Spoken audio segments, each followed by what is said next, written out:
Good evening, everyone. It is now 5:01 p.m. and the Finance Committee is called to order.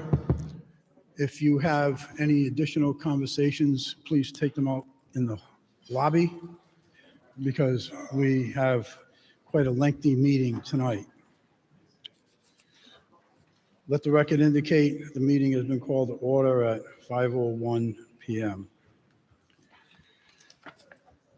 On the Finance Committee agenda, I need a motion to accept the minutes of August 18th.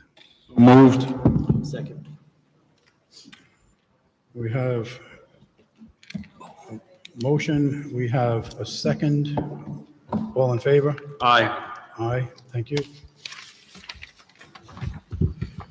I need a motion on the consent calendar, the minutes of the meeting from August 18th, please. Move favorable action. I have a motion, I have a second. All in favor? Aye. Thank you. Much better. 4 ayes. 8, really. I just want to make everyone aware that this evening, the Finance Committee will be recessing at 6:25 to allow an item to be moved out for public hearing prior to the full committee being convened at 6:30, just so you're aware of that.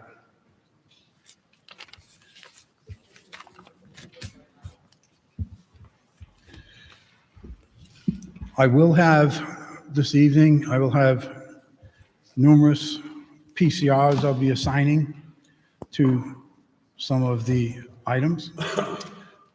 And I'm going to start with the first one, item number 1 on page 1, 2026-212. I need a PCR, please. 9825. Thank you.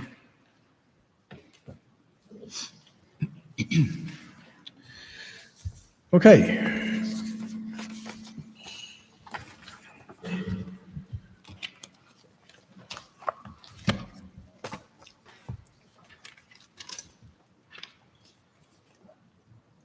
Also, I just want to let everyone know, at the request of the police department, item number 13, dictation software for the police department has been withdrawn. That was at the request of the police department. So if anyone is here for just that item alone, I just wanted to let you know in advance. All right, first item up, 2026-212, purchase 8 police vehicles. Good afternoon, Robert Hart for the Police Department. Good afternoon, Captain. Good afternoon. Major, sorry. I did that the other day, too. I apologize. I knew you since you were a captain. All good, Councilman. The Police Department is requesting a 56-6 exception to notice to purchase 8 Ford Police utility vehicles from McGovern MHQ of Marlborough, Mass. Under the Greater Boston Police Council Master Price Agreement and Cooperative Bid. These vehicles are in stock and ready for upfitting. These 2025 police package vehicles would be assigned to our patrol officer section of the fleet and would be replacing various current vehicles that would be reissued within the department, transferred to other city departments, or sold at auction. Total pricing for the vehicles is $524,892.56, and that includes upfitting and equipment installation. If approved, they would be funded through the city lease purchase funds, budget code 499-0449.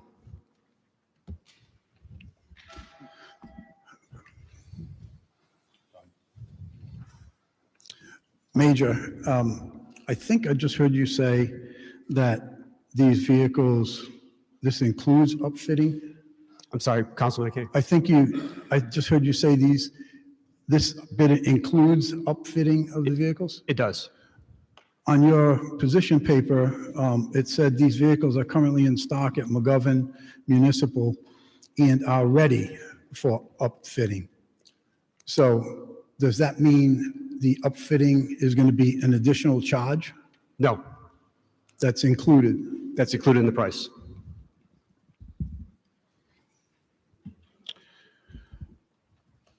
And don't I recall, I think it was in July, the council just approved 3 vehicles for the police department? Was it 3? That is correct. And that was in July? That was. Okay.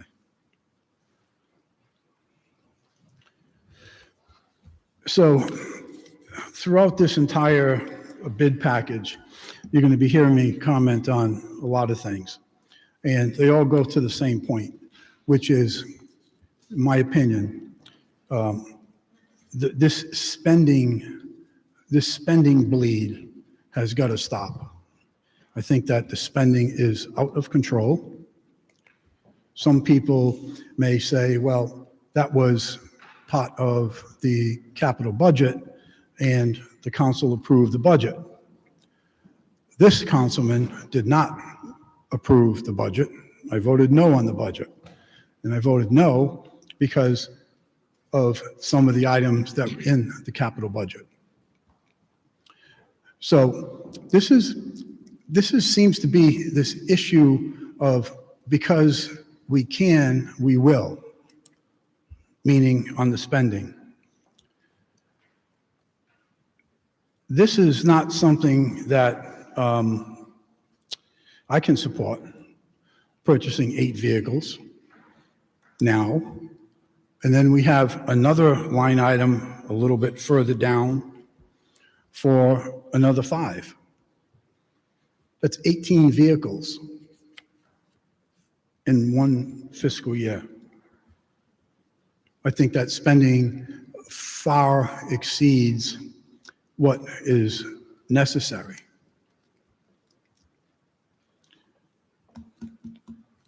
So I'm going to hear for comments from the members of the committee. I'd like to hear what you have to say and what your positions is on it. I do have one other question first, Major. From the Joshua Bassett from the auto company, in his last line, he says, I will put them, this is about the 8 vehicles, I will put them on fast track to get built and delivered rather than having to wait 6 months. So I thought these vehicles like already ready to go. But yet in here it's saying fast track to get built. Correct. The vehicles are in stock on the lot, but they have to be upfitted. The equipment installed, the lights installed, siren installed, prisoner cage installed. So he's going to move these up to the front to get those installations done ASAP, as opposed to waiting 6 months in line with other departments who are waiting for cars. I'll open it up to questions from members of the committee. Any questions from members of the committee? Councilman Muto. Hi, Major. Sir. Mostly, I want to get a handle on how your capital replacement plan is. Very similar to last council meeting when I asked the fire department how they looked at their fleet, measured what they need, and how they keeping the fleet up to up to standards. Would you be able to share that process with us? Yes, sir. We plan for approximately 15 to 20 vehicles per year of different types, whether they be patrol vehicles, supervisor vehicles, unmarked vehicles, traffic vehicles, all the different types of specialties. The fleet manager looks at not only the mileage of the vehicle, but what's more important is he looks at the hours on the vehicle, so the engine hours, which describes the most wear and tear. He looks at the general condition of the vehicle, and then he makes a plan of where that vehicle is going to go when it's time to be replaced. It may be go from a patrol vehicle to then become an unmarked detective vehicle. It may get assigned to another city department, Parks and Rec, DPW, whoever. It might then be turned into a detail car, which is a revenue maker. And after that, once he determines that it's no longer usable or the costs to fix it are too great, he will put it onto Gov Deals. And he's currently working on that right now for many vehicles. Anything else? Yeah, that's what I have. Thank you. Any question, Councilman Napa? Good evening, Major. Sorry I didn't get this question to you sooner, but we were doing some traveling, so please excuse my me not sending these sooner. I hope you have the answers. The vehicles that you're purchasing now, are they intended to replace older vehicles in the fleet, or are we expanding the fleet for the police department? We are not expanding the fleet. These are replacing vehicles. These will go into the first and second shift part of the patrol fleet. Those vehicles will go down to third shift and work their way down. And finally, any vehicles that were detail cars or again, are just not useful or too expensive to fix, we then sell those. Okay. So with the 3 vehicles we've already purchased and what's on the docket tonight for our approval, is that going to cap out what the police department is looking to purchase for the entire fiscal year? Probably not, no. Okay. Do you have any expectation, or strike that, do you have any understanding on what might be brought to us later for purchase? I do. We are looking at replacing or purchasing most likely 2 motorcycles off lease to save some money on that. We're looking at replacing any vehicles that may have been involved in crashes, so that's replacing totaled vehicles. And we're looking at, I believe, possibly, I think maybe an ACO truck. I'm not positive on that. Okay. I think that's all I have. Thank you, Major. Thank you, Councilman. Any questions from members of the council? Councilman Ricks. As part of the fleet replacement plan, how does it look in future years? Are we going to be similarly replacing? I'm just going to combine the 5 and 8 that are coming up in front of us this evening. And I believe, as the chair pointed out, there were 3 earlier this year as well. Do we similarly expect to replace similar numbers of vehicles next year, the following year, or how does that look? Right now, talking to our fleet manager, the plan is to replace about 15 to 20 vehicles per year. And that's about average. And how many vehicles total in the fleet? If you take the word vehicle and you count trailers, motorcycles, speed lines, anything with a license plate on it, I believe, I have the number right here, give me 1 second.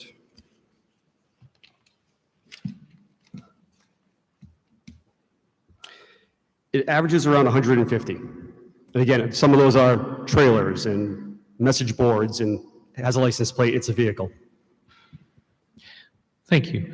I do share some of the chairman's concerns about the rate of replacement, although I do understand that police vehicles, of course, they have to be in peak shape. You can't have police vehicles breaking down, and that when the vehicles are no longer in peak shape, they're not simply necessarily sold prematurely, but they do go to other departments or details or the like. At the same time, the way that the budgets have been lately and the way that it appears that they will look in the future, I'm concerned that all departments are going to have to do some belt tightening here. Thank you. Thank you, Councilman. Any questions from members? Any other questions from members of the council? Any questions from members of the public? Do we have any questions from members of the public? Major, I think Councilman Ricks asked a very good question, and I'm going to look for more of a pinpointed answer.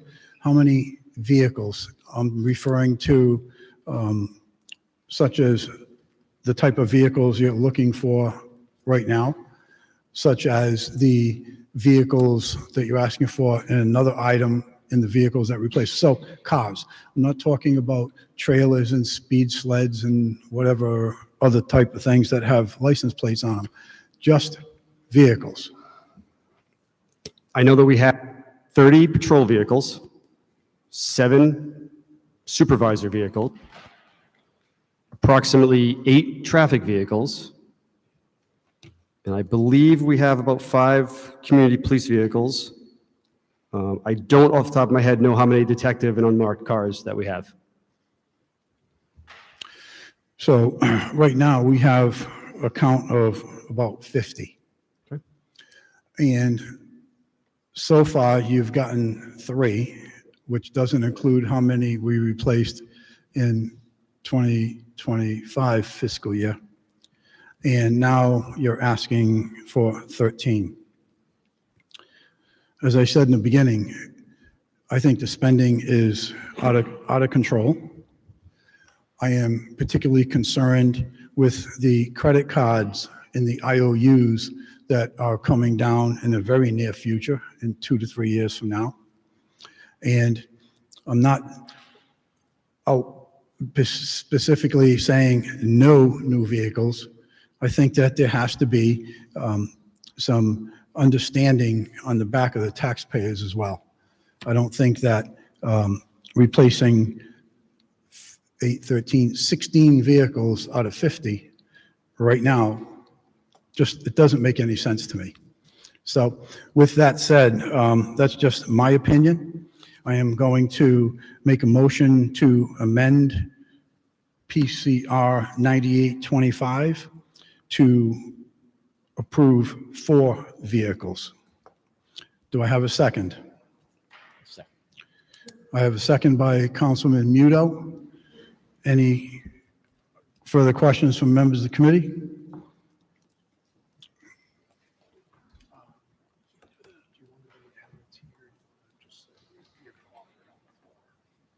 No, I want to do an amendment right here, right now. And we have a motion in process. I have a motion, I have a second. All in favor? Aye. Are there any opposed? Nay. Who are the opposed? Okay. Motion fails.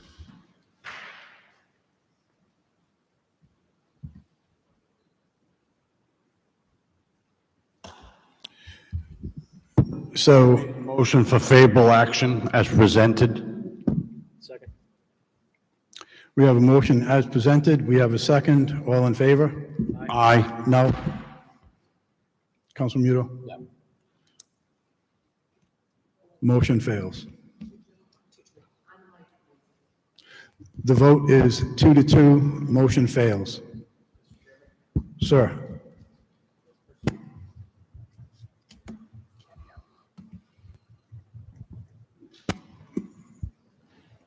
Solicitor?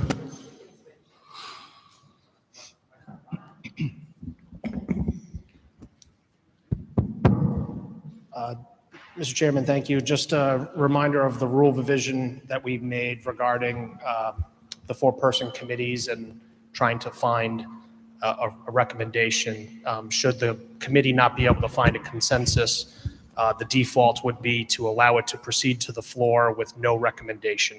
And so if that's a consensus Okay. I just want to remind of the rule process. All right, thank you for that clarification. This item will move to the floor with no recommendation. Thank you for that. Next item, item number 2, found on page 10, design services for Rocky Point Gateway Improvement Project. That is 2026-098. Good evening, Tom Kravitz, City Planning Director. This project, as you may know, revolves around the beautification of Rocky Point, both entrances on the north and south side.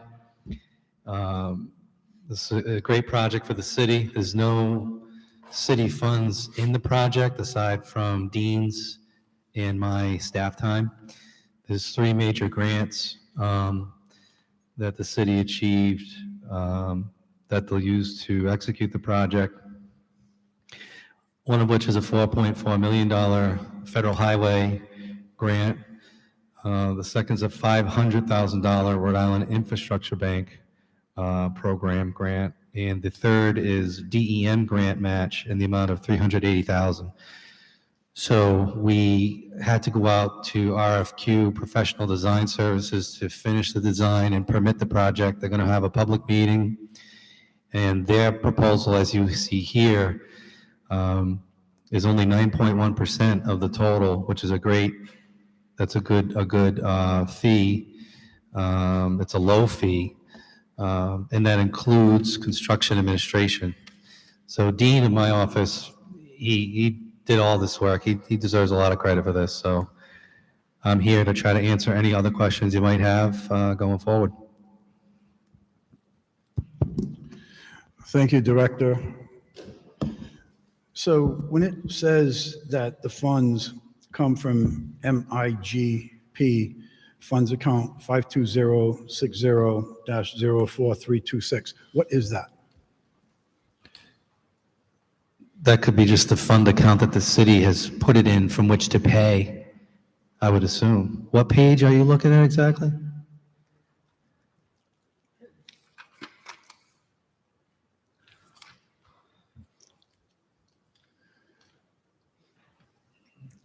It is on page 11. It says, if approved, funding for these expenses would be allocated from MIGP funds account code 52060-04326. What is that code?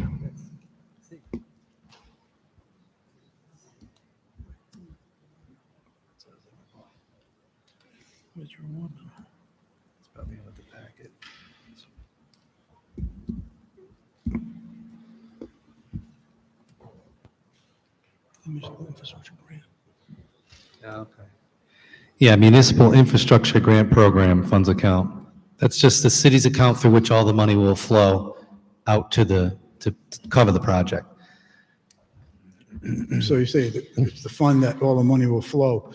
Where is the account that the money flows into this grant? I don't know.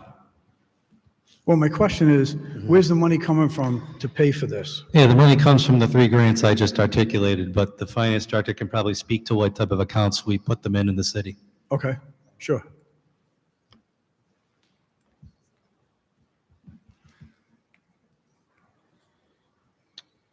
The revenue that we would get from the grant will be on the other side of this. It will likely start 52060-03. It's on the other side. So there's an expense side and the revenue side, and they'll all be separated out of the general fund. You say there's an expense on the other side of what? So we have reserve funds for grants to kind of take the big ebbs and flows out of the general fund to get a real number. What we do is we tend to budget for the matching part of this, and it sounds like there is no matching part to this grant. So we'll run it through a grant fund and get the reimbursement through the grant fund. So there's zero match to this grant. Correct. And this grant that we're getting from somewhere is $482,840. There are 3 grants. Federal Highway, that's 4.4 million. Rhode Island Infrastructure Bank, $500,000. A DEM match, $380,000. Okay.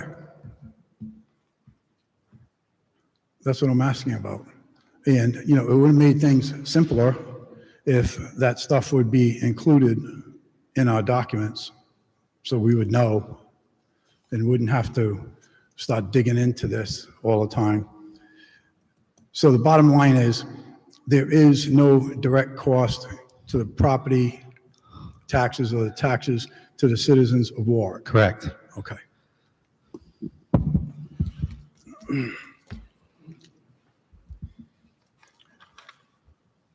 And was there anyone else that bid on this? Beta. Yeah, I thought I had saw that in here somewheres. So why wasn't Bader's bid included in our binder? We scored them, interior and staff, myself, Dean, a DEM staff person scored them, and Stan Tech got the highest. So we negotiated with them first prior to bringing you the proposal. No, I see the scoring, but ultimately it's the council that approves or doesn't approve these bids. And what I'm asking is, why wasn't Bader's bid included in the bid package so that we could see it and compare it for ourselves.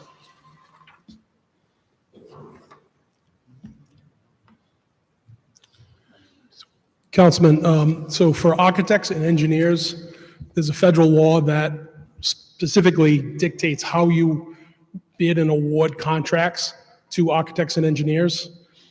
It's qualification-based, and then you score them.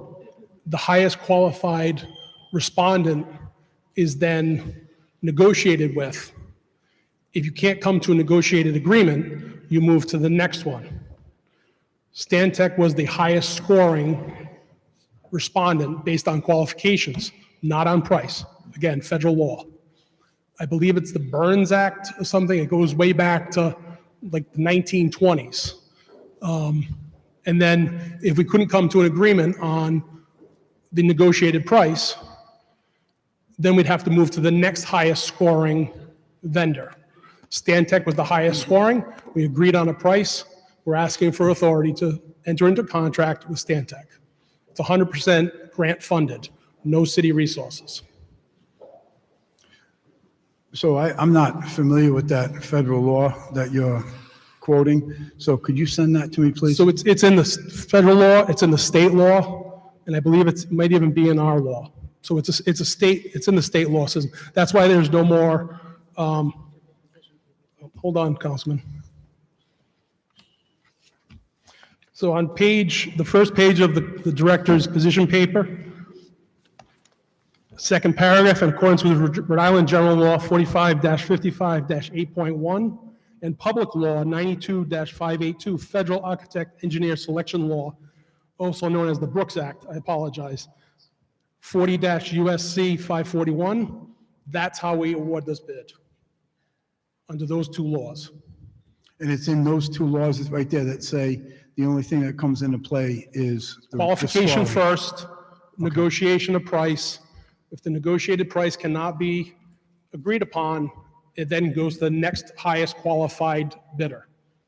Stantec is the highest qualified bidder, agreed upon the price, we're asking for award. And and by the way, this is in my ward, but I still need to ask these questions. It's not like just rubber stamp this and, go good to go because it's in my ward. There's still concerns that I'll have regardless of it in my ward or not. This amount of roughly $483,000, is this strictly for finishing up the design, or the construction is completely separate? It's design and construction oversight, Right, construction administration. but the actual construction And is a separate construction issue. is, yeah, how much is the $5 million, $6 million? $5.28 million contract, all the grants we received. Okay, Of that, $482,840 is coming out of the 5.2 million for design. okay. So less than 10%, which is the average for design. So- Design, bidding, and construction administration. So you're saying that there's still plenty of money left for There's- the actual yeah, construction? $4.8 million. Okay. Do you have any idea what that construction number Not is? until we bid it out. Okay. There's no budget set or anything like that? Not until it's final design is done. Okay. All right, that's the questions I have on that. Any questions from members of the committee?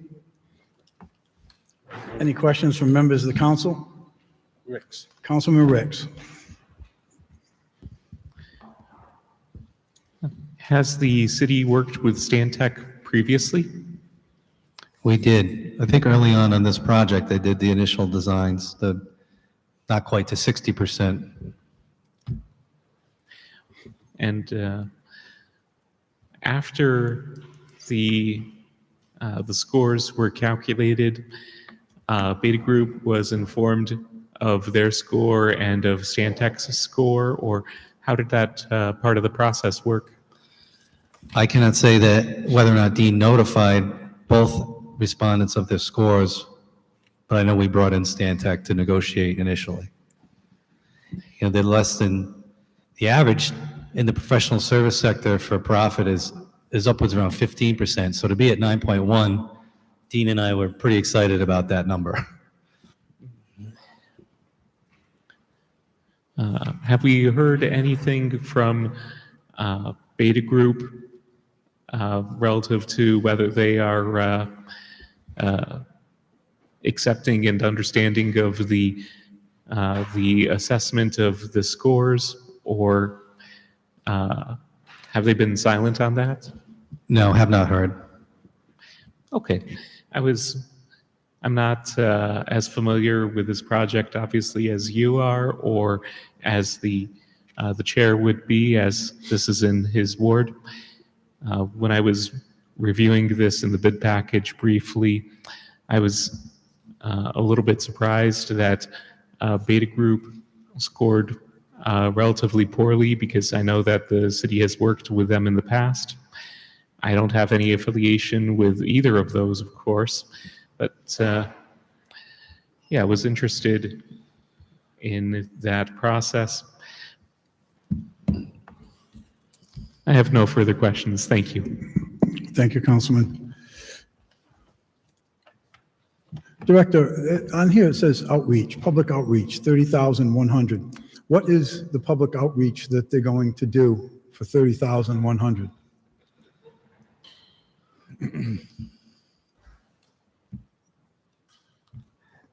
I would assume they submitted a plan, that Yeah. brings them into the classifications or points that they received. It says that they have it's on PDF page 27 of 165 in package A of the the website docs. Community meeting number 1 is in person. So of course they'll be showing, it says here, PowerPoint presentation, the residents, the designs they have thus far.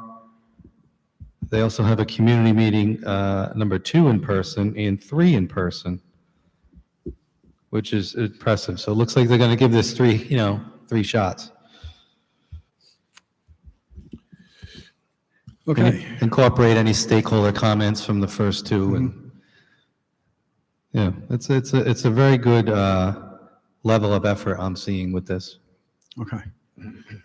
Any other questions from members of the public? Do we have any questions from members of the public? Thank you. Hearing none, we'll move on to municipal police and fire term life insurance. It is on page 22, item number 3.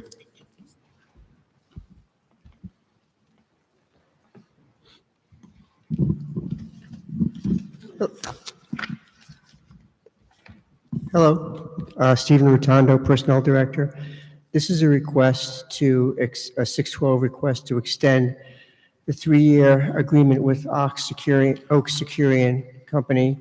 We were able to negotiate with them a freeze on our premiums for active employees and for the active employees optional insurance. The only thing we could not get a freeze on was the firefighter retiree insurance. However, that insurance is reimbursed 100% to the city through their semi-monthly pension contributions.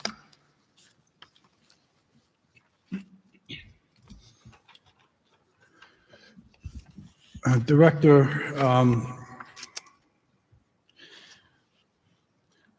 I have concerns with the rollout on this item. What we received and what we didn't receive. And what it says in our bid package is that the rates are froze. It's the current rate. Same price as last time. When I look at my numbers, your numbers, somebody's numbers,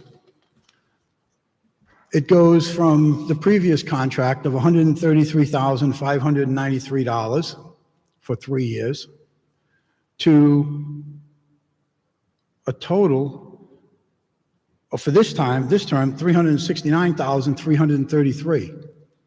And obviously, that math didn't make any sense to me. when you do the math of what it was before to what it is now, I'm looking at this and I'm saying there's $107,000 or $102,000 increase.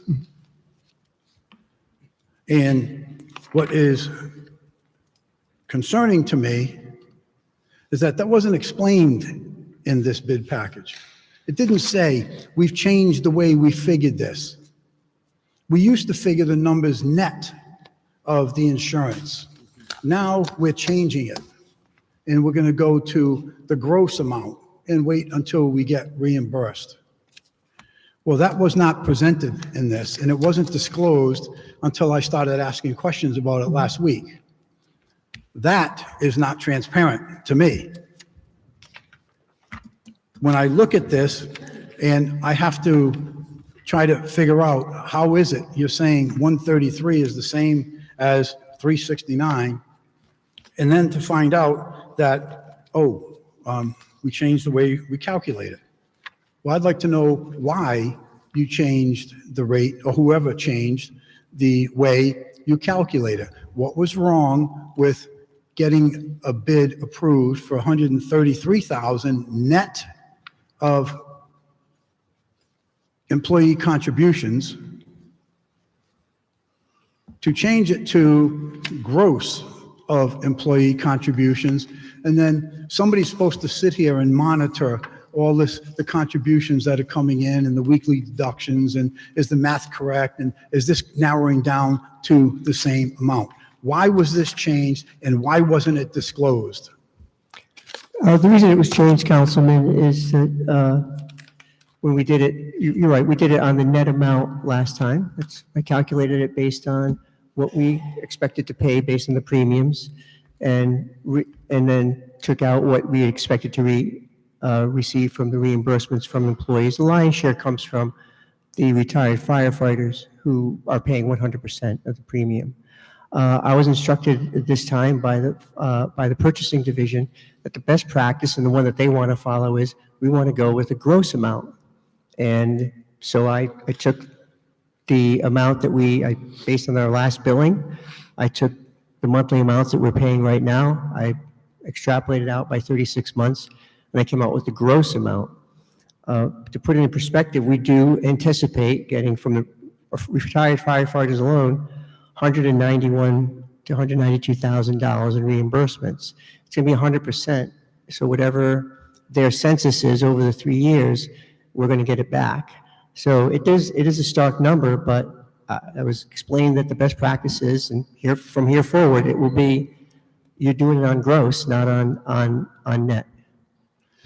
So seeing as the purchasing department told you to do it this way, I would like to hear from the purchasing department as to why they changed from what it was to what it is, and what is the benefit to the city for doing so.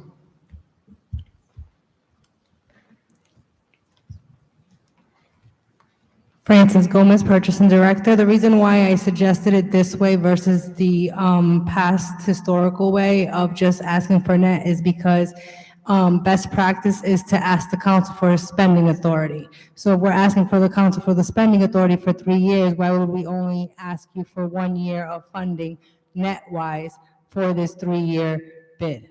And that's why I suggested to go with the gross, so that way they are covered. Even if we get reimbursements, that will show up later afterwards, what we got back. So not that I agree with that, but my question is, why wasn't that disclosed in this presentation to us, as opposed to us having to sit here and, short of being a mathematician, figure out that, wait a minute, 133 isn't the same per year as 369. It wasn't disclosed because that wasn't in his letter. And I asked him before the letter even got to finalized. I did ask the director from personnel, Stephen, to ask for the gross instead of the net. It just makes more sense spending authority wise when going along with our ordinance, because they are coming here to ask for spending authority. And it didn't make sense to me to do just for 1 year net cost when you're asking for 3 years. Well, see, my point is, what we have in this binder, at least speaking for myself, doesn't make sense to me. And because we have this incredible pile of 41 bids that I personally have spent over 11 hours trying to dissect and go through all of this and make sense to it, it doesn't make sense to me that we should be expected to just understand and, okay, got it. Now I understand where you're coming from,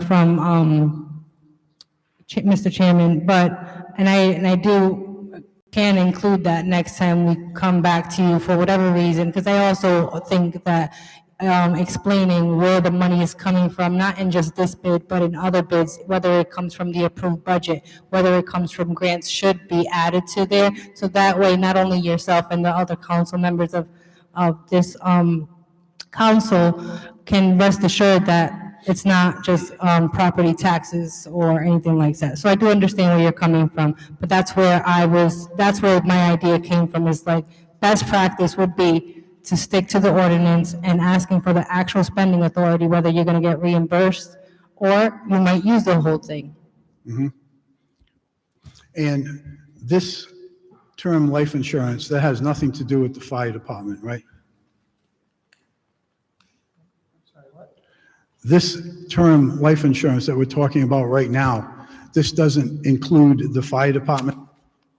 No, the firefighters, this is term life for police, active municipal, active fire, and there's a group of retired firefighters upon retirement or at any time can opt into the plan at 100% premium cost to them. And the contributions or the costs that are incurred by the fire department, that is strictly contractual agreements? I believe that they have the option, I believe that the retired firefighters have the option of bidding in because of a clause in the collective bargaining agreement. Again, 100% at cost, and we deduct it in their from their semi-monthly pension payments, so we get two payments, and it goes right back into the line item for the firefighter life insurance. But that's driven by contract, right? Well, Does the contract determine what they're going to contribute towards their life insurance, or doesn't? The contract in all of these cases determines that they have the option of purchasing, but the price can change. It's not the premium amount changes from time to time, and that's not contractual. The right to purchase or the option to purchase either $50,000 of term life insurance up until the age of 70, and then it gets truncated to $25,000 of term life insurance at full premium cost. That's contractual, just as is the municipal. Well, actually, these are in all the contracts that the city will provide at no cost to the employee $50,000 a year of life insurance. It's in the contract for all of these. Yeah, it's part of their benefits package. So here's my problem with this. My problem with this is that the administration has had the contract for the fire department for some time. We haven't seen it. We haven't gotten anything on it. So we have no clue what the contract language speaks to with respect to life insurance. We don't know if it's up, if it's down, if it's nothing. We don't know. So to ask, and I won't speak for my colleagues, but to ask me to vote on something that may have an impact, or the contract language may have an impact on what we're voting on right now, doesn't make sense to me. The contract language regarding retiree firefighters, it hasn't changed. It's been in there for years. How do you know it hasn't changed? Have you seen the contract? Yeah, I was on the negotiation committee. It hasn't changed. Oh, okay. Bill Facenti, Chief of Staff to Mayor Picozzi. Councilman, the language in the expired contract is the same as it is in the current contract that you'll be receiving once it's finalized. We're waiting for a couple more documents. The contract is done. We're waiting for more internal documents. It's not going to be heard until November, so that's why you haven't received it yet. But it has not changed. The firefighter retirees have the option to purchase retiree life insurance at their cost, not the city's cost, at their cost, 100% their cost. It's deducted from their pension contributions, 100%. Active firefighters, police, and municipal have it all in their contracts that the city provides a certain amount of life insurance. They also have the right to purchase, while on active duty, additional coverage. That is what they reimburse. So how do I know the new contract with the fire department hasn't changed as to what the city is going to contribute to the life insurance? I just said it hadn't. I haven't seen the contract. I have no idea. I'm just telling you it hasn't. Okay.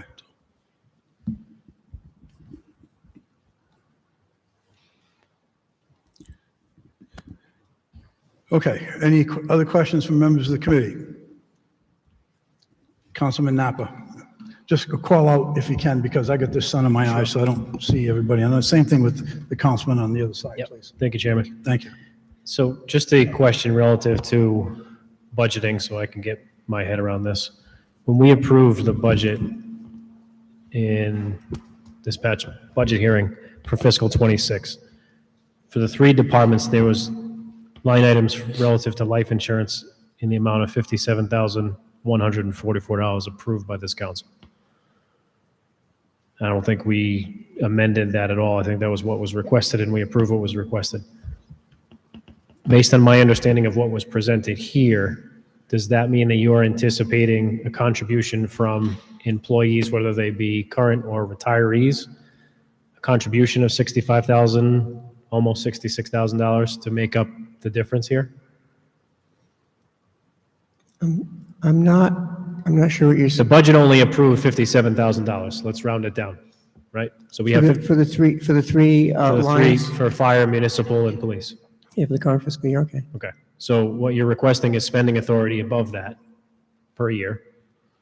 Are you anticipating a roughly $66,000 year contribution? But the confusion is that the budget is net. Right. The That's- contract is I'm not gross. confused by that. I'm asking if Yeah, that's, if. so what's budgeted is net, because there are contributions that will offset it to that, approximately that amount, yeah. So does the anticipated income from the employees retired or active, is that going to be around 66,000? It should be 65,967 based on my math. Yes. Okay. Where is that going to be reflected? So the accounting for it gets a little complicated, which is why we're doing the contracts gross, because that is the most transparent component to say what we are paying a vendor. There are liability accounts that run through our pension plan and run through our general fund that offset the expense, because you can buy up life insurance as well through the city as an active employee. And then there are, of course, the retirees that Stephen's talking about. But they all offset to the end to what's being expended in the general fund. Okay. Does it make sense then for next budget cycle to use gross numbers in the requested spend for budget, or no?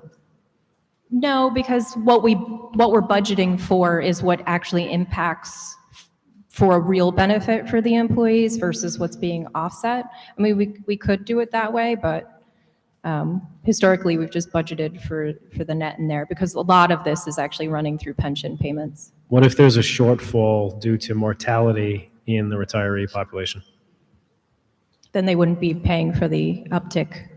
But we pay for the premium up front, yeah? We pay it on a monthly basis. Okay, that makes more sense. That's all I have. Okay. Thanks. Thank you, Councilman. So, Director, what you're asking us to do is approve an amount that exceeds what was approved in the budget. That's what you're asking us to do. And then it'll filter out, as time goes on. Well, the budget is net, and this is a gross amount. Right. But let me point out, though, the cost per employee, and this is the important takeaway here, the cost per employee has frozen for 3 years. This is a 3-year freeze. Our rates aren't going up. We have a certain number of employees. That census will change. The retirees go up and down, and they can discontinue anytime they want. Our cost per employee, though, is an obligatory cost, and it's going to freeze for 3 years. And so that's not going to change. And given that, when we started these negotiations, we weren't getting these rates back. I had to go back and forth a number of times and negotiate the freeze. The only thing I couldn't get in terms of the freeze was the retired firefighters. The loss ratio is too high. Unfortunately, our loss ratio in the last 3 years for active employees was higher than expected. So they've been on this, they were looking at the last 5 or 10 years of loss. Well, it's higher now. And so against the backdrop of inflationary pressures and a high loss ratio, we went back and forth a bit to freeze the rates. And so these rates are frozen. If we don't approve the frozen rates, if it goes out to bid, we'll never get these rates again. They're all going to go up. I don't want that to be lost here. Councilman DeLuise. Well, I'm very confused about the whole thing. You say that the premiums have stayed the same? That's what you said. Except for the retired firefighters. All right, well, according to my calculations, okay, the current contract award was $133,593, correct? For 3 years? If you look, Councilman, if you look to the attachment, the second page, Securian Company provided us with the renewal rates. And if you look at page 2, it says rate confirmation for the city of Warwick. They gave a simple table there. Current rates per $1,000, it's 0.09 cents for the basic life. That's for municipal. And the newer rates are 0.09. Police and fire, basic life, their current rate per 1,000 is basically 11 cents per 1,000. The renewal rate is 11 cents per 1,000. The third one is accidental death and disability. That's 0.0166 per 1,000, and it's going to remain at that rate. The only one that you'll see an increase is firefighter retiree basic life. That's the fund that's 100% reimbursable, and firefighters, as they retire, can take it or not. It's $1.665 per 1,000, and it's going up to 2.450 per 1,000. Drop down another level, the supplemental amount that our employees pay. Our municipal employees can buy up an extra $10,000 or $20,000. They pay for that, and we deduct it from their payroll. And the same with accidental death and disability. Those two rates are also the same. So we were able to negotiate a freeze for the city, what the city pays. We were able to negotiate a freeze for the optional insurance that our active employees pay. The only thing we couldn't get a freeze on was the firefighter retiree basic life. That is 100% reimbursable from the firefighters. We anticipate during the 3-year term of this, to put it in perspective, that the firefighter retired firefighter reimbursement is in the range of $191,000. That's Okay, all right. I heard enough of that. Explain to me, all right, I can see all these rates have stayed the same except for that firefighter retiree basic life. Okay, I see all of that. Okay, but the bottom line is this. 133,593 for 3 years previous is about 44,000 and change. I'm just doing this in my head. Now it's going to cost for 3 more years, instead of 44,000 and change, each year it's going to be 123, 111. That's an increase of roughly about 78,000 per year. So even though you're saying that the premiums and the rates are staying the same, it's still increasing each year by $78,000. That, the bottom line is money. Rates don't mean a thing. It's all smoke and mirrors. The 2022 that you're looking at, that was based on the city's prediction of a net amount. Okay, As we were whatever it told- was, as- whatever it was based upon, 2022 was 3 years ago. Did you pay that in 2022? I know you're saying it was based upon that, but did you pay that? Did the city pay that? I wasn't here in 2022. Well, that's a 3-year quote. We've paid it, we have been paying it over the course of the 3 years.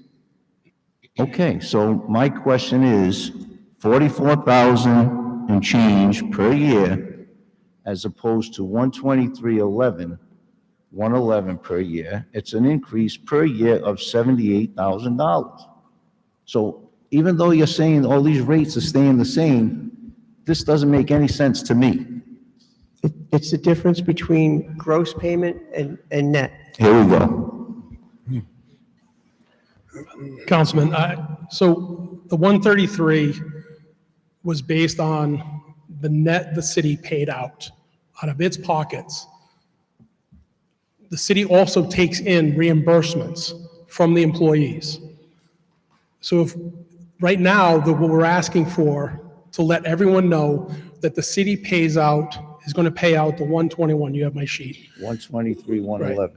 That's what we're going to pay out annually. Out of that, the city is going to get reimbursed from retired firefighters, 100% of their costs. Contributions. Correct. Yeah.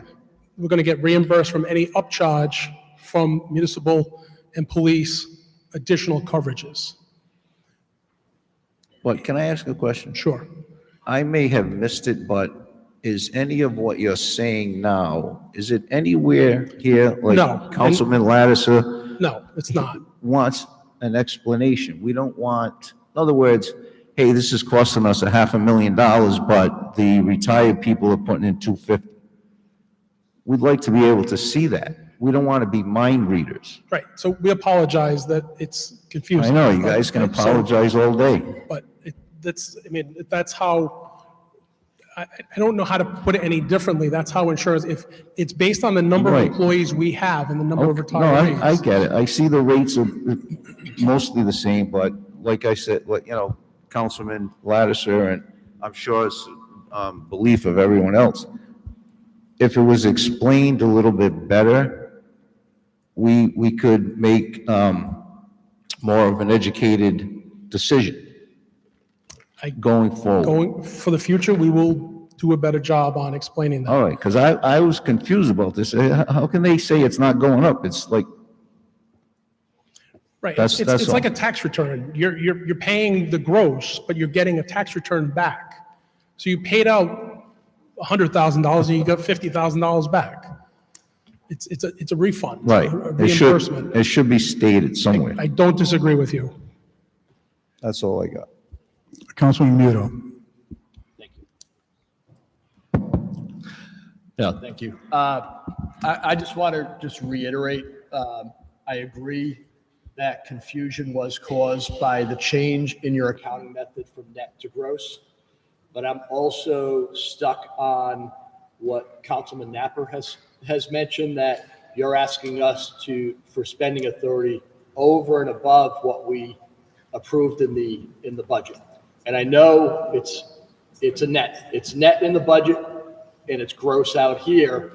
So I am wondering if we, with no harm, that we take a mulligan on this and we hold it to next meeting just so we can get our cards straight, because we have a lot of stuff to go through here. And if we're trying to get this math straightened out, So, Councilman, so we can't change the budget. The budget is the budget.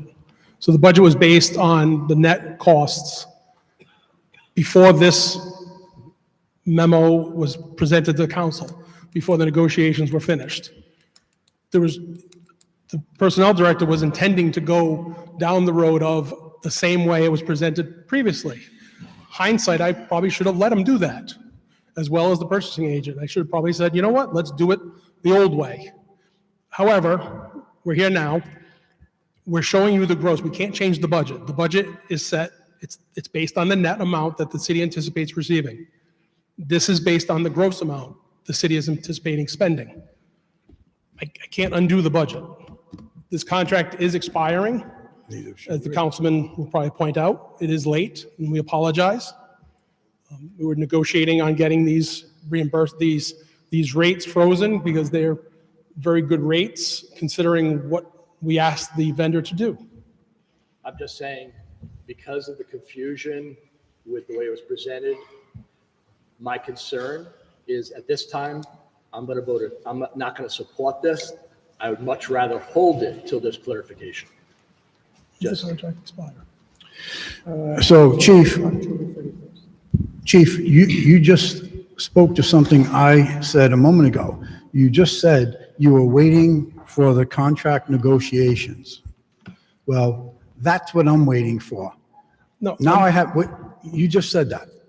I have bigger problems with this issue now than I had, thanks to Councilman Napper pointing out the budget. You said you can't change the budget. Why should we change the budget then? Let's You're not approve changing this. the budget. Yes, we are. No, due respect or not. Chief, this wasn't broke before. The way it was calculated before wasn't broke. Apparently it worked fine because nobody complained about it. Now all of a sudden we change it, and in addition to changing it, we don't inform anybody to why we changed it, how we changed it, or that we even changed it. We just said, this is all hunky-dory, it's fine, it's the same rate. Well, it's not, because you're asking the taxpayers to upfront the money, to put the money up front, and then we'll have to somehow try to monitor how these rebates are coming back to reduce this down to what the amount is. So, yeah, I think Councilman Muto makes a very good point that this should be held until the first meeting in October, and we get the contract, we see what the contract says, and then get the full explanation and disclosure on what this is all about. Just my opinion. Councilman Foley. Good evening. Two things. First, Councilman Chairman, you have 1 minute left to your 10 minutes. Second question is, based on what you've said, the city is not paying any more this year, this fiscal year, upfront than we paid last year. It's simply accounting. Last year, or in the budget, the dollar amount was 57,000. It's based on the rates. It's based on the number of people that work for the city. I can't say we're not going to pay more because I don't know how many people are going to die, how many people are going to retire, how many people are going to get hired and fired. I'm just roughing it. In the budget, it was saying $57,000. Our anticipation is going to be able to meet the budget that is in the budget that you council approved. That's what we're anticipating. The net outlay will be approximately what that is. Exactly, I can't say. I mean, I don't have a crystal ball. But that's what we're anticipating. It will be within the budget that has been approved by the council. All right. The point I'm trying to get to, last fiscal year, the money that was put out by the city of Warwick from the taxpayers was $100. We're putting out the exact same amount this year. Last year, we got reimbursed, so the net that the city paid was the $57,000. Correct? Last fiscal year, the net that was paid out. Yes, I mean, there is a margin of error for number of employees, but yes, it's. Thank you. I'd point out that this contract isn't a fiscal year contract either. It's from November through October. It's not a fiscal year contract, so your money's in are going to be very different. And who's keeping track of the reimbursements is different. And in a different election year, it could be the administration is different in who's keeping track of it. This whole thing makes zero sense to me that it was changed from net to gross. Makes no sense to me, but what do I know? Any other questions from members of the council? Councilman Ricks. From what you stated earlier, I take it that when the when members, retirees are opting into this, they are also opting into this being deducted from their not pension contributions. I believe earlier it might have been unintentionally stated as pension contributions, but really from the pension payouts, correct? Yes, it comes out direct withdrawal from their pension checks. They buy semi-monthly pension checks. Okay, so I suppose what's a little confusing to me on something like that is that these premiums, are they paid to the insurance company on a biweekly or monthly or upfront annual basis? We get a monthly premium bill from the insurance company based on our census for that month, and we pay the bill. And for all of the retirees, that comes out of their pension checks. And then for active employees who've purchased up, they've already signed up, so this is automatically coming out of their, we don't have to adjust it every month unless somebody is added or leaves, but for the people who signed on, it's going to come out of their pension checks, or it's going to come out of their for active employees, it comes out of their weekly paychecks, whatever their buy-up is, and that hasn't changed. And I imagine that most of the time that works fine, works smoothly, but have there ever been instances, at least while you've been with the city, where something didn't add up, where that is specifically with the the life insurance contributions? I'm trying to imagine if there are or have been any situations where, because of the payment schedule or otherwise, basically the city taking on that particular risk of being the middleman here has, in your time with the city, has the city effectively ever gotten burned on that difference while it plays middleman? No, because the payments are, like I say, the employee has to sign up, and it goes until the employee or the retiree either disenrolls, which they do sometimes, or passes away, which they also do. And the active employees, they will change from time to time. They'll buy up further, they'll stop buying up. What I will say, I think, is what you were alluding to, we audit the bills periodically because someone drops off, and if somebody has dropped off, if somebody had quit and they're on the bill, we look back, and if we've been paying for them for 2 months, we notify the insurance company. They'll reimburse us the full premium for the amount of time the person was gone. It also goes in the other direction. Somebody didn't make it onto the bill. We find, hey, this person's been on for 2 months. We owe you, we owe you 2 months. So we audit to accommodate, to, make sure that we're paying for and not overpaying or underpaying. Okay, so the city and insurance company have had a good relationship like that with getting those differences straightened out and accounted for. Okay, that's really what I was looking for with those questions. Thank you. Thank you, Councilman. Council President?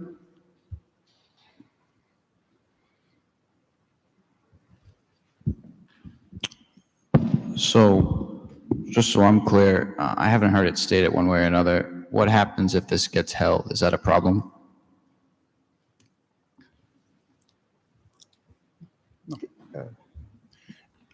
Honestly, I don't know what new information you're going to receive. It's still gross versus net.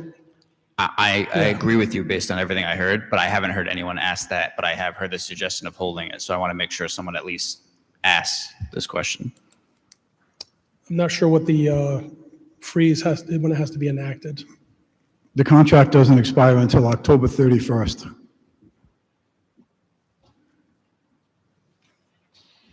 And then you automatically get a grace period. I don't, yeah. So to answer that question, I don't see that the company, I told them we would be presenting this to council, that if we would freeze the rates for 3 years, that it would have a much better chance of passing. I don't recall, nor do I see on this, that they said that this offer is only good for X amount of time. I would be somewhat concerned, though, because I don't know what else we can give. The rates are frozen. I apologize for the presentation. I probably should have anticipated that, but it's presentation. It's a matter of form over substance at this point. The substance of this is, if we approve this, our rates freeze for 3 years. And sadly, we did not have a good loss ratio. It took a while to get there. It's one of the reasons this is coming in so late. So I do want to say, I hope that's not lost here. I'll forever regret the form used, the way I structured it, but the substance is, we got to freeze for 3 years. We're not going to get that if we put this out to bid, because anyone that bids is going to ask, they have this information. How many people do you have? How old are they? And what were your losses over the last 3 to 5 years? We're going to share that with them. We're not going to get these rates for another 3 years. So, I'm sorry, Go ahead, I have Council more. President. My apologies. So what I've heard tonight, and please don't hesitate to correct me if I'm mistaken. And by the way, this sound system is better, Phil, even right here, distance to Mike. But Phil made the sound system better, in case people were wondering. What I've heard here tonight is, one, the change regarding gross to net, or net to gross rather, was to move towards best practices.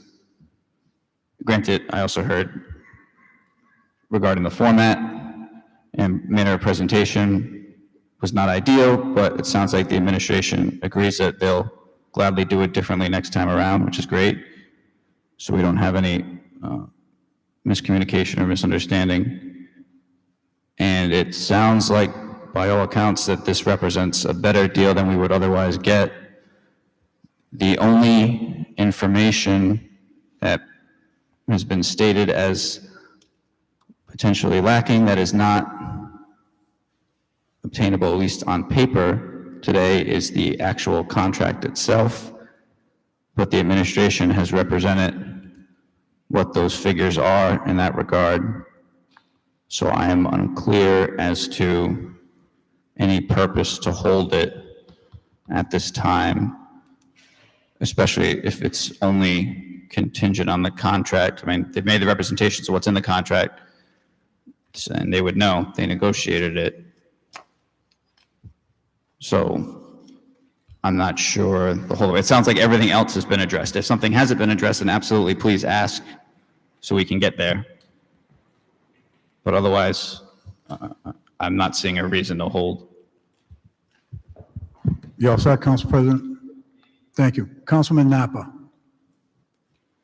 Thank you. So I just want to be clear. I don't think that anyone on the floor tonight, I can only speak for myself, but I don't think, after hearing from my colleagues, anyone thinks you did a poor job negotiating the rate or getting the rate locked in. I think that's favorable. From my understanding, and now that I'm looking at Munis also, I think that what this boils down to is the city or your department coming to us and asking for spending authority that almost triples what was requested and approved in the budget. Now, I understand the net versus gross.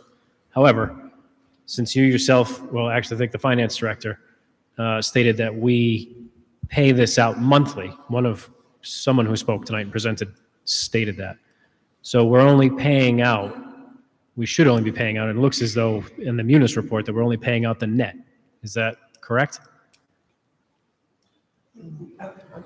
No. The sun was in my head. No.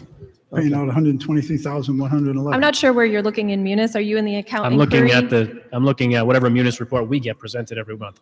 Oh, so the printed report. Yeah, Yep. so that amount that you see in there will be the net amount. Okay. So on the 15th and 30th, we get the payments from the pension. Weekly, we get from the active. So what you're seeing in the budget is the net. Is the net. So perhaps to clear up this whole runaround confusion of net gross 130, 55, 57, if we approve as a body tonight the net spend which was requested in the budget, it feels better for me at least, and I assume some of my colleagues, that we're approving what we approved in the budget for spending authority, that shouldn't leave the city short on spending ability, because if we approve the net, you're only spending the net in actual numbers.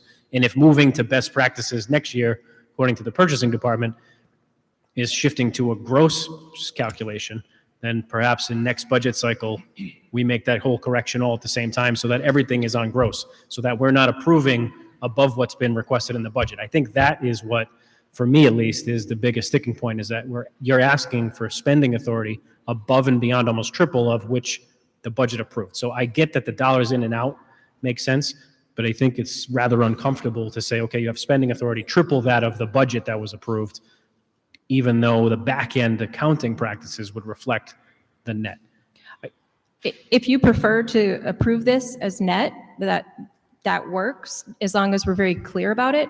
I will actually be the one who takes the blame that I don't think this should have been budgeted as, it's not budgeted, as bid as net, approved as net. I think it should be approved as gross, because I think this is not dissimilar accounting-wise to a grant. We just did the Stantec grant. You approved $400,000 knowing we're going to get $400,000 back.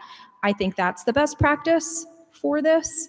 But if you wish to approve the life insurance net, that, as long as we're clear about that. I think if you want to move to gross in the future, I think that the budget I think all things should reflect the same accounting practice, not 6 of one, half a dozen of the other. Yeah, I mean, I actually preferred the gross piece because I think it's hard to track between finance and personnel and purchasing, but we can continue to do that if you prefer. So if it makes sense for next budget cycle to do gross numbers so that we can say, okay, we're approving a gross number in the budget. So when we talk about it as a body, to say, all right, we're anticipating giving this department spending authority of up to what we actually have here in this budget that's laid out on our tables in front of us. That's where. Well, now you're going to have a problem because this is a 3-year bid and you're talking about next year. So we're going to chase the problem in the opposite direction. No, you just gross it up for 1 year. Pardon? You just gross it up for the 1 year in the budget. Councilman, We need to pick they're one or looking the for a other, 3-year, they're basically. looking for a 3-year bid. I understand It's a that. 3-year bid. Keep it and- the same for 3 years. Yeah, all right. So Yeah. for 3 years, I get, yeah, I hear what you're saying. So if everything needs to talk the same language. We can't talk gross, net gross in 4 different areas. Just makes more sense to issue the spending authority for the actual amount that we had approved in the budget already. And like the chief said, we're not going back and changing the budget. So it really feels terrible for me, at least, to say, okay, we approved 57, but we're gonna now approve that you spend 3 times that. I think the rates are fantastic, and I'm not trying to take away from your work on that end. And I want that to be very clear, and I don't think any of my colleagues feel like those rates are bad. But I think we just need to approve what we already approved, not above and beyond. Right. I mean, if you wish to approve this as net, that I think it's well documented for that. That was kind of my beef with it. I think it's very clear how this is budgeted for and paid for now. So Yeah, I'll leave That that up to works. the chair.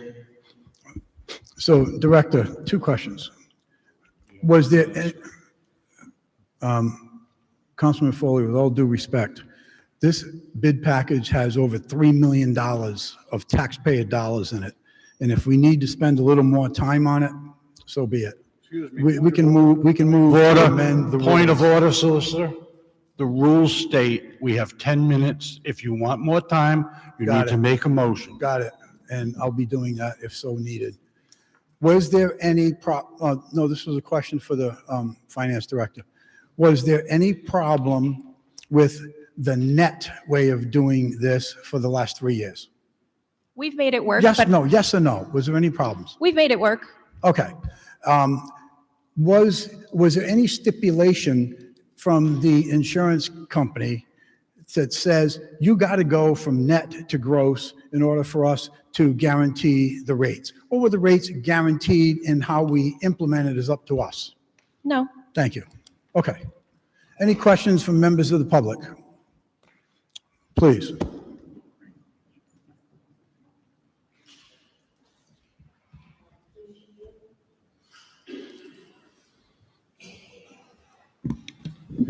Thank you. Ann Sheridan, Ward 9. I think this is really a huge accounting issue, but So one of the questions is, am I not understanding that we might hire new firefighters this year in addition? Didn't we have a fire school going on that we're bringing on new firemen? And does these numbers account for any additional staff that could be coming in? I'm not sure. Send that I'm over not to you sure I heard guys. the question. I'm sorry. Does the amount of insurance cover any potential new staff coming into the city? Well, the Or only the insurance, staff that's on the books today?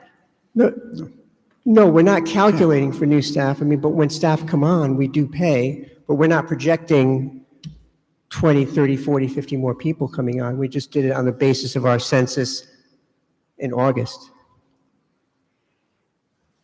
So my other question is, when you issue a check to the insurance company, I'm assuming the check is based on, say if you pay it monthly, it's 1/12 of the premium, right?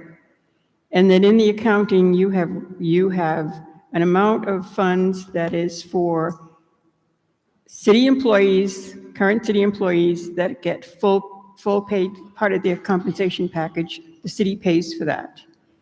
Then there's a second round of people where municipal police or fire can get extra insurance for their spouse or whoever, or for themselves. And then the third is the retirees that reimburse you for the insurance that they get. Do you account for each of those sections on the city's books? So you have separate GL numbers for each of those. So the money comes in and comes out. The three accounts are police, police life insurance, municipal life insurance, and firefighter life insurance. So we have three line items, yes. So the line items pass in and out. So at the end of the year, the line items balance. They Well, should. the two balance, and there's one where the city's got to pay out directly. So there's one obligation for the city and two that just balance out. We hope at the end of the fiscal year that they all come within budget. I just think that the question could be simplified by general ledger accounts that just flow in and out so that you understand that at the end of the year, the police, the firemen that are retired that are reimbursing zero out, that they're reimbursing, that the police that are getting extra insurance are paying the extra insurance to the city so that you end up netting from a separate account that you can see and that they could present this to you. It's just too confusing. I'm sorry. It's fine. I'm sorry. Thank you. Do we have any other questions from members of the public? Do we have any questions from members of the public? Councilman Napa, to your point, if this were to be approved at what they're talking about now, $123,111 per year, that's a monthly payment of $10,259. If we go the way that was apparently testified to working okay, it would be $3,702 a month. So, yeah, I see the cash outlay big and the return, we don't know what the heck the return's going to be. It's all based upon what you get. Anyhow, I want to assign a PCR to this, and I believe it would be PCR 9925, Madam Clerk. Okay. Councilman Napa, would you entertain a motion?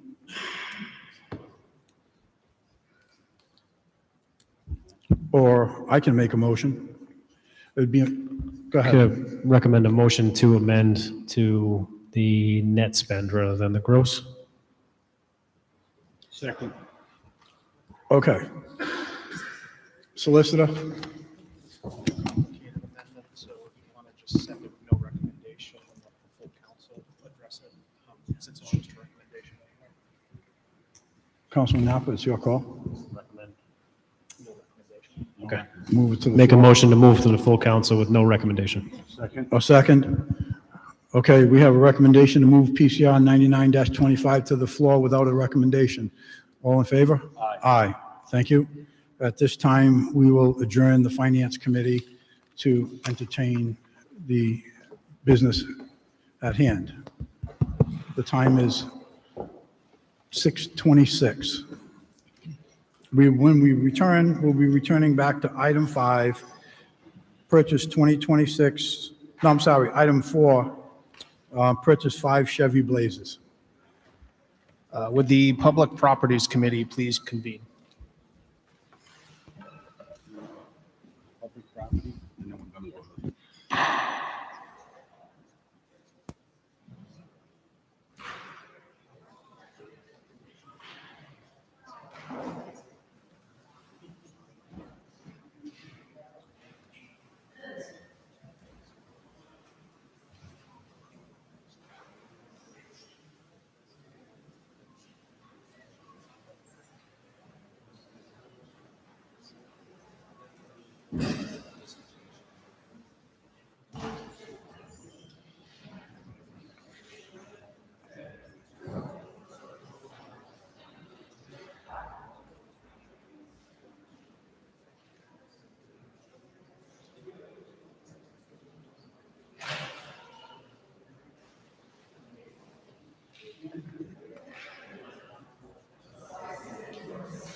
Affairs comes to order at 6:30 p.m. First up, acceptance of minutes from committee meeting held on June 16, 2025. Do we have a motion? Move favorable action. Do we have a second? Sal. All right. Oh, second. Moved by Councilman Foley, seconded by Councilman DeLuise.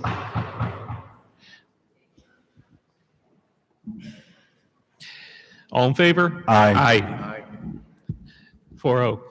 Okay, we have 3 items on the agenda. We're just going to stick with the first one for now. First item, PCO 16-25, an ordinance amending the zoning ordinances of the City of Warwick.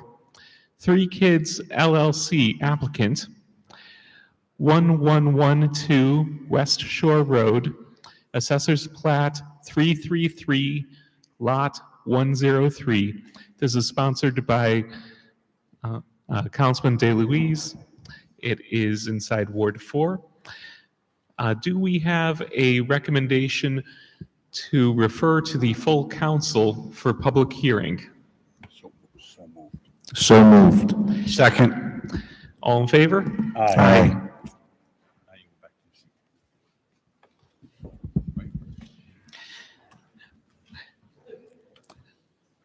The committee shall adjourn for now and pick up the remaining two items later. The time is 6:31. Thank you.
Mr. Sinapi? Here.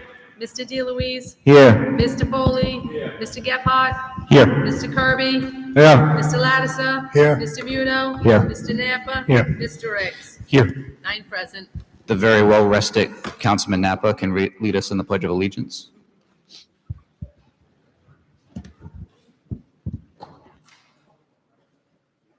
Pledge of allegiance to the flag of the United States of America, to the republic which stands one nation under God, indivisible, with liberty and justice for all.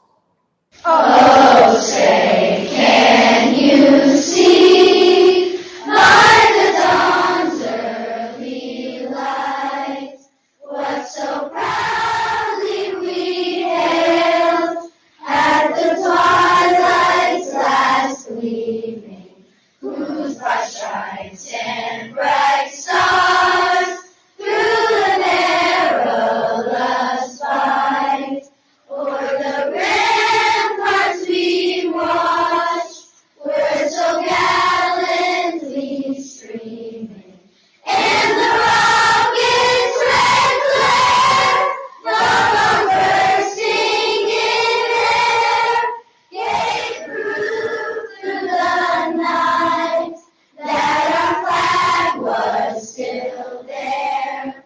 Oh, say does that star-spangled banner yet wave o'er the land of the free and the home of the brave?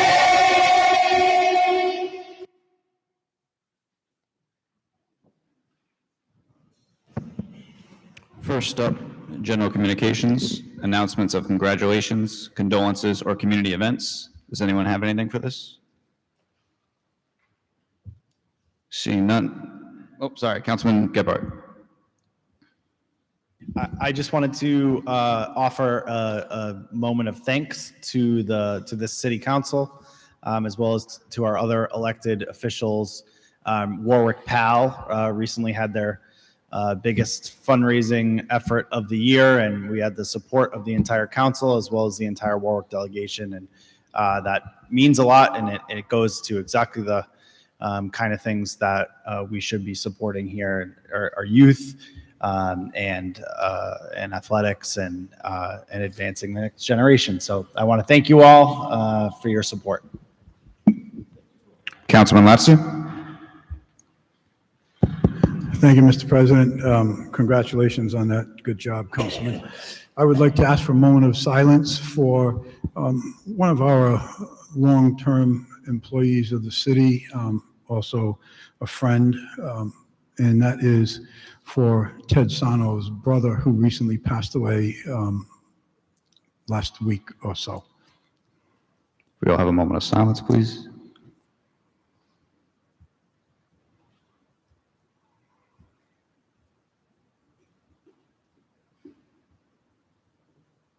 Does anyone have anything else for this item? All right, seeing none, next is presentation of findings and recommendations regarding the school department and its finances by the Warwick Public Schools Budget Commission, informational only. As a reminder, that means the public and the council may not ask any questions for, during, or after this presentation. However, I highly urge council members, if they do have additional questions besides what we've already submitted prior, please write them down and we'll get them to the commission afterwards.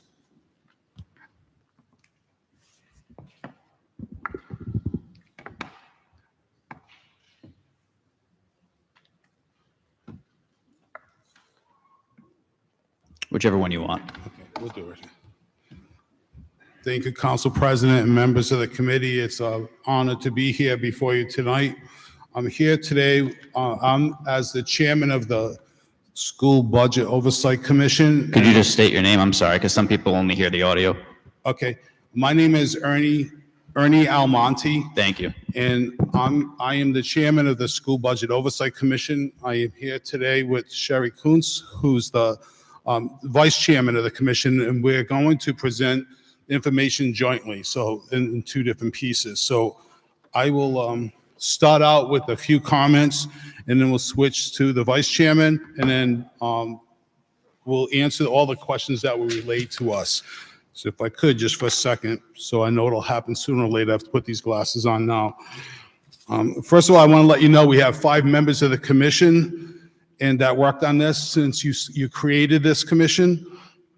And I want everybody to know that besides just the time that we saw at our meetings, there were numerous hours on both meeting with people in the school department, meeting with each other, reviewing documents. There's a lot more than just what you saw. It was sort of like a duck that you see going smoothly, but the feet under the water are moving really fast. So we did a lot of work during this time. But I especially want to call out our vice chair, Sherry, and Angie, that worked on this commission, because the two of them put a tremendous amount of time into what we did here, and they deserve to be recognized separately for the work that they did. And I'm grateful to all the work that they invested in, the time they put in. I want to talk about process. First of all, I can see why there was frustration as you moved forward in the past, because even with us, with the commission, there were several iterations of the budget that we received, constantly doing the work and getting new ones. And as we talk to you tonight about the reasons for those, you'll see that many of those will be corrected with the recommendations that we make to you tonight and that we make to the school committee. The first thing is I want to thank a few people. Sue Baker, our clerk. I've worked a long time in government, over 30 years. I have to say, probably the best clerk I've ever worked with in my whole career. She is outstanding at the work she does, and she kept us on task and helped keep us in line with what we had to do. But I mean, truly outstanding, the best I've ever seen. Lynn, your treasurer and finance director, Mayor Bocosi, council president, Councilman Latissa and Muto, thank you very much for coming to our meetings and asking questions and keeping us on task as well. Chairman Galligan, a great opportunity to work with you, and there's a trust and respect in you as well.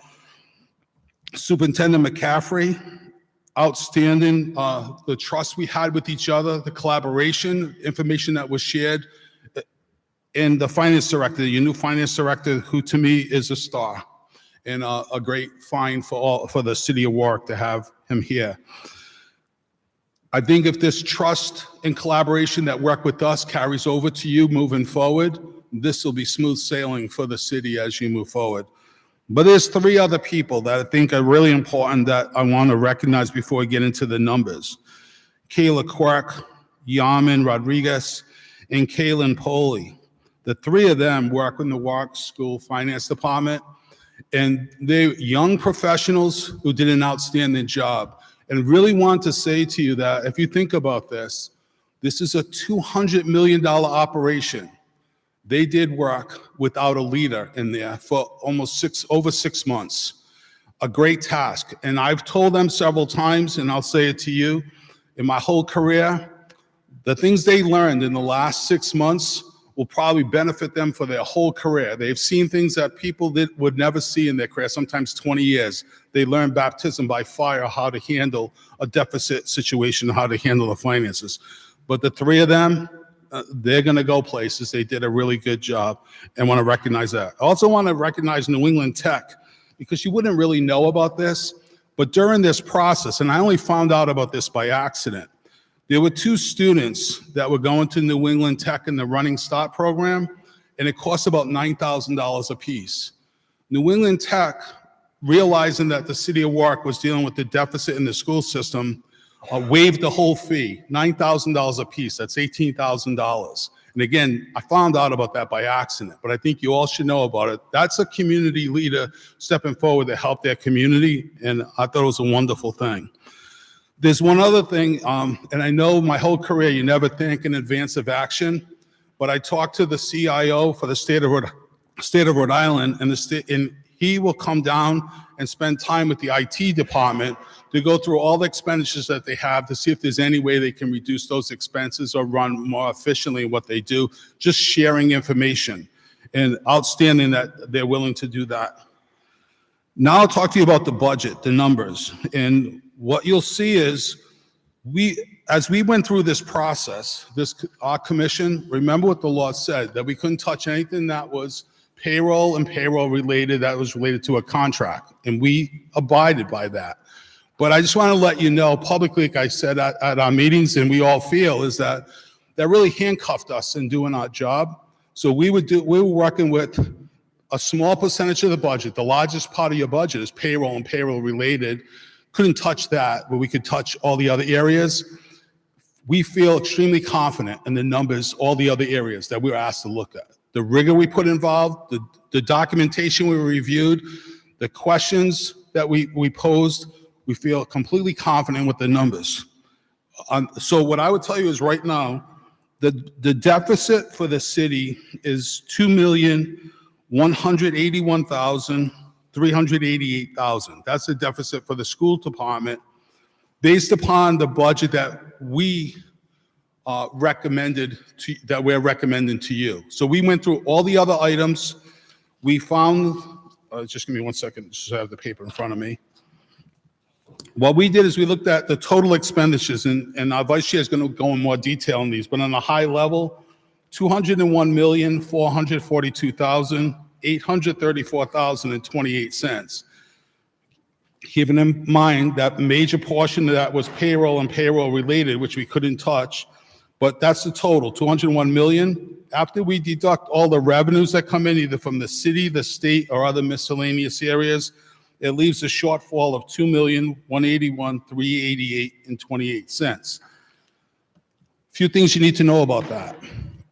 There's a one-time savings from the insurance fund. They took $2 million, and we were fully supportive of this. Take $2 million from the insurance fund to offset the deficit. But you have to remember that this is recurring expenses, and you're using one-time money to do that. But it wouldn't be a good practice to fund that amount and have taxpayers pay for that amount when you have money sitting in a savings account. So it did make sense. Take this one-time money out of the insurance fund and offset part of those expenses. There's also $152,000 in opioid money, which the city used to pay for a school expenditure, which is a recurring item, but you wouldn't have recurring revenue. And we have to keep in mind that there's a deficit, the big one that caused all this to take place in the year-end fiscal 25, that we've heard, and we'll never know the exact number until the audit is done, is approximately $5 million. So you have deficits from 23 and 24, a total of 1.2 million, roughly, approximately 5 million from 25. Walking into this year, this would be another 2 million short. And then keep in mind that going forward to the 27 budget, you won't have the $2 million again from the insurance company to take out of the savings. And then we'll have to spread the $5 million deficit over 5 years. That's another million. So you're basically going to walk into year 27 with approximately $3,152,000 deficit before you even address payroll increases and things like that. So just to summarize high level, and I'll turn over to Sherry, the vice chairman. High level, you have 23 and 24. 23 originally was a surplus, but when the audit was done in 24, found out there was a mistake in 23, which turned 23 into a deficit. 24 was a deficit. Combined, that was approximately 1.2 million. 25, which the audit isn't done, will be approximately $5 million. We'll know for sure when the audit's done, which probably won't be until December 31st. And then this shortfall right here, approximately 2.2 million. And keep in mind, you don't have to deal with it today, but in the 5-year plan, when we come back to you with a 5-year plan, we're starting out 3 million short in that year. So I'm going to stop here. We have more to tell you about, but we're going to stop there and turn it over to the vice chair to talk a little bit about the budget and process and findings. So, sure. Thank you, Ernie. Good evening, Council President, members of the council, and members of the public. As Ernie said, my name is Sherry Kuntz, and I'm the vice chair of the commission. And I'm here this evening on behalf of the commission to provide an update on our work regarding the school department's finances and to share our observations and our recommendations. It's not an exclusive list. I just kind of pulled together the items that were of most concern and largely contributed. Over the past 5 months, the commission has worked diligently with the administration to review the school department's budget, financial practices, and long-term outlook, with our focus being on our goal. Wait, sorry, this is awkward. Okay. With our focus being on our goal throughout this process to provide an independent, objective assessment that supports fiscal responsibility, strengthens transparency, and ensures that public resources are being managed in a way that best serves our community. It's important, I think, to recognize that the budget challenges that are facing the school department didn't arise overnight, and historical budget overruns are driven by several recurring factors. Rising personnel costs, unfunded mandates, the absence of timely and accurate financial data, a lack of strong financial oversight and financial skill, and decisions made without the benefit of reliable long-term forecasting. In some cases, short-term solutions have been used to close the gaps, but as we've seen, these approaches often defer the problem rather than resolve them. Just as these issues developed over time, they're not going to be corrected overnight. Strengthening internal controls, rebuilding fiscal discipline, and changing financial culture requires a sustained effort, leadership, and accountability.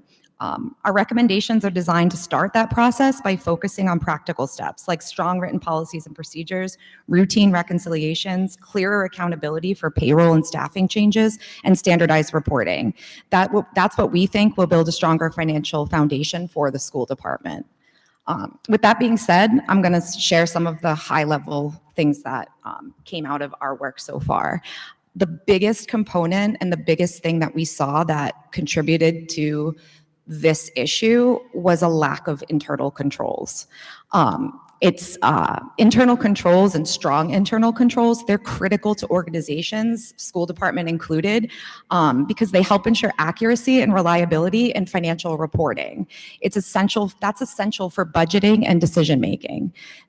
They identify issues early, such as unexpected costs or discrepancies. That allows prompt, proactive management. You can make the change now instead of letting it spiral till the end of the year.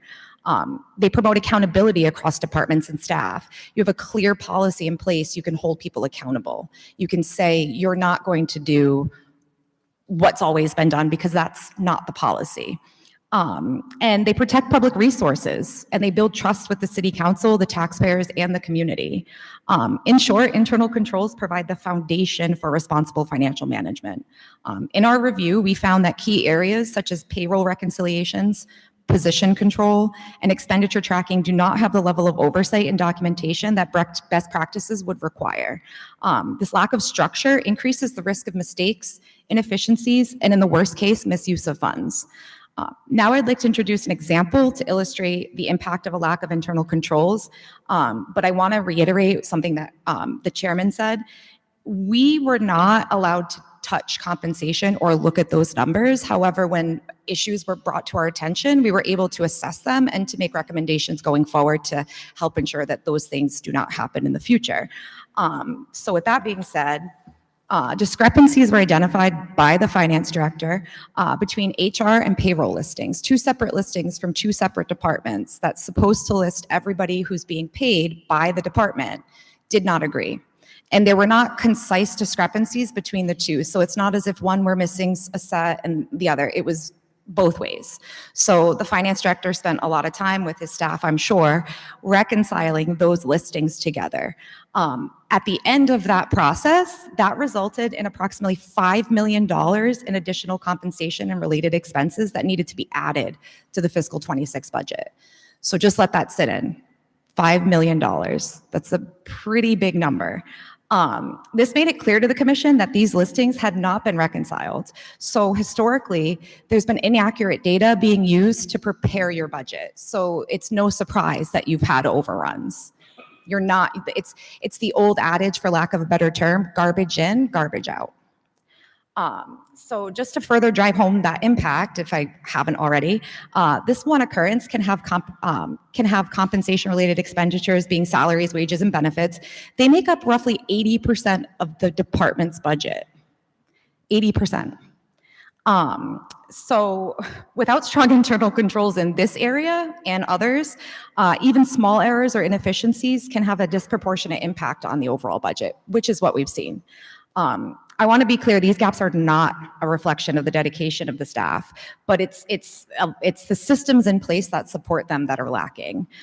When internal controls are weak or missing, staff are left without the tools they need to manage public resources effectively and transparently. Our recommendation to that point was that the school department prioritize establishing and enforcing stronger internal controls. We provided them a list of policies that we think are best practice, and it's our understanding that they have already started implementing those recommendations. Next up, tracking of grant funding and related expenditures to also include personnel-related costs. The commission, in working throughout this process, we identified that grant funds and their related expenses are not or have not historically been properly tracked. So what happens with that, a large number of grant funds come with funded positions. So if you're not tracking who's hired under a grant fund, it's impossible to tell when that grant expires which positions are also going to expire. And what we've seen is that historically, grant-funded positions were often continued even as the grants approached term expiration without sufficient analysis by the administration to determine how to absorb these costs within the department's budget.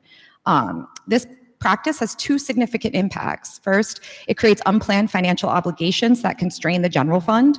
And second, it reduces the school department's ability to make informed staffing and budget decisions. It's impossible to know where your general funds are being allocated if you can't parse out what's general fund and grant funded.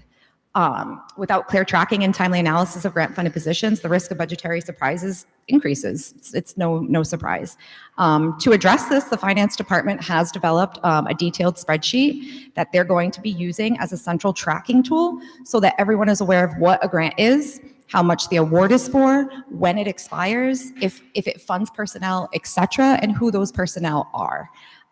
Furthermore, the department has also implemented a policy that the finance director and superintendent must review and approve any grants and the use of matching funds. So that's accountability with respect to your grant-funded positions and grant funds in general, because it's not just personnel, there's other expenditures that are included under the grants. The last point I want to make for this high-level overview of the big issues is enhanced budget to actual reporting. Another area of concern identified by us was a lack of usable forecasting and analysis reports. Currently, the budget to actual reporting doesn't provide the level of detail needed for effective financial oversight or proactive decision-making. Without timely and comprehensive data, it's extremely difficult to anticipate potential overages, to adjust unexpected costs, or to identify trends that could impact the department's fiscal health, and to identify them promptly, in the moment, not months later or at the end of the year when the audit's done and, oh, wow, we've got a deficit. We've mentioned it, I want to point out a lot of these policies we've recommended throughout the process.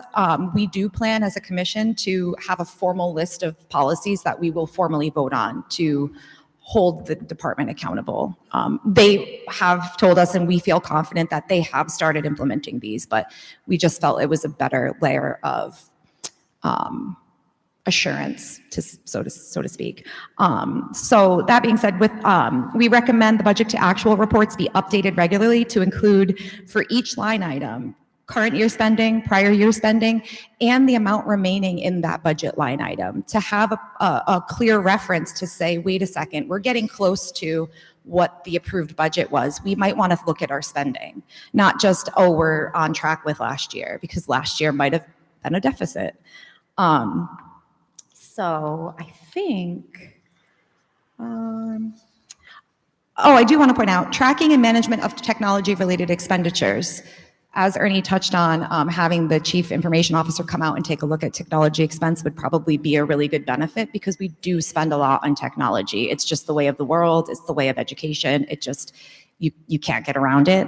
That being said, products are transitioning, so softwares now are becoming software as a service. You're paying a subscription for software that in prior years you probably have purchased with a one-time fee. As these softwares evolve and these subscriptions continue, there's opportunity for overlap. There's opportunity where one software might do something that two softwares do.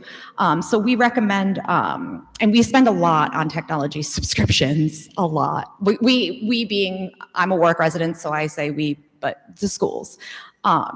So as they continue to rise and softwares continue to change, we think it's a good idea to do in a deep audit of your subscriptions.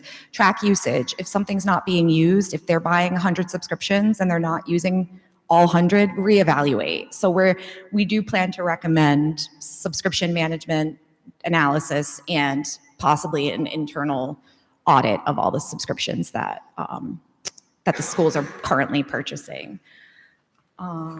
So with that, I think, turn it over to the chairman, and we can start addressing some of the questions, which I probably already addressed in this, but some of the questions that we received from some of the council members earlier this week. Okay, thank you. If you don't already know, she's a Warwick resident, so you have a treasure right in your backyard that understands the stuff very well. It's a fabulous addition to this. I credit the school committee for naming her, because she is absolutely outstanding on this commission. A few things, the vice chair mentioned about things like payroll. If you think about the payroll piece, and talked about the $5 million off. I talked about that earlier, about those several iterations you have. We thought we were close to getting the numbers close to zero, and the next thing you know, you find out the payroll's off by $5 million. And I think it's important to know that, certainly understand in a time of crisis, people are making decisions in a leadership position, but hired outside contractors to do the work, and it's about $60,000 outside contractors to come up with numbers that were off by $5 million. You're better off not spending the money and let us find it on our own. But we wasted several weeks going through this number to find out that the numbers were wrong, and the city had to pay that money. It would have been better off not spending that money. And I think it's need to say that. The Munis system, you should know that this is the accounting software, budgeting, payroll, all that information. The city side, the administrative side of the city uses Munis, and the school used something different. But they did sign a contract to work with Munis last year, which is wonderful. It's a real good system, and it'd be great that the two are working together. But you all should be very much aware that in the year 2025, the school department spent $260,000 on this and didn't use it. So it's $260,000 you pretty much just burned without getting any value whatsoever. But in 26, the number is about 340,000. And I know I did this without looking. So the first one was 260. This one's 340,000.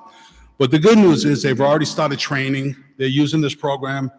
And I'm telling you, this will be a great addition to the school department in accountability, transparency, the information you get. But I thought you should know that the 262 got no value last year. That's a lot of money.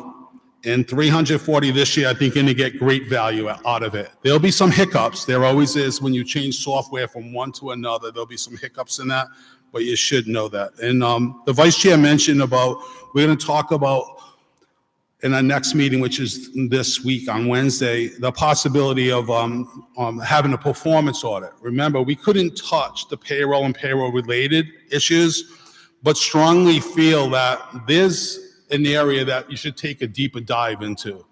So we're going to look at making a recommendation to have a performance audit done on a few things.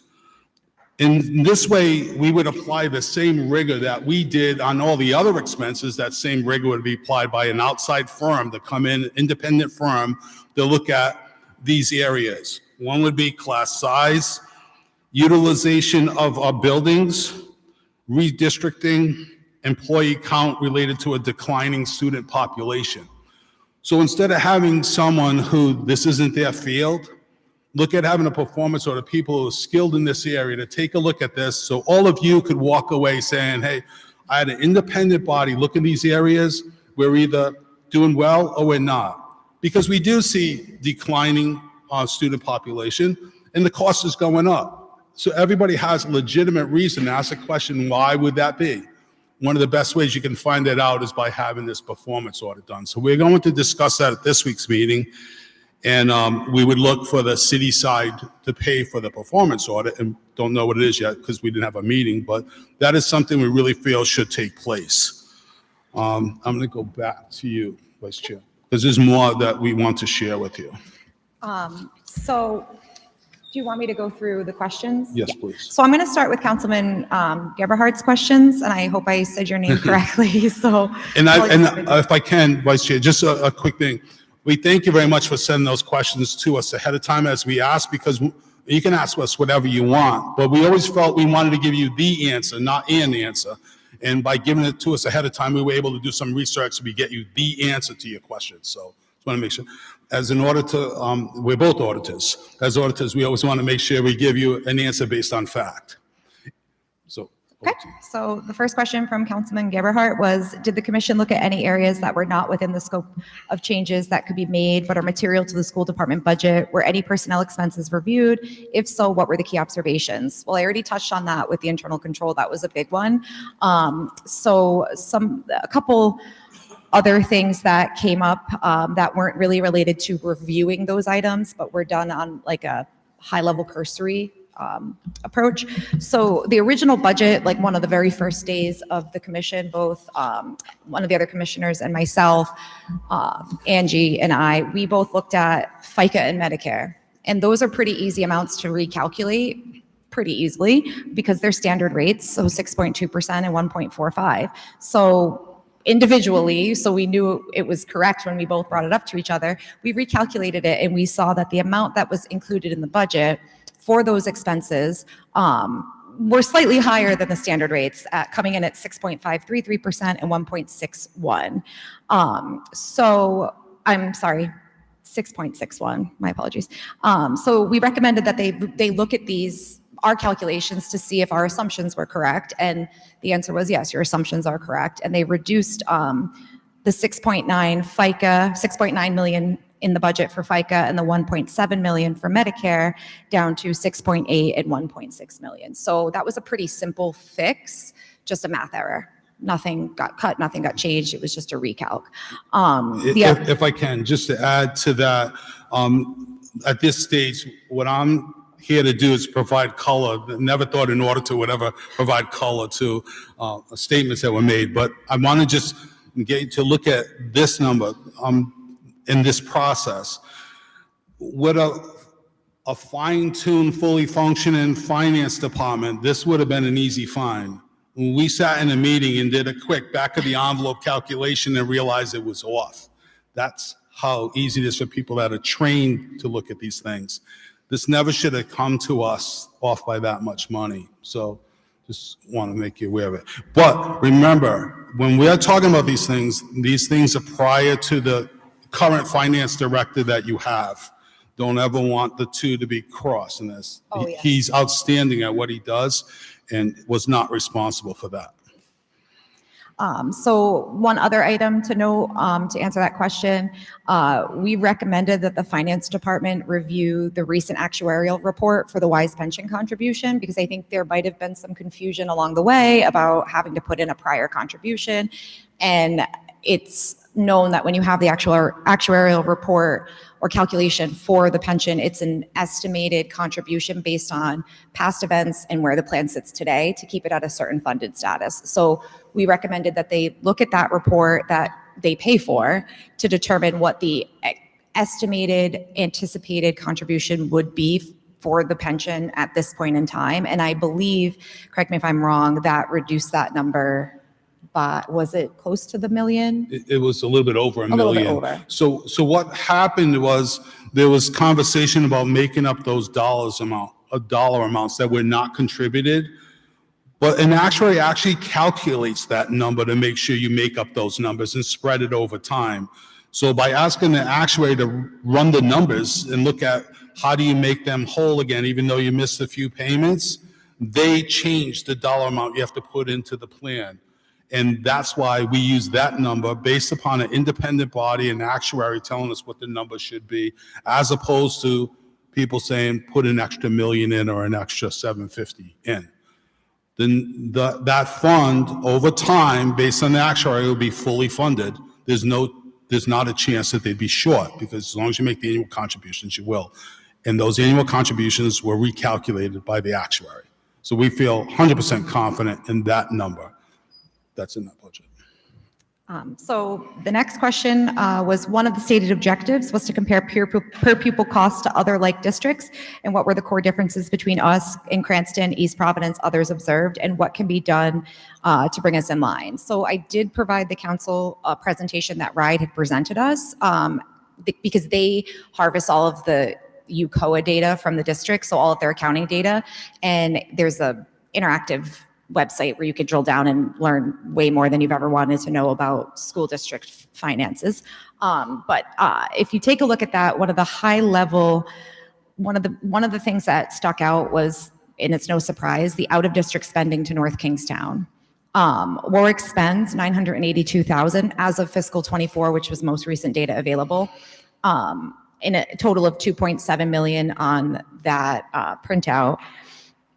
Cranston spends $45,000 of $772,000, and East Providence spends $0 out of $232,000. The administration is well aware of the high costs that we spend to send kids to North Kingstown. It's kind of considered one of those unfunded mandates, because there's not really a whole lot that the district can do to stop it, or so they think.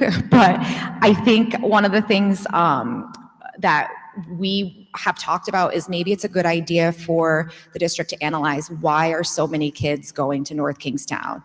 forget what they say, what's the real reason? And maybe if it's sports, we need to look at our sports programs and we need to maybe invest a little bit more in those programs to have those kids come back here and draw in some other kids so that instead of us spending the 982,000, we're getting the 982,000. It's that outside the box thinking that would probably really help, because at the end of the day, you can't, it's tough to tell the kids they can't go to the other districts for whatever program they're going for. If I could, Vice Chair, just to jump in on this one. So this one's really important, where a lot of people frown upon if we use the words, if you run it like a business. But let's talk about if you run this like a business. Let's say, for example, which is true, you have 7 girls from Warwick playing North Kingstown soccer team. So they go to school there and you have to pay, let's say, $20,000 a piece for each one of those schools. Pay that to North Kingstown times 7 is $140,000. If I'm running this like a business and it's the coach, let's say we do a survey and we find out it's the coach.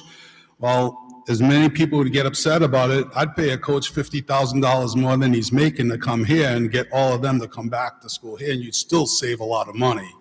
Or let's put it a different way. Let's say, let's use an example, Rhode Island College started a cybersecurity program. What if you started a CTE program on cybersecurity, partner with Rhode Island College, and maybe get kids from other towns coming to this city and paying you the fee to come here.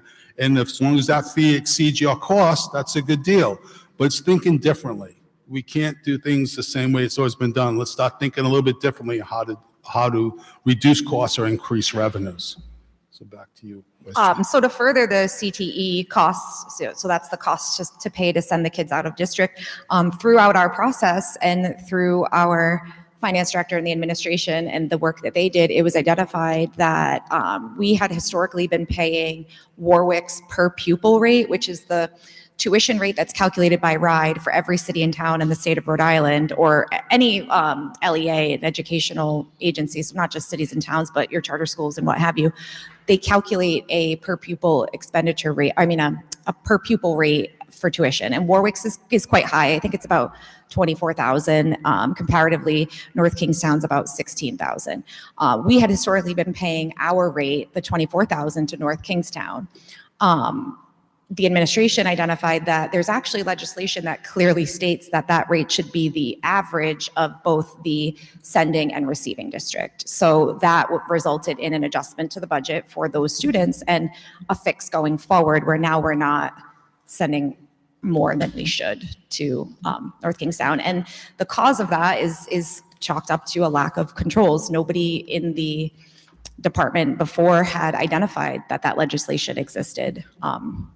So that's just a real eye opener, I guess. So that was I think Mr. Councilman Ladisor's question was, what was an aha moment? That was one of them.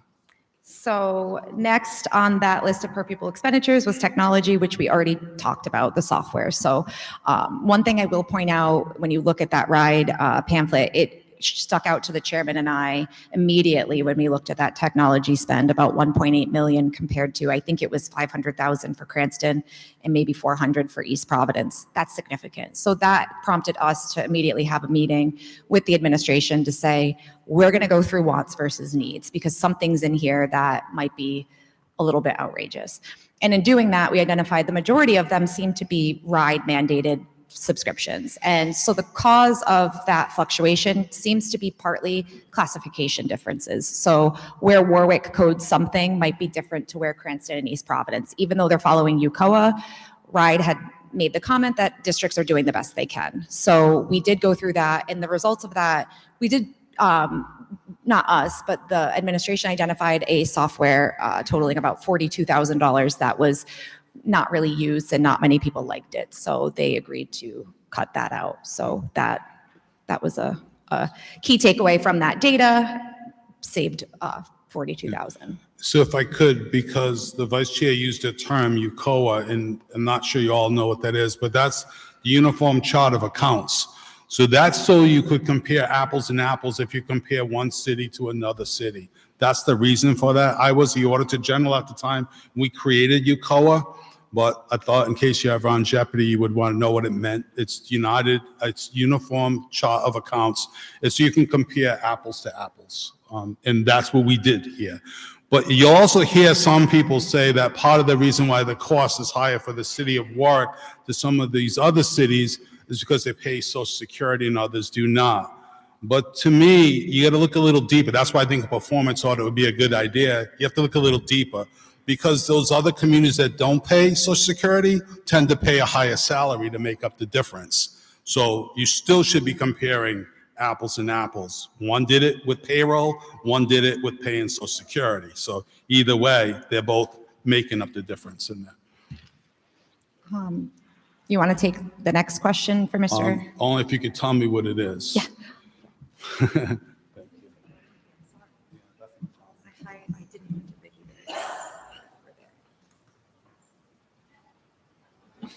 Okay, so the next question on this is what contract term should be the highest priority for upcoming contract negotiations with the teachers union? And we talked about this. Sherry and I spent a lot of time going through these questions, and we really feel this is beyond the scope of what we were asked to do, because remember, we were told not to touch that area, so it's beyond our scope. But again, doing a performance audit would let you know those areas that would be either too much money that should be talked about or not.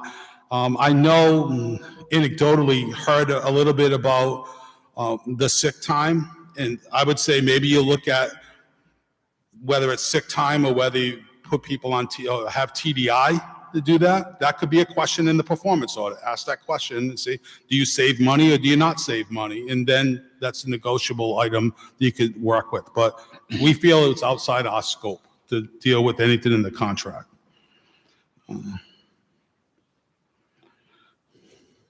It says, has been, the next one, it says, it has been said that grant federal funding creates expense revenue recognition issues due to the delay variability of reimbursements for Medicare and Medicaid expenses.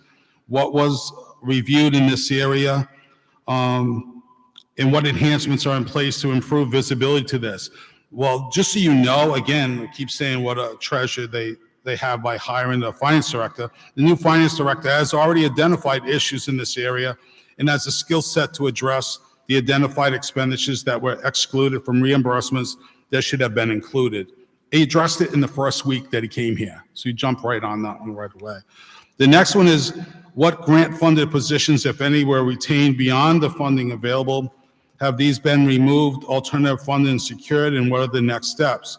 And we talk about process improvements, employee grant controls will address this, incorporating finance and superintendent in the grant approval process. The reason why we said that is grants were being approved not at the finance director and the superintendent level, which is where they should be. That's one of the process improvements the vice chair mentioned that we talked to them and they will be instituting here.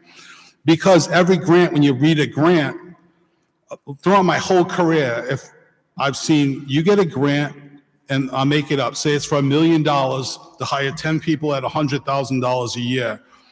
Everyone in the business knows you tell all the employees, I've got enough money to pay your salary for 1 year, 2 years, whatever it is, and at the end of that 1 year or 2 years, you don't have a job.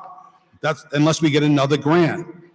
That wasn't being done here, number one. And number two, the other piece is that you shouldn't have people applying for grants without the finance director and the superintendent's approval because they may require matching grants. So I could ask for, I can come back and say, I'm really excited, I got a $1 million grant. Oh, by the way, the city's going to kick in $250,000. Well, you should know that ahead of time before you allow someone to apply for a grant and get a grant to know what the commitment is. So those processes are involved, been recommended and already being executed by the superintendent and the finance director. And I'm sorry for the walking back and forth. The next one, giving back to the vice chair.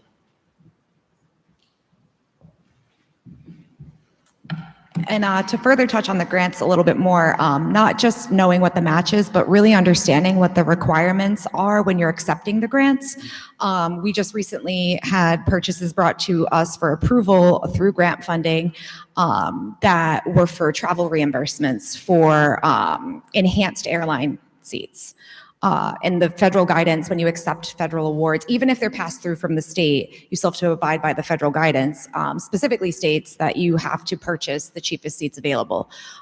So not abiding by that may never come up, may never be identified by the oversight boards, the US Department of Ed, but if they did, that jeopardizes our current funding. It means that the Department of Ed could ask for prior funding back, or they could deny future funding. So it's very important to update the policies to make sure that they're in alignment with what the federal guidance is, because that's what you're agreeing to abide by when you accept the funds. And I will say that immediately the finance director updated the travel policy to reflect the specific language in the guidance. And so it's a good example of immediate action, and going forward, as long as these things are continuing, we will be in better shape. So the next question from Councilman Geberhart is, what financial controls have been implemented at the direction of the Budget Commission, and what impact should we see from these controls?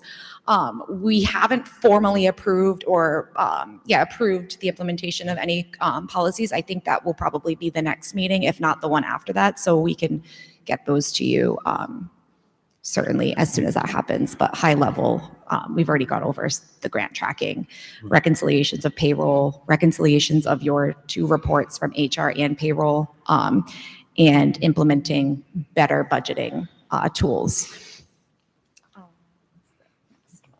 And keep in mind that all of these controls will help to reduce the chance that this would happen again, overspending on the budget. The next question was, what is the status of the munis implementation? How does this simplify a streamlined integration with city finances? I mentioned this a little bit earlier, but just very quickly, city side already uses munis, so at the school using it, they'll be able to talk in the same language to each other to share information. And we do know that the city, the school department has already started training. And as I mentioned before, just keep in mind, there's a lot put on them. They have to handle paying their expenses and running the school department and instituting software. Whenever I see in software throughout my whole career, there's always a hiccup in there. So there might be some, but I think you got the right team in there with the training. They'll get it going, and it'll probably take this full year before things are running smoothly by using new software.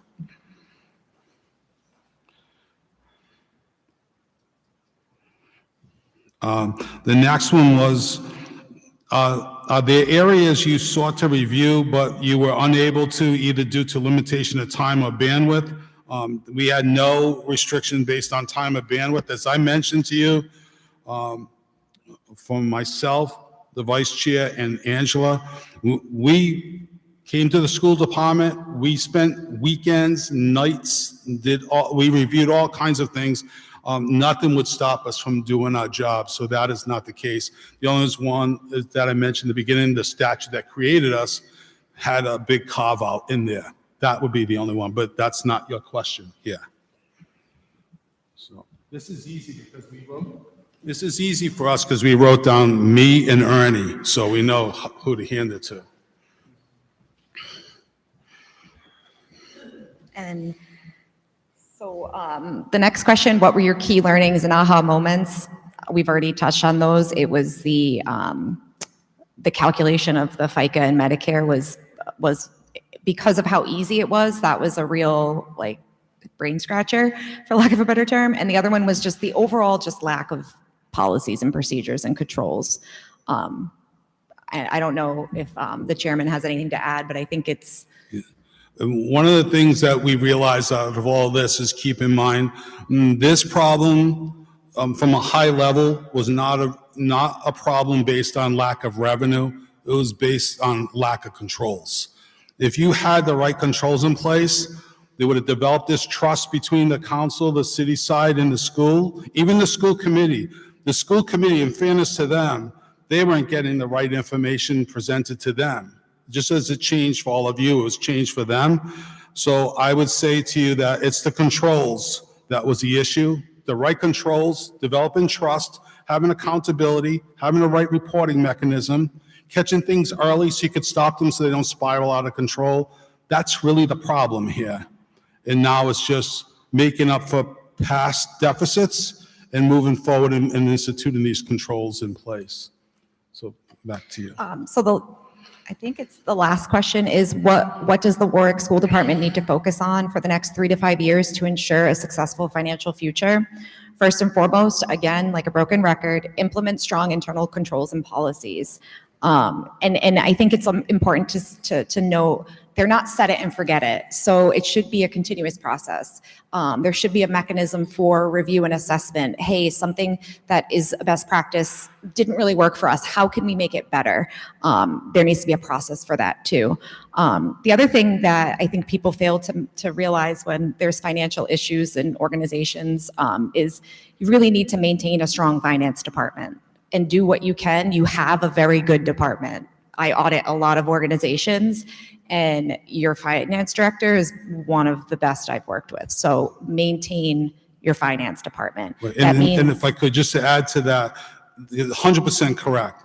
But it also involves mentoring, which would be provided, mentoring, leadership, which you have in this individual, and training. Those things will help develop a stronger. You have young professionals in there really stood up and did great things with little. With a little proper training, they're going to be superstars. I think they already are. They've learned a lot, but. Yes, I was just going to say that. Do what you can to keep them and to continue to invest in them, because it's very hard to find people who are qualified and also have the ambition and the dedication, and you've got that. So, and then the last thing I would add is continued collaboration and transparency with the city. I think this process really seemed to improve that. And I think ongoing communication and collaboration and the transparency is essential.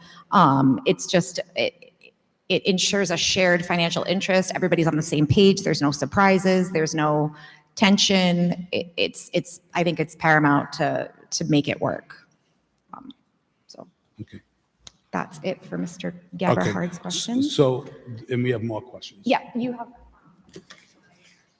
I have yours. Oh, it's on this one. We planned on standing right next to each other, but no, with this, no. So you're 1, 2, and 3. Okay. Sorry. Yeah, I figured it'd be easier for you if we were at 2 separate ones, but forgot we only had 1 set with the answers. The first one, if the commission's hands weren't tied by enabling legislation, what would be the additional actions taken and proposed by the commission, including the following: salary reductions, school closures, elimination of staffing positions, increase in the size of classrooms, reducing staffing through attrition? I would say all of those, we would apply the same rigor that we apply towards all the other expenditures. All of these would be on the table if we were doing that. So, but even if you gave us the opportunity to do that, I understand and I follow collective bargaining agreements. I know part of that is negotiation. So that would be the process. But we would raise all those issues.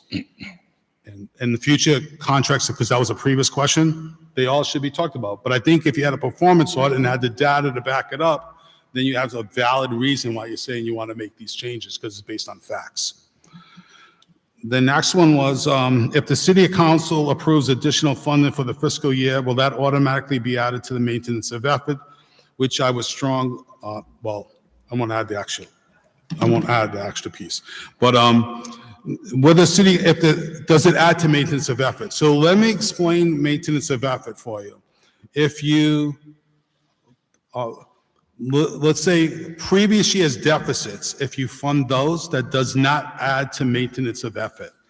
The way and I'm not a lawyer, I'm a CPA, I've done audits in this space. I'm speaking as an auditor, not as a lawyer. But what happens is, years over, you have a deficit, you fund that, that's not maintenance of effort. You, like the one we're talking about now, the $2 million shortfall, you fund that now, that becomes maintenance of effort. That would not be our recommendation anyways, you'll hear at the end. But if you do fund it now fully, that would become maintenance of effort. The next one is if City Council does not approve the $2.2 request for additional funding by the school department, what is the recommendation from the Budget Commission to the school department to balance their budget for fiscal year 2026? Keep it in mind, as I mentioned, that we couldn't touch the payroll piece. To me, you have a few options. Number one, you could fund it. Keep it in mind, if you did fund it, that adds to maintenance of effort. Number two, if you don't fund it, which is not a bad option if you really think about this. If you didn't fund it and you allowed the school department to spend according to the budget that we recommend, but always searching and looking for, through attrition in other areas, to reduce expenditures, that 2.2 million with them, the school committee can make changes that we couldn't make, so they can make changes. And the superintendent and the finance director can make changes throughout the year. So let's just say, for example, we're saying this budget is 2.2 million short. If you said, I'm not going to fund it, because it is an option, so we have to talk about that. If you say, I'm not going to fund it, and you say, I want you, the school department, to look at avenues to reduce cost further, who knows? Maybe at the end of the year, by finding cuts through attrition, people leaving, they could get that 2.2 million down to 1.8 million. And then you can fund that at the end of the year. But now you'll know that the school side did extra effort to reduce that number, and you could still fund it. I mean, we all know, you as a council, a mayor, you have a lot of other interests you have to solve. You have police, fire, public works. It's not just school. Everyone has to understand that you have a lot to balance. And so the school department, it can be put on them to try to find other avenues. And there's, like, I can go to a low level. Let's say we talked about, even in our commission, about purchasing of, let's say, supplies. Bring it up to the finance director level, bring it up to a higher level, because what's happening is you have some teachers and some personnel that want to buy from Amazon, someone might want to buy from WB Mason. And let's just say, for example, they spend $10,000 here and $10,000 WB Mason. But then we talked about it, and if you talk to one of them, they say, I'll give you a discount, anything above $10,000. Well, why don't you spend all $20,000 at WB Mason and get the discount instead of doing 10 here and 10 here? Those decisions of purchasing shouldn't be at any other level other than the finance director level. So it should be up at that level so they could figure out how to save money by purchasing in bulk, or maybe even combining purchasing with the city side to reduce expenses. And I'm going to take number 5 on this page. Number 4 is you, but I'll do 5 and then we'll give it to you.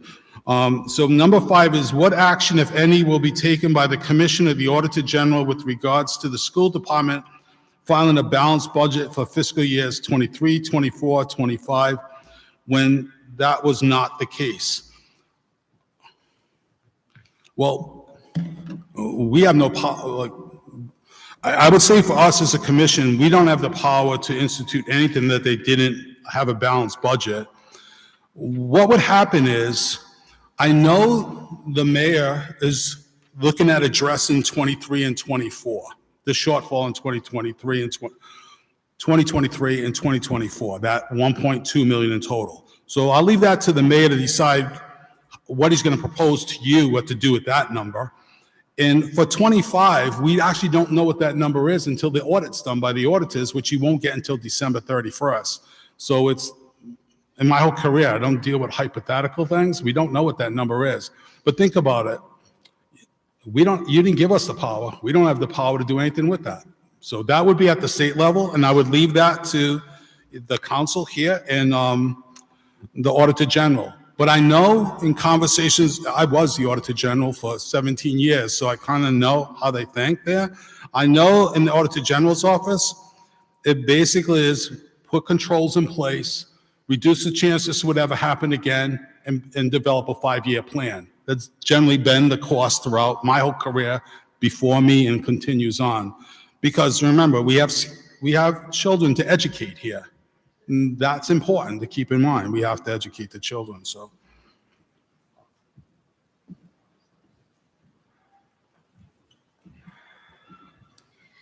Okay, so question number 4 would be, would the commission recommend quarterly in-person reports be presented to the city council by the school department finance director at specific city council meetings? We think that that would definitely increase transparency. We would absolutely recommend that. Providing timely updates on the financial performance, it creates an opportunity for early identification of issues before they snowball into bigger issues. Meeting regularly, the district and the city could be better positioned to address issues such as revenue shortfalls, expenditure variances, unexpected financial pressure from mandates, rather than waiting until the end of the year and taking an after-the-fact approach, because you can't really fix it once it's already been done. This collaborative approach would also allow both entities to adjust priorities, make informed decisions, and ensure fiscal resources are aligned with the community's needs throughout the year. The Budget Commission will discuss formally recommending that to the district, and we think quarterly meetings are definitely a good idea. So. Next, okay. So will the Budget Commission be recommending any mandatory state or city oversight, time-sensitive financial reports, or other financial accountability to the city and the city council? I thought that one aligned pretty good with the prior question. So the state legislation, the legislation that created the Budget Commission already built in state oversight by requiring the Auditor General to approve the deficit reduction plan. Beyond this, the Commission would not recommend any additional mandatory state oversight. Adding another layer it shifts the focus away from problem solving and collaboration towards compliance and bureaucracy, and that's never a good thing. So through the Budget Commission process, the city and the district have already begun addressing longstanding issues and building a more collaborative relationship. It's been pretty remarkable to see. Additional state involvement could hinder this progress rather than support the positive momentum that's underway. For that reason, local control should remain the focus, as the school district and city leaders are closest to the issues and they're the best positioned to make timely informed decisions. And I think personally, to further strengthen transparency and collaboration in the community, considering community input would also probably be a good idea. Nobody knows your district better than your teachers, your paraprofessionals, your parents, and maybe even some of your students. Like, it might be a good idea to reach out and have some type of collaboration with them to see what's going wrong and use that information to make decisions. The next question was, please provide a spreadsheet showing the proposed budget for fiscals 27, 28, 29, and 30, assuming the council approves the $2.2 million, and if they don't. This is going to be incorporated into the 5-year plan, which has not been presented to the commission. We've been focusing for the last 5 months on the fiscal 26 budget. The next step now is to address that 5-year plan. So that's in the works. And so you know, we requested from the finance director to develop that first phase of the 5-year plan and present it to us. You know, that's their department. They give it to us. Then we review the same way we did with this, line by line, year by year, and go over that plan. Understanding that, we know we need this estimated $5 million deficit in 2025. We'll know the real number when the audit's done, but say it's 5 million, which is the number that's been presented to us, somewhere around 5 million. That's $1 million a year that has to go into that budget. We know the $2 million that came from the insurance is one-time money. That's going to have to be built into the first year, year 27, that I told you would be roughly 3 million in the whole, 3,152,000 in the whole day one on that budget. But we'll work it into the plan. But the plan is going to be generated first from the school finance department and then reviewed by the commission, not us prepare it. We're not doing that. They're going to prepare it. The last question, what is the average cost per student to educate in Warwick as compared to the rest of the state? I also provided that breakdown for, I believe it was the fiscal 24 it's the current year that they have, both per pupil expenditures, so that's district-wide per total number of students, again, calculated by RIDE. And then there's another calculation that's done by RIDE. It's the special ed cost per student. So that it drills into that UCOA and it identifies all the special ed specific costs versus the number of students receiving those services, and it provides that rate as well. So just to point out, Warwick for the per pupil expenditures, so again, that's total per student, is about $25,526 per pupil. The lowest district is Cumberland at $17,011, and then the highest, not district, but education agency, is the Rhode Island School for the Deaf at $112,691. So the range is pretty large.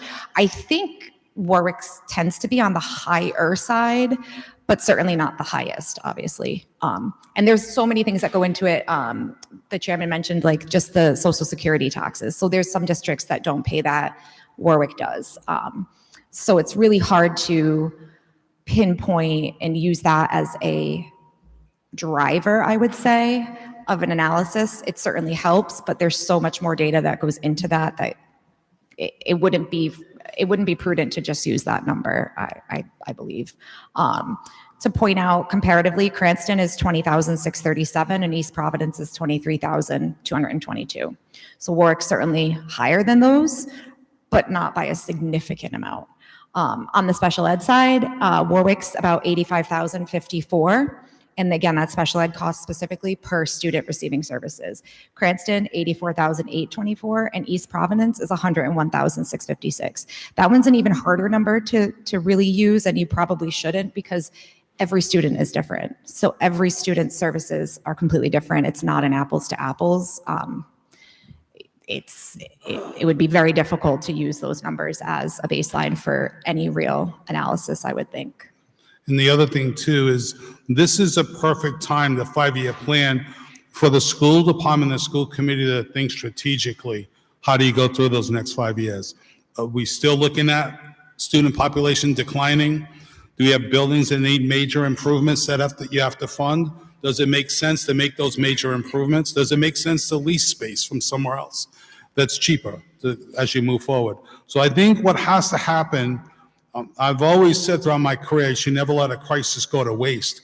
This is a great opportunity to look at everything and think differently in how you run operations and say, could I provide high quality education in a different form of delivery? And that includes everything, looking at class size, looking at redistricting, looking at the CTE programs, and all the things we discussed tonight. All those things should be thought about. You have 9 months until next year. So 9 months, you can start working on a strategic plan. If you do a performance audit, you'd also have some additional facts to base it on, and it'd be a great opportunity to do some future thinking. To me, to close out the comments on this piece is in truly having oversight, you should have accountability, you should have insight, and you should have foresight. The accountability portion is all the controls that the vice chair talked about. The insight is the accountability portion where they're communicating with the council and the mayor's office, the finance directors, quarterly meetings, what you spent this year compared to what you spent last year, roll forward, what does this look like to the end of the year, stopping things before they spiral out of control. That's all insight. And then foresight is that 5-year plan. And it's not just running the numbers in a spreadsheet and saying add 4% to all these things. It's actually looking at how can we do it differently in a more efficient manner and provide a high level education in a more efficient manner. That's what should be involved in all of this: accountability, insight, and foresight. Anything else? Okay, so we told you what the number was. We gave you all the information. We believe we answered all your questions. Mr. President, I don't know if there's anything else that you want from us to answer questions or whatever you want us to do. Okay, that's what I understood. So we're done with our presentation, except for the vice chair has a final comment to make. So it might be a little repetitive, but I thought it was important to say it myself. So on behalf of the commission, I just want to recognize, really emphasize the dedication and professionalism of the new finance director, Mr. Craig Enos. We're very, very lucky as a city to have him to help us out with this mess. Taking on the new role during a period of significant budget challenges and while the Budget Commission was being formed required exceptional commitment and leadership, which shouldn't go unnoticed. I'd also like to acknowledge the dedication of the members of the finance team, as the chairman mentioned, Kayla Quirk, Yarmaine Rodriguez, and Carlisle Vincent. They really did step up when they had limited leadership during the transition, and they did a wonderful job, and they continued to do a wonderful job assisting us throughout the process. Equally, I want to acknowledge the new superintendent, Mr. Bill McCaffrey. He stepped up, he showed up, and he worked really hard and tirelessly to answer our questions, even if some of them were, I'm sure, redundant.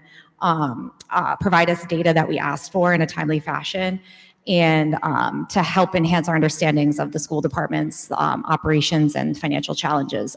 Everybody was super transparent. They withheld nothing. It made our jobs very, very easy. So the efforts of these individuals in identifying discrepancies, reconciling data, and providing timely information were really invaluable. The insights and support provided allowed us to perform a thorough and accurate review of the school department's financial operations, and we're all very, very grateful for their dedication, transparency, and fiscal responsibility. So in closing, throughout this, the chairman and myself both, obviously, we are very committed to the community. So we decided that we would like to donate the money that we earned for this job back to the schools. So we've brought checks. We would just kindly have you tell us, probably, Mr. Galligan, how we make them out. So, and Sean Galligan, just tell us who we make them out to. So other than that, that is it. Thank you for your time. And if you guys have any other questions, I think you all know how to contact myself and the chairman. We'll be happy to answer them, whatever you need. So Thank you all, and thank you for what you all do. Thank you very much to both of you, and apparently happy birthday to Ms. Kuntz, who showed up here for hours on her birthday. thank you. I wouldn't want to spend it any other way. No. Next on our docket is acceptance of minutes from the council meeting held on August 18th. Is there any objection to approving those minutes as presented? Seeing none, so approved. Next, we have public comment, Rule 41. After general communications and prior to the consent calendar at the last regularly scheduled meeting of the City Council each month, there shall be a period of time not to exceed 30 minutes during which citizens may comment about Warwick City government issues subject to the following stipulations. The total period of time for public comment shall not exceed 30 minutes. Comments need to be brief in order to allow as many citizens as possible to participate. Each citizen signed up and present shall have not to exceed 5 minutes to speak, provided, however, that if more than 6 citizens are signed up and present, that 30 minutes will be split evenly amongst speakers. Time shall not be transferable amongst speakers. The topics for comment shall be issues directly affecting city government. City council members will not respond to questions during the public comment period, and the public comment period session will terminate at the expiration of the earlier of all speakers concluding their allotted time or 30 minutes. Waiver of this provision requires a unanimous vote of the council.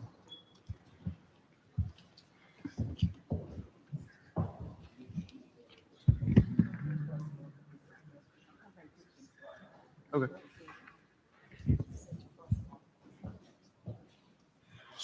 So we'll come back to the first name because I don't see him. So first we'll start with, I apologize in advance for any pronunciation failures. There are 6 people signed up, by the way. Danielle Dabai, sorry. Good evening, Council President and members of the council. My name's Danelle Dabai, and I live at 99 Midgley Ave, the last home on the shoreline path that has historically served as the most direct route to the water in my house.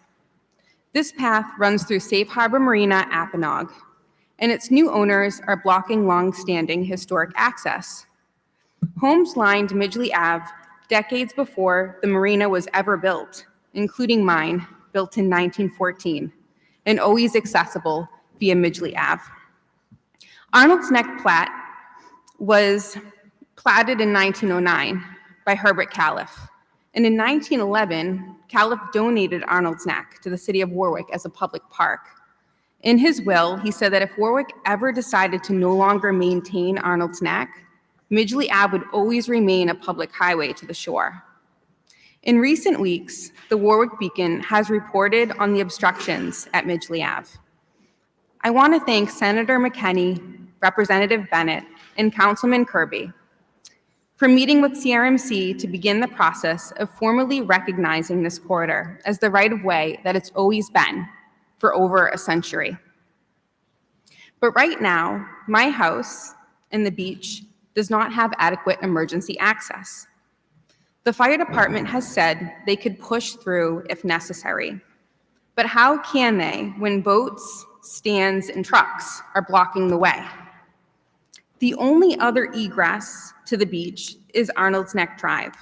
It's narrow, steep, and not adequate for staging in an emergency.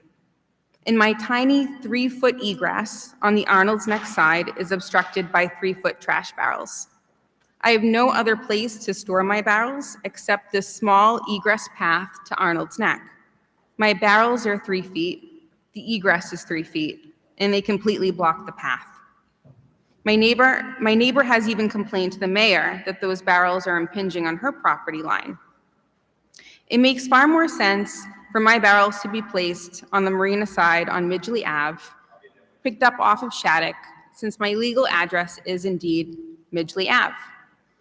I'm a seasoned nurse practitioner, and I know that this is more than an inconvenience. It's a public safety crisis. Children live at my house, people swim in the bay, they walk their dogs on the shore. Emergencies happen both on the water and on land. Midgley Ave has always been the safest and clearest path for response to marina patrons, to residents at my house, and to the public beach. It's not acceptable that the city has not enforced a clearing of these obstructions yet. Would the city of Warwick rather wait until tragedy strikes? And the law is clear. Under Rhode Island General Law 24-6-1, rights of way survive abandonment. That means abutters like me and my home still maintain rights of access, even though the road was abandoned in '58. We'd like the city to put this in writing within a resolution affirming that fact and enforce it. Multiple staircases from Arnold's Neck still lead down to Midgley Ave, and they're still used. They're egresses that residents have used for decades. The marina has no right to threaten people for using these staircases or to threaten to call the police for walking to the shoreline. My property has gotten oil deliveries through the marina on Midgley Ave for the past 60 years. My property also has a public sewer line running through the marina, and it was installed after abandonment with a city easement for maintenance. That's another example of how this corridor has continued to serve homes and utilities. You have 1 minute, Ms. Debye. But above all, it's unacceptable that emergency access is blocked right now. I understand process, but the city must step in immediately to restore access and protect both the rights of abutters and the public safety. You were elected for times like this. Our city council, our advocates, our protectors, to stand up against a multinational corporation that's bullying a neighborhood and profiting off our shoreline while blocking the very access our families have relied on for generations. Thank you. Next, I believe this is Ann Sheridan.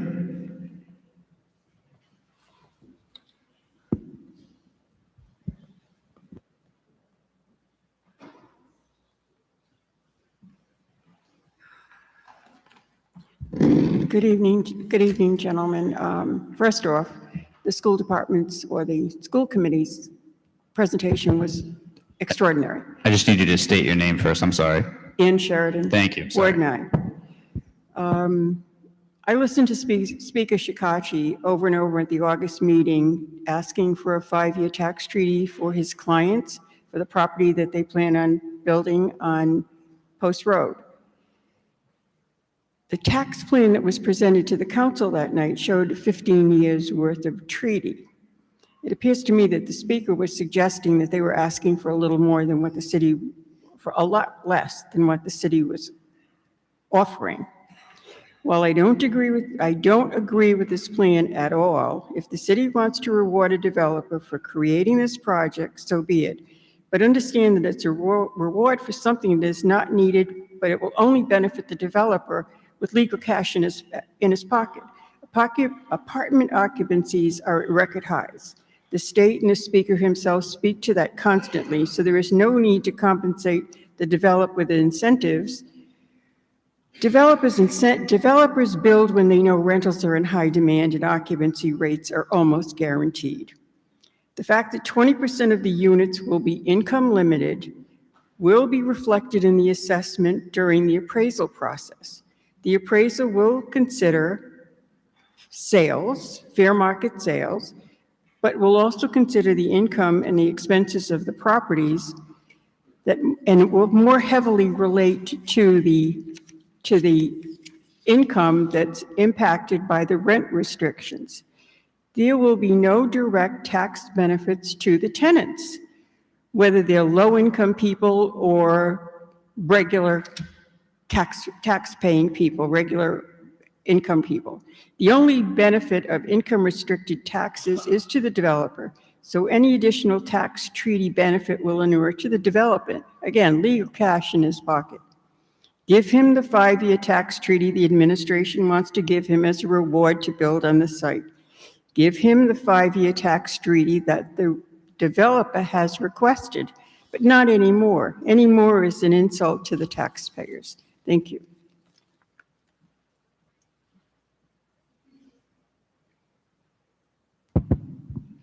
So I think this says Marge Pollard. Does anyone have a name adjacent to that? Just in case I'm really butchering it. All right, next is Richard Langstaff.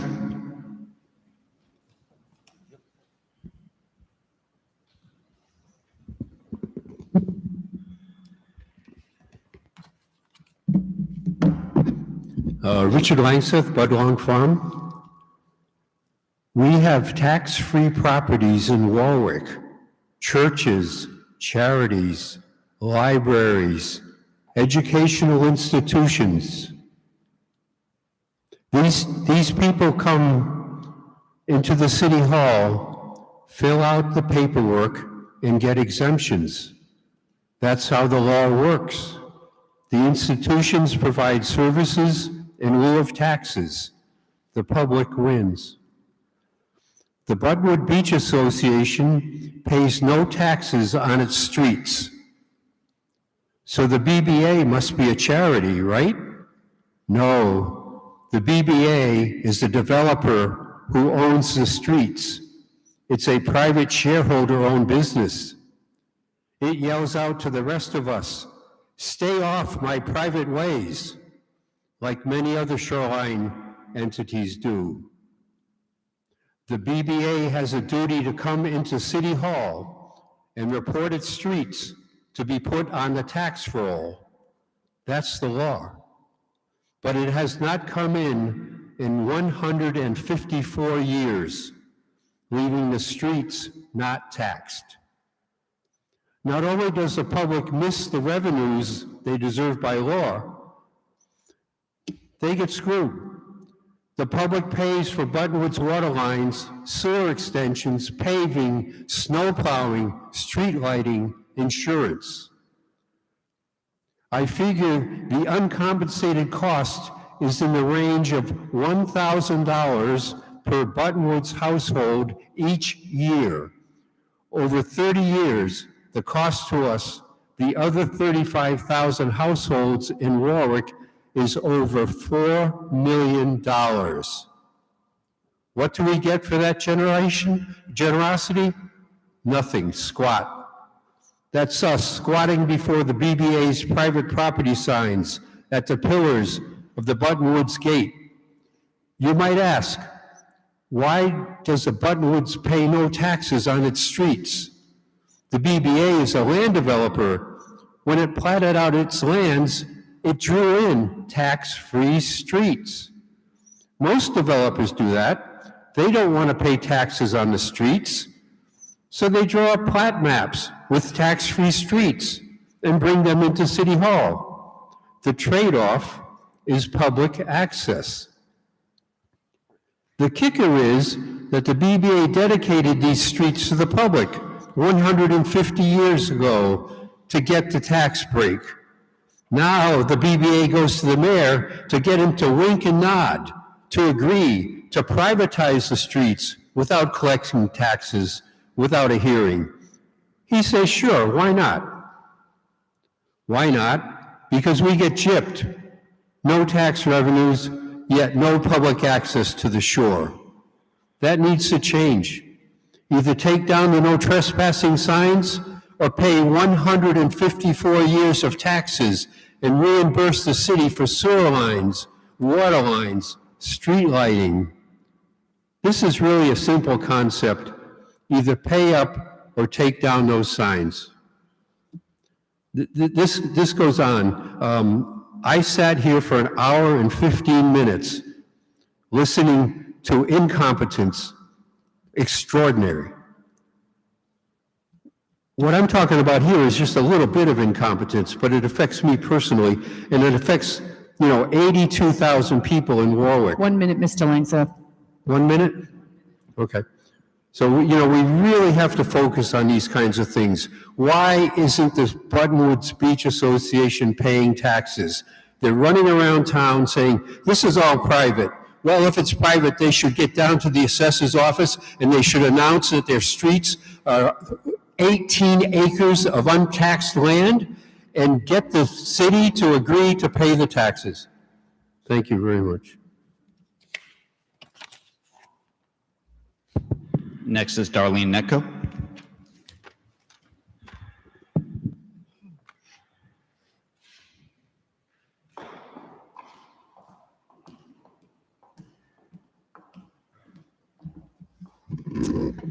Hello, I'm Darlene Netco, Ward 7.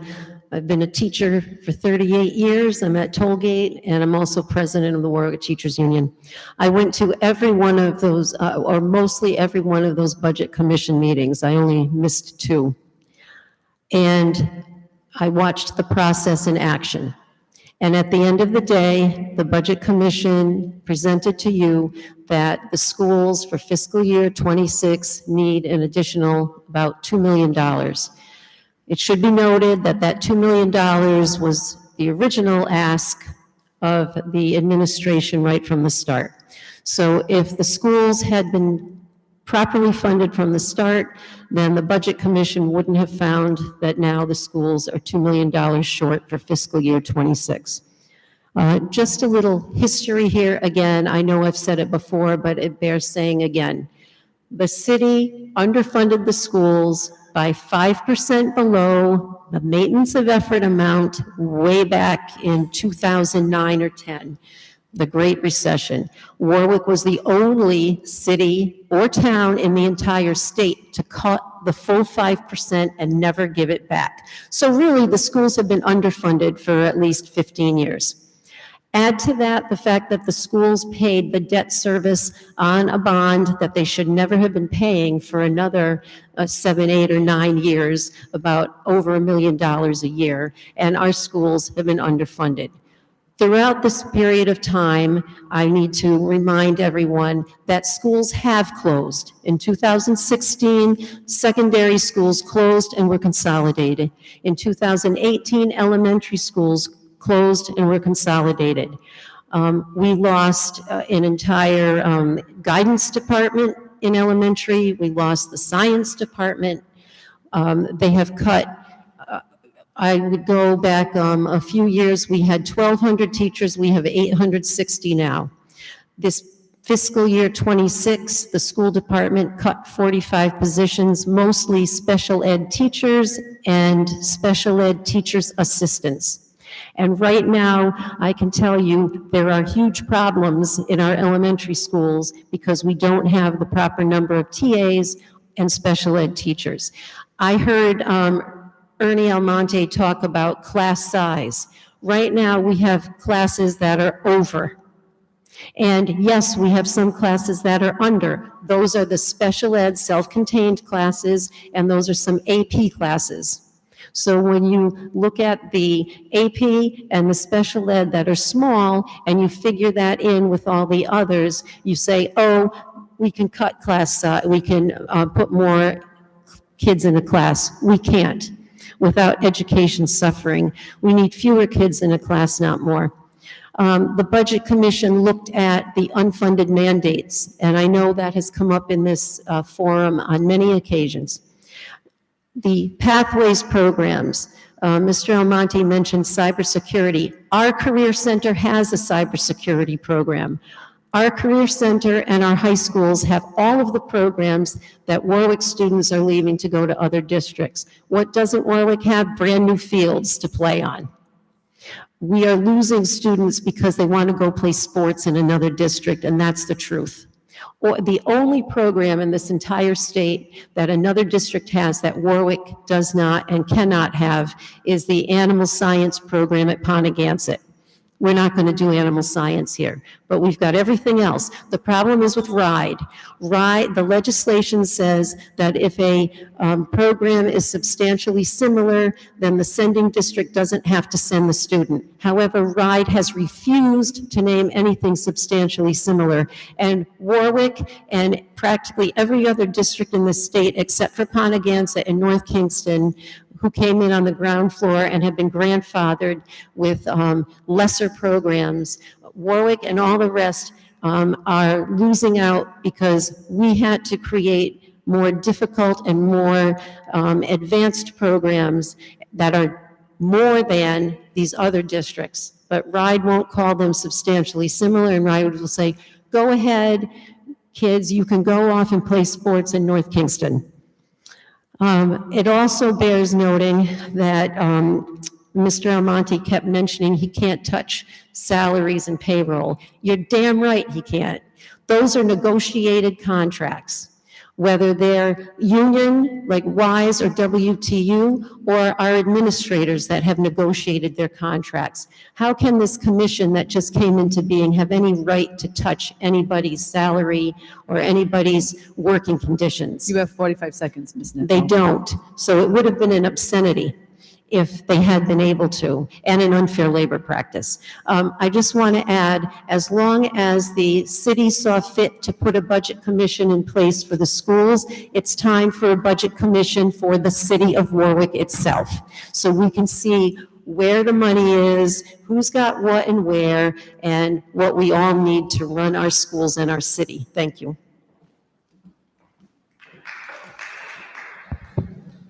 All right, and now I just want to circle back to the two people I didn't see. First, Rob Cody. And then, again, Marge Pollard.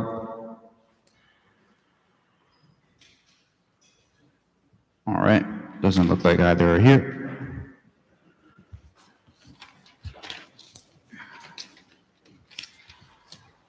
So next, that brings us to referred business. First, PCO 16-25. An ordinance amending the zoning ordinances of the City of Warwick, 3 Kids LLC, applicant 1112 West Shore Road, Assessor's Plat 333, Lot 103. This would be first passage. This was in public properties, so Councilman Ricks. Recommend opening public hearing. And motion to open public hearing. Motion made, seconded by Councilman Foley. Any objections? Seeing none, public hearing is hereby opened. Now you're going to make me do a roll call. All in favor, say aye. Aye. Aye. All opposed? Abstentions? Bless you. All right, so public hearing is hereby opened. So petitioner. Thank you, Council President and honorable members of the Warwick City Council. Attorney Joseph Brennan here on behalf of the applicant 3 Kids LLC. The proposal that you have before you is generally very simple, although sometimes it can look more complicated on the maps. The property is located at 1112 West Shore Road. It's got an existing single-family residence with an existing detached garage. What the applicant's looking to do is he's already been to the planning board. We have master plan approval, which is conditional upon a zone change approval here before the council, is we're looking to switch our current zone from A7 to the A7 Plan District Residential Limited Overlay District. This is one of those zones that's been created as part of the zoning ordinance and comprehensive plan to allow for greater density, because up until recently, Warwick didn't even have provisions for multifamily, although you do now have them for two families, but this would now turn the property into a three-family. So what we would be doing is keeping the existing single-family residence, demolishing the existing garage, and somewhat in the garage's space, it's a little bit to the north, putting a proposed two-family duplex, so side by side. The applicant is proposing a parking area right in the front that you can see, which will have access to West Shore Road through where his existing driveway is, but he would have to open up that curb cut a little bigger. And he would provide ample parking, what was required by the ordinance, which is 2 spaces per unit. So we have 3 units, and we'll be providing 6 parking spaces. And you can also see all the way to the north in that paved area that he has a proper turnaround. That way that last space has the ability to turn around rather than having to back out all the way through. So people would still be exiting West Shore Road forward facing. No one is rear facing out onto the road. It's a very busy road, so obviously that safety concern was a big bonus as part of the proposal. Additionally, if you can see on the map, the surveyor did a great job putting the dotted lines, which shows the building envelopes, which is allowed in the zone. We'll be meeting that criteria from the side yard, the front yards, and the rear yards. So although we did have the ability at the planning stage and through the city council stage to ask for waivers from the dimensional requirements, the applicant chose not to do so and has built everything within those dimensional criteria. Additionally, when you do change the zone to the A7 Plan District Residential, there's a formula that allows for that greater density. That density is 9 units per acre. And by the surveyor's calculations, we have just over half an acre, and we would be able to put 5 units if he wanted to, or if he was proposing, but it's just a further going to show the council he's only proposing 3. So he's really looking at the land area that he has, the ability to park the right number of cars in a way that doesn't stuff it all together, but looks like a very nice, perfect project for the area and the land. After this, if we were to receive the zone change tonight, we would then further proceed on through the planning stages where we would have another public hearing, our 3rd one, for preliminary plan review, and hopefully we would be able to do final either combined with preliminary or at an administrative phase afterwards. If the council has any questions, myself or the applicant is here. We'll do our best to answer them. Thank you.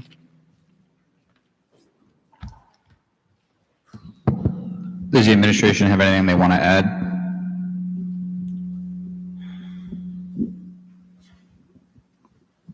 Also, make sure if you're not speaking for members of the council that you turn your mic off, because you can hear the system start to freak out when more of us have our mic on. Tom Kravitz, City Planning Director. Nothing to add, Council President. All right, Councilman DeLuise. Yes, I'd just like to say that I've been by the property. Well, I drive by it pretty much every day, and there's plenty of room there. I walked it, and I don't see that there would be an issue.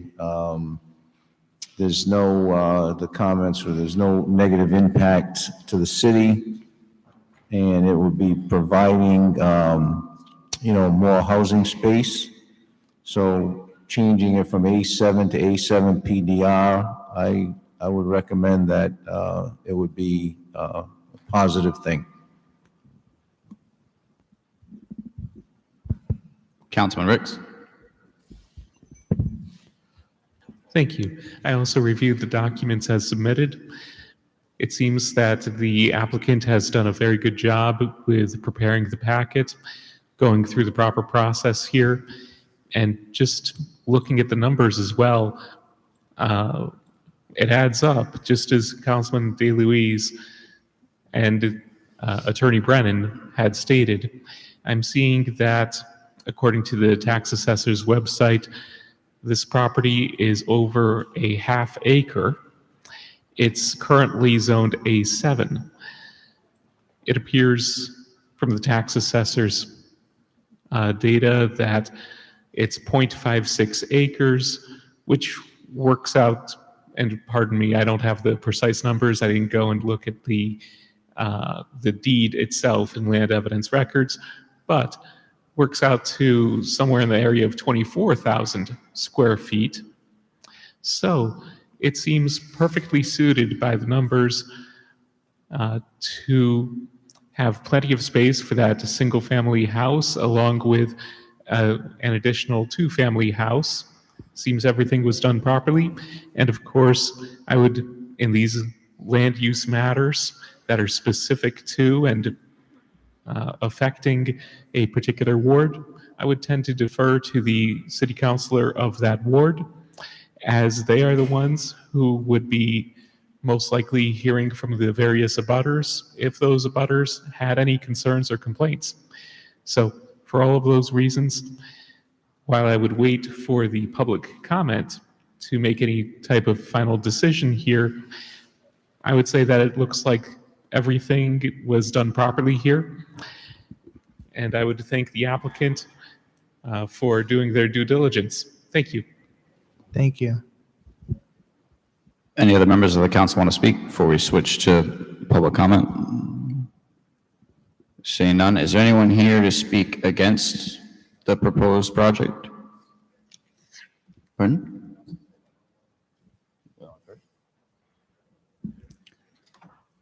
Fine. First, anyone in favor of the proposed project here to speak? Anyone in favor? Anyone in favor? Anyone in favor? Anyone here to speak against the project? Anyone here to speak against the project? Anyone here to speak against the project? Anyone here just to speak on the project at all? Anyone here to speak on the project at all? Anyone here to speak on the project at all? Seeing none, does anyone want to move to close the public hearing? So moved. Motion made by Councilman Rick, seconded by Councilman Foley. All in favor? Aye. All opposed? Any abstentions? All right, so the public hearing is hereby closed. Any further comment from members of the council? My only 2 cents is just to, I assume the administration is going to ensure that the comments from directors will be addressed prior to the conclusion of the process. But given that this process as a whole is far from over, I assume that the answer is yes. Yeah, nod of affirmation from the audience, so yep. So if there's no further comment, I believe clerk can call a roll unless I'm missing something. Fair point. So is there a motion for favorable action? Motion for favorable action. Seconded by Councilman Foley, Councilman Napa. Any further discussion on the motion? Second. Seconded by Councilman Lattiser as well. Seeing no further discussion, clerk will please call the roll. Mr. Sinapi? Yes. Mr. DeLuise? Yes. Mr. Foley? Yes. Mr. Gephardt? Yes. Mr. Kirby? Yes. Mr. Lattiser? Yes. Mr. Muto? Yes. Mr. Napa? Yes. Mr. Ricks? Yes. 9 yes, first passage. Thank you very much. Thank you. And thank you. All right, so unless there's a strong objection, we're going to move back to intergovernmental because there are some appointments. And I believe from there, we will go to finance unless there's something I'm missing. So if the intergovernmental committee could convene, please.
Good evening. The time is now 8:20, and the Intergovernmental Committee comes to order. First order of business, the acceptance of minutes from August 18th, 2025. Do I have a motion? Motion to move favorable. All in favor? Aye. Okay. Is Mr. Hannon present?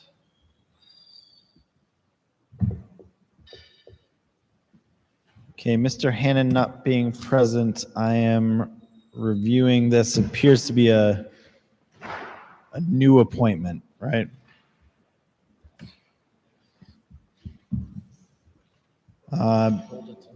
Yeah, per our rules, for a first-time appointment, we do need Mr. Hannon to be present. So I'm looking for a motion to hold that. So moved. All in favor? Aye. Okay. Next up, we're going to hold that to October 6th. All right, next up, Michael Logar. Mr. Logar, are you present? Okay, we will hold this one for next time as well. Make a motion to hold. Second. All in favor? Aye. Okay. Lastly, we do have a reappointment tonight that we can act on. Mr. Jeffrey Giusti, who is a member of the King County Water Authority from Ward 9. I did receive communication from the Kent County Water Authority that they were very interested in retaining Mr. Giusti on this board. And they actually had better record keeping than we did because they were the ones to flag that it was time to get this one done. So being a reappointment, he's not required to be here. Does anyone have any questions, comments, concerns? Hearing none, do I have a motion? Sorry, members of the council? Questions, comments, concerns? Members of the public? Okay, seeing none, have a motion? Motion to move favorable on appointment. Moved by 3, second by 6. All in favor? Aye. Aye. Okay. Lastly, we have PCR 9225 resolution relative to the city council meeting calendar for 2026. This is Council President Sinapi. Would you like to introduce this?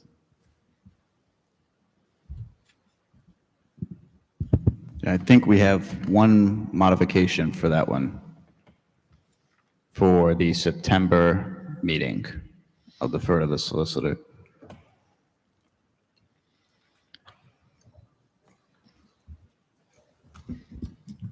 The council president is proposing one amendment to this, and that is to make the a single September meeting on September 14th instead of September 21st.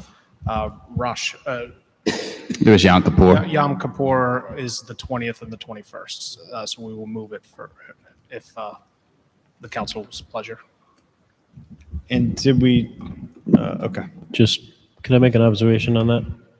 So Rosh Hashanah falls on the weekend. When is the observed day? Well, it's tonight, so. Yeah, this is why this came up, because someone alerted us like, hey, you scheduled this on a holiday, and we're like, oh, well, weren't supposed to do that. And now I was like, well, we should look at the upcoming calendar. And sure enough, Yom Kippur fell on the proposed date, the original proposed date for September. So hence the proposal to move it to a different day. According to a quick Google, that would be complete by Sunday the 13th. So the 14th would be in order.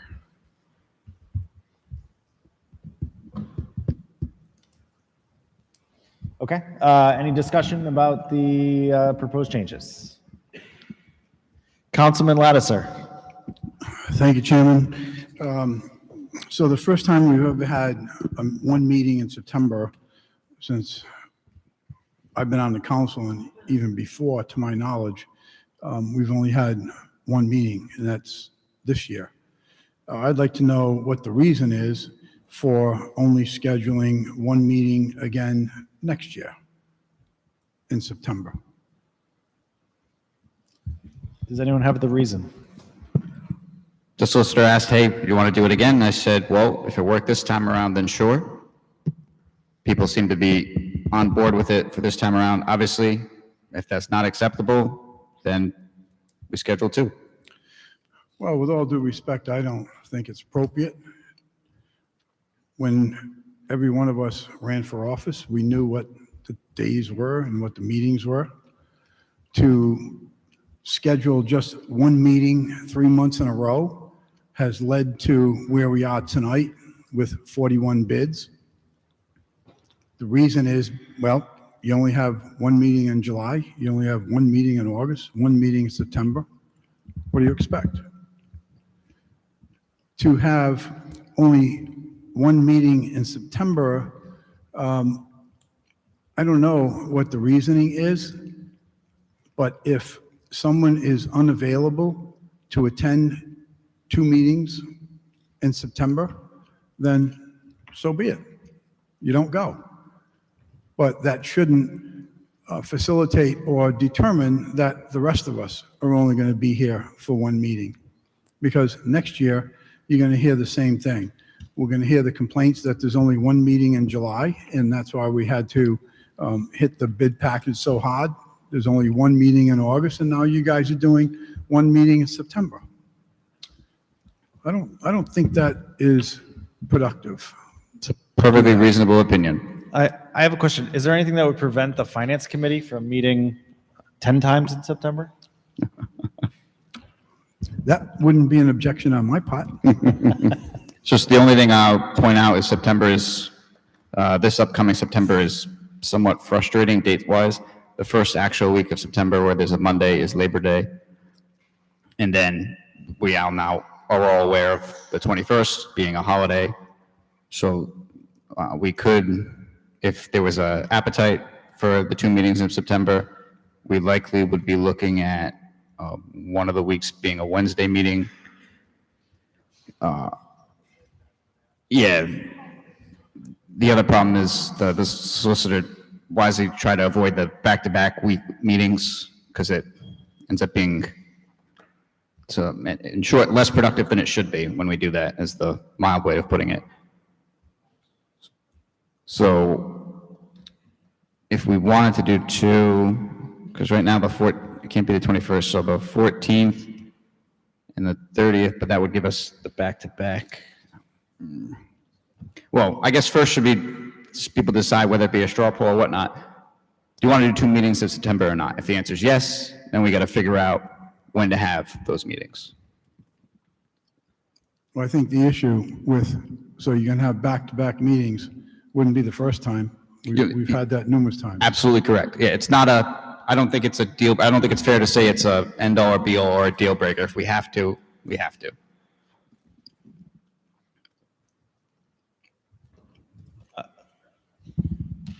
I think it's a disservice to the public for us to have one meeting in September and one meeting 3 months in a row. And just before you go, just so I can get in my head straight, the change here, though, isn't eliminating a meeting in September. The change is just changing the date of the one meeting that we already have scheduled for September. Adding another one. So my proposed change was just moving the one that we have. Councilman Lattiser has raised the prospect of doing 2 meetings in September. But we have a calendar. We've already approved a calendar with one meeting in September. Is that right? No. No. This is our first attempt at this. Yeah, this is the first try. I see. Okay. Sorry. Apologies. No, not your fault. We didn't present it as articulately as we could. Mr. Chair, Mr. President, I can give some background to kind of the organization of this, plus the proposed change that would be for consideration is there were varying objectives that we've tried to keep in place that have been at least given feedback from us that has been favorable, particularly maintaining Monday night meetings for predictability's sake, as people historically in the past have had other issues on midweek meetings. And because of the volume of Monday holidays throughout the calendar year, that poses problems. There was frustrations over the years regarding having consecutive meetings in back-to-back weeks because of the overlap of things, and the drafting in between resulted in things not being as organized. And so stretching it out and avoiding back-to-backs was another priority that was endeavored towards. The September meeting ran into issues with the very late Labor Day falling on Monday the 7th, and with the holidays previously noted. Given the fact that we had a singular meeting proposed for this year, it was at least started as a baseline for your consideration to continue similarly. But it's a fair observation that that is a concern of yours.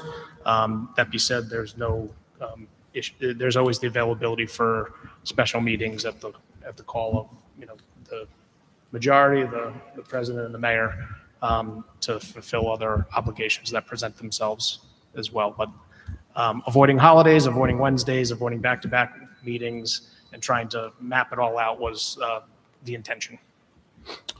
Well, when I voted for this calendar last year, I never voted for it to be the new rule or the new norm. I voted for it because it was an exception to the rule, and as I understood it, or at least interpreted it, it was going to be a one-time thing. This calendar, we're talking about it a year in advance. So, I mean, you get the city calendars, you get the city websites, you get all the notice, et cetera, et cetera. There's plenty of notice for folks if we have a one-day change. So in September of 2026, why couldn't you have a meeting on Monday, September 7th, and the second meeting on Wednesday, September 23rd? September 7th is Labor Day, but your point is still well taken as far as the prospect Yeah, for so two I as well. mean, there's Yeah. other times that we can do it if you really want to do two meetings. If you just want to cut it back to one meeting, fine. So what do we do next year? Do we just say, let's just do one meeting in June because we have all the budget hearings to do and I don't feel like sitting here for 3 or 4 meetings? So some people may like that idea, right? But I don't think the taxpayers would appreciate the business section or session being cut short. But it's your pleasure. I will vote no on one meeting.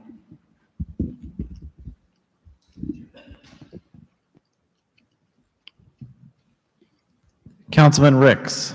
Oh, Thank you. I would also suggest that another complication with the September calendar in an even-numbered year is that the statewide primary would be on a Tuesday, September 8th, the day after Monday, Labor Day. So even if we were to have a meeting scheduled on the Wednesday following, well, I know a lot of my fellow counselors will spend the full 13 hours at the polls on that Tuesday, greeting voters. So that would tend to be more time greeting, speaking with constituents, less time available for actually preparing for the meeting that particular week.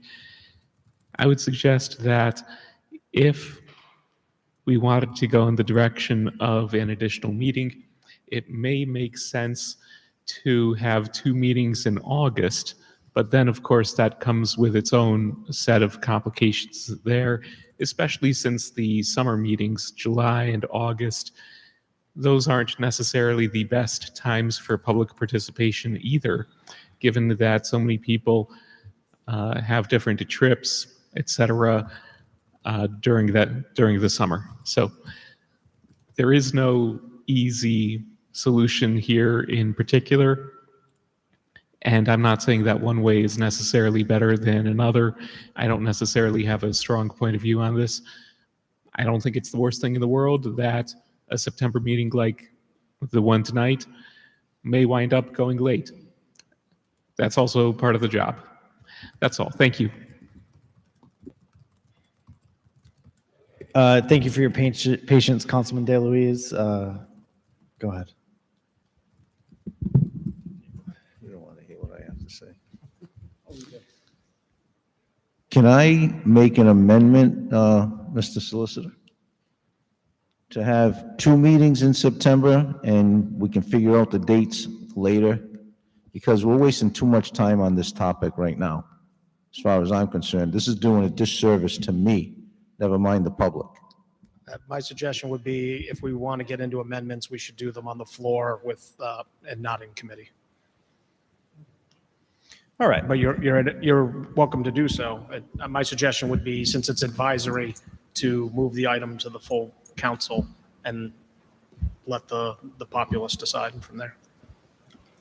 I think that's a good call. So let's, any other discussion amongst the committee, amongst the council?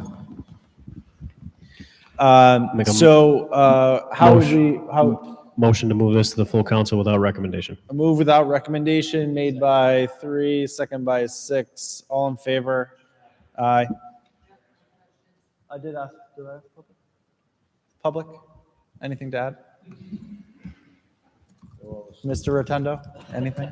Anything to add? Okay, hearing none, that was a motion by 3, a second by 6, and 4-0.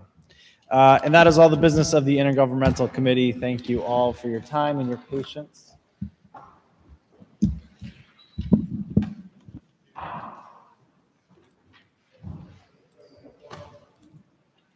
Mr. President, call for a 10-minute recess, please. Okay. Sure. Okay.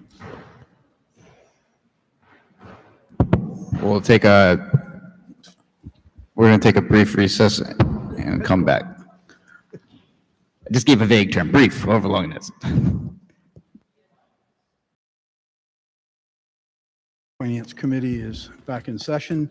I would respectfully request, if there's no objections from the Finance Committee, to move ahead on our docket and allow the tax assessor to come before us and make his presentation on abatements, so he doesn't have to sit here till midnight.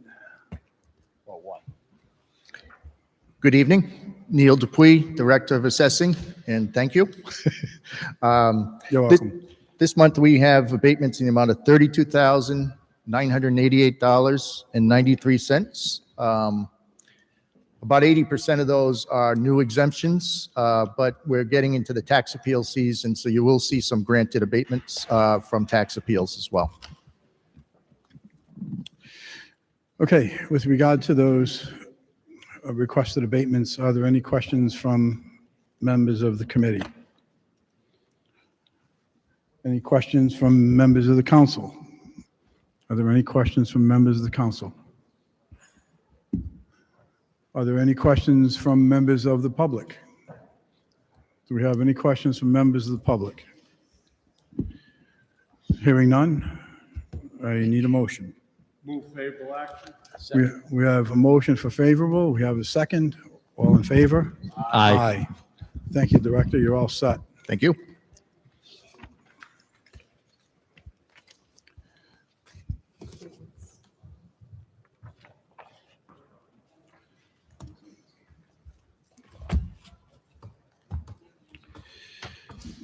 Okay.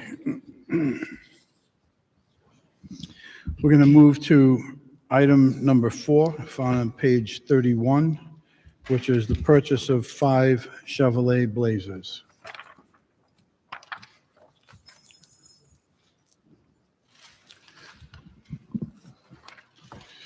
Major, you have the floor. Thank you, Councilman. Robert Hart from the Police Department. The Police Department is requesting a 56-6 exception to notice to purchase 5 Chevrolet Blazer midsize SUVs from Liberty Chevrolet of Plymouth, Mass. Under the GB Greater Boston Police Council Master Price Agreement cooperative bid. These vehicles are either in stock or due to be delivered to the dealer shortly.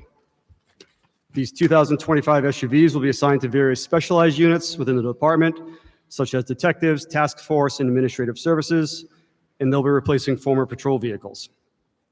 The total pricing, which needs to be amended for these 5 vehicles, Councilman, is $206,209.75. This would be coming out of Budget Code 499-0449, part of the police capital budget for vehicles. Okay, thank you. Madam Clerk, I want to assign a PCR to this as well. What is it, please? I think it's 100.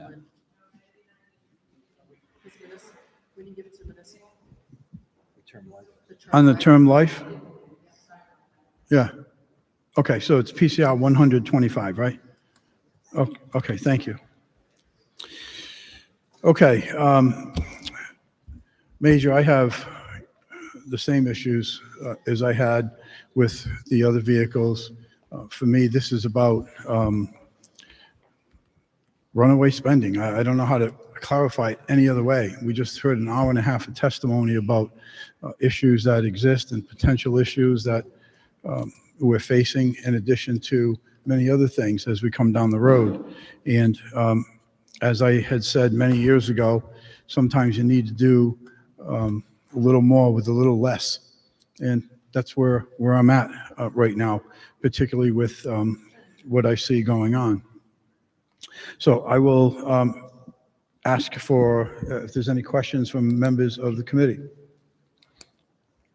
Councilman Foley. Anticipation of the same conversation we had a while ago with the other bid, I'd like to make a motion to send this to the floor without recommendation. I'll second it. Any further discussion? All in favor? Aye. We will, first we need to vote on the amendment. Thank you. The amendment from the major is to adjust the total amount to, well, first of all, it was $206,205. The major needs to amend it to $206,209.75. That's correct, sir. I move the amendment. And I'll second the amendment. All in favor on the amendment? Aye. Aye, okay. And the next motion that we made ahead of Motion schedule, to send it to the floor without recommendation. as amended. Second. As amended. Okay, we have a motion on that. We have a second. All in favor? Aye. Aye, thank you. Next item, number 5, 2026-183. I'm going to be putting a PCR on that as well. That's 10125. That's found on page 35. That's the purchase of a 2026 Pinnacle 64T day cab Mac. Sorry? Yes, a PCR on that as well, Madam Clerk, 10125.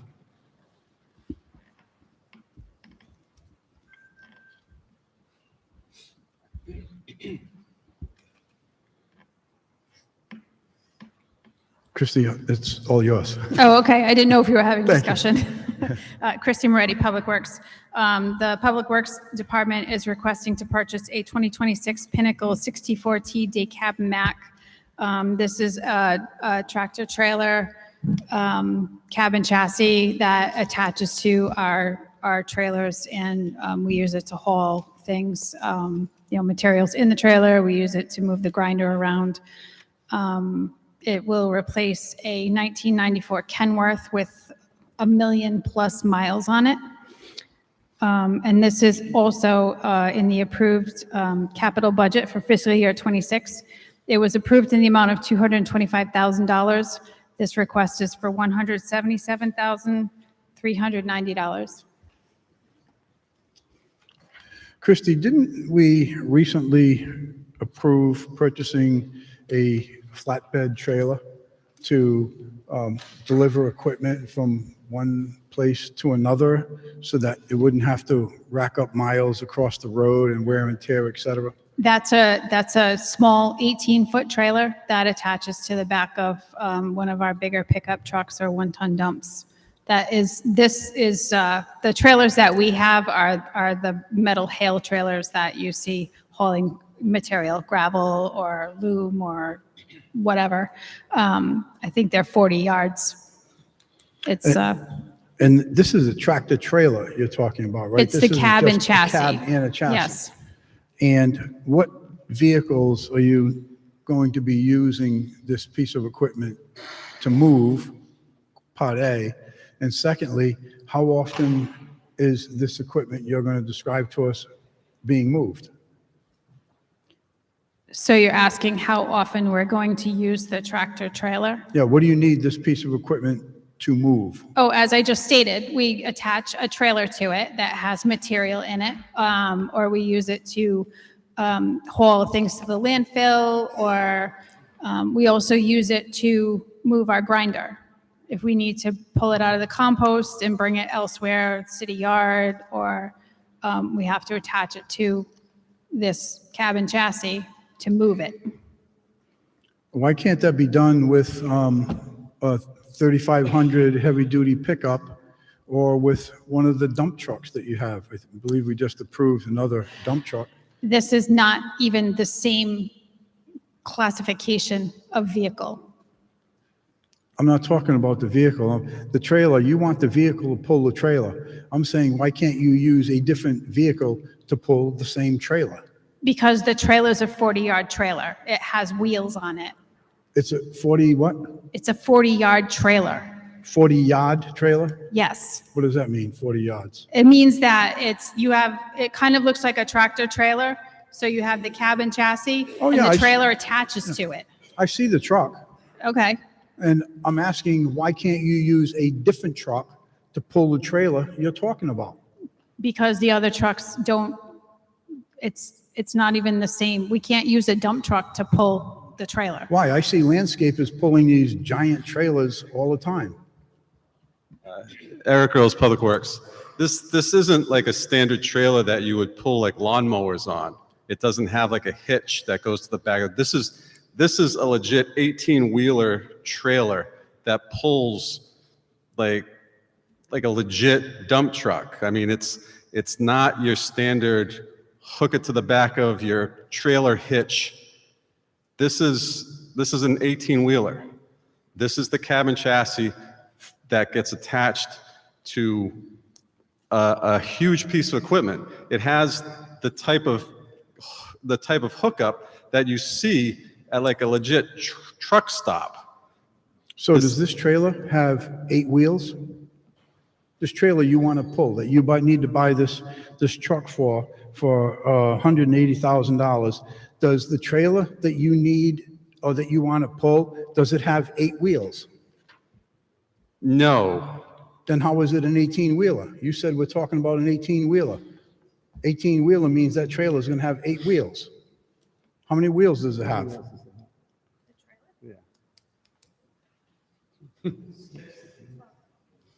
12. The trailer has 12 wheels.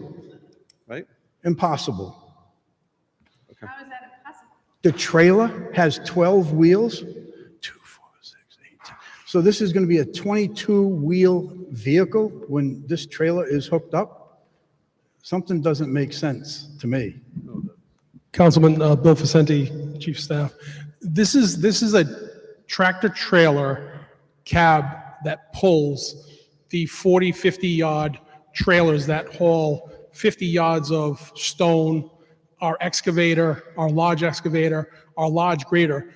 The tonnage alone on the excavator and the machines, on the hitch of it, you can't tow it with a 3,500 pickup or dump truck that we have. During the council budget meetings, you commended the city for getting 1 million miles out of, and we're being serious, it's 1 million miles on that truck. You commended the city for getting 1 million miles out of the cabin chassis that we have. We're trying to replace that so we can continue to do the work that our city needs to have done.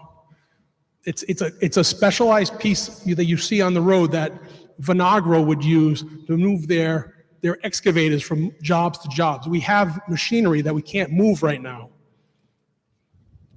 Because of the truck?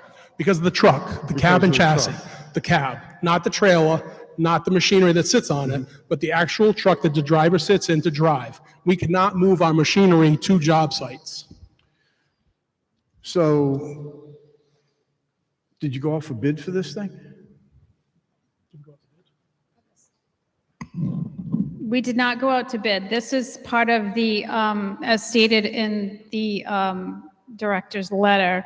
It's a part of a government contract, the Metropolitan Area Planning Council, Greater Boston Police Council government contract.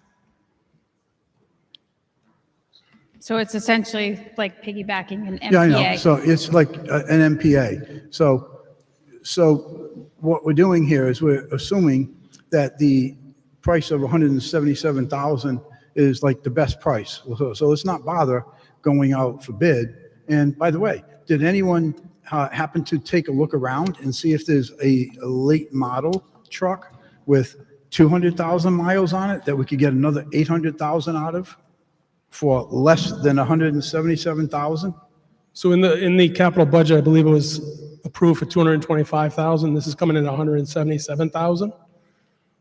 Say that again? In the capital budget, I believe it's $225,000 approved. This is 177,000.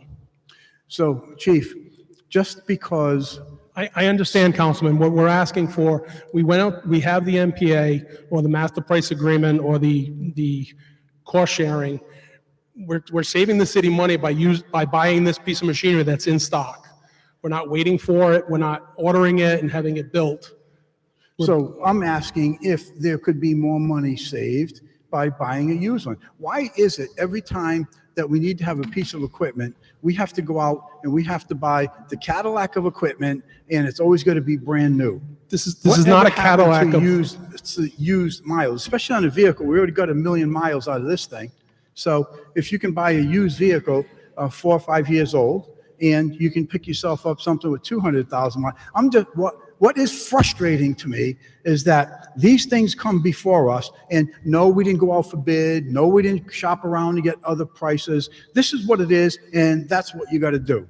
Well, let me remind you, you talked about the capital budget and the budget. I voted no on the budget, which means I also voted no on the capital budget, because that was, for me, what was in that capital budget was excessive spending. So I didn't vote yes on the budget. Prior administrations have purchased used equipment.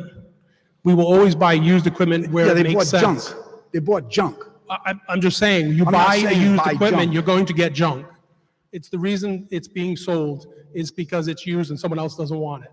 We're trying to invest in our infrastructure, in our trucks, our vehicles, and we're doing the best we can to make sure we're not in the shop every single time the axle breaks or something breaks because we bought a used piece of equipment.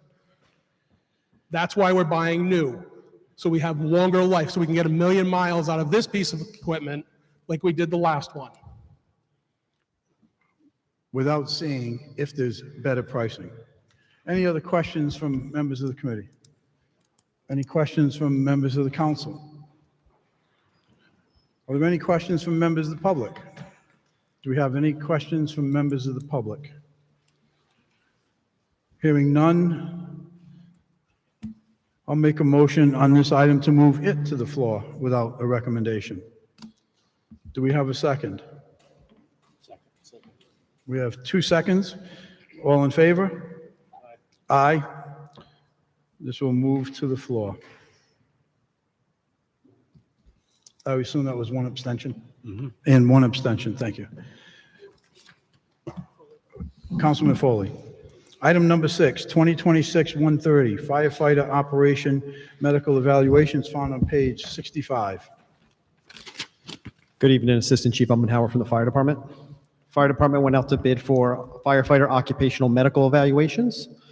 Fire Department received 4 bids, and after evaluating those bids, the Fire Department's recommending the award go to AtMed Treatment Center of East Greenwich, Rhode Island. Fire departments used AtMed over the last 5 years and have been very satisfied with the services they're providing. Current bid expires 10/17/25, and we're requesting a 2-year award for an amount not to exceed $160,000. This comes from budget code 35335, Occupational Medical Program.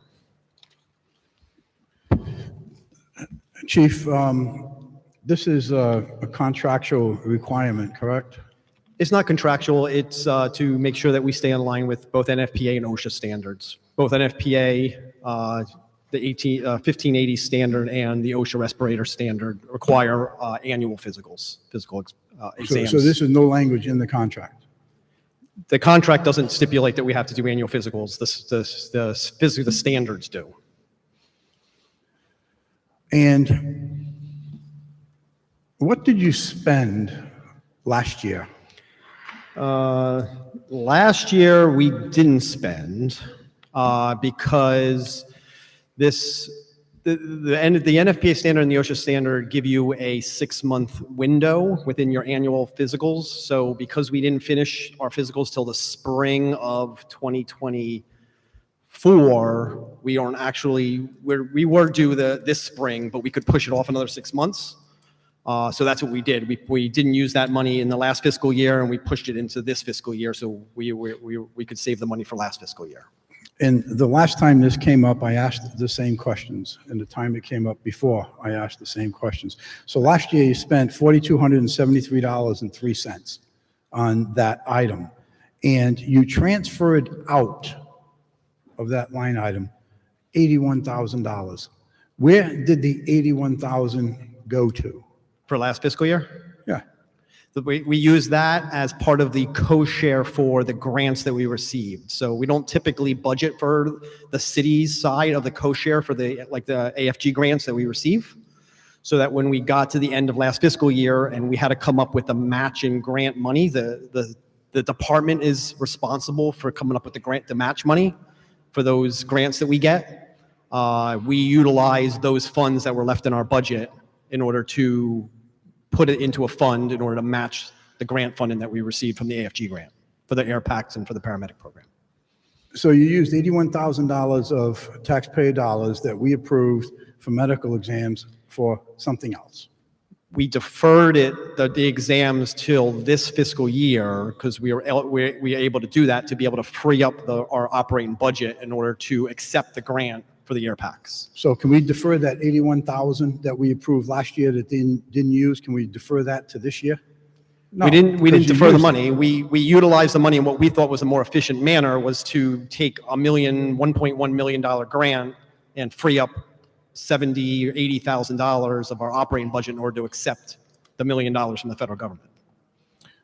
You would have taken the 81 somewhere else for the $1 million grant. So the analogy, it is what it is. Fact of the matter is, there's been more than just last year that those exams weren't used. So how many firefighters used? The year before. When you used up, I think it was the year before, you used up almost all of the money, right? The year For the before, we exams. did the whole department, yep. Okay. And how many of those firefighters passed that medical exam? All but one. All but one. Correct.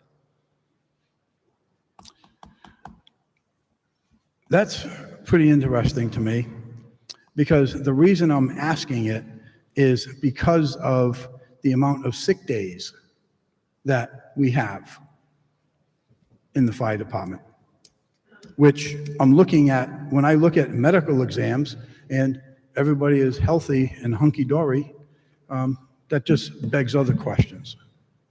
So this item,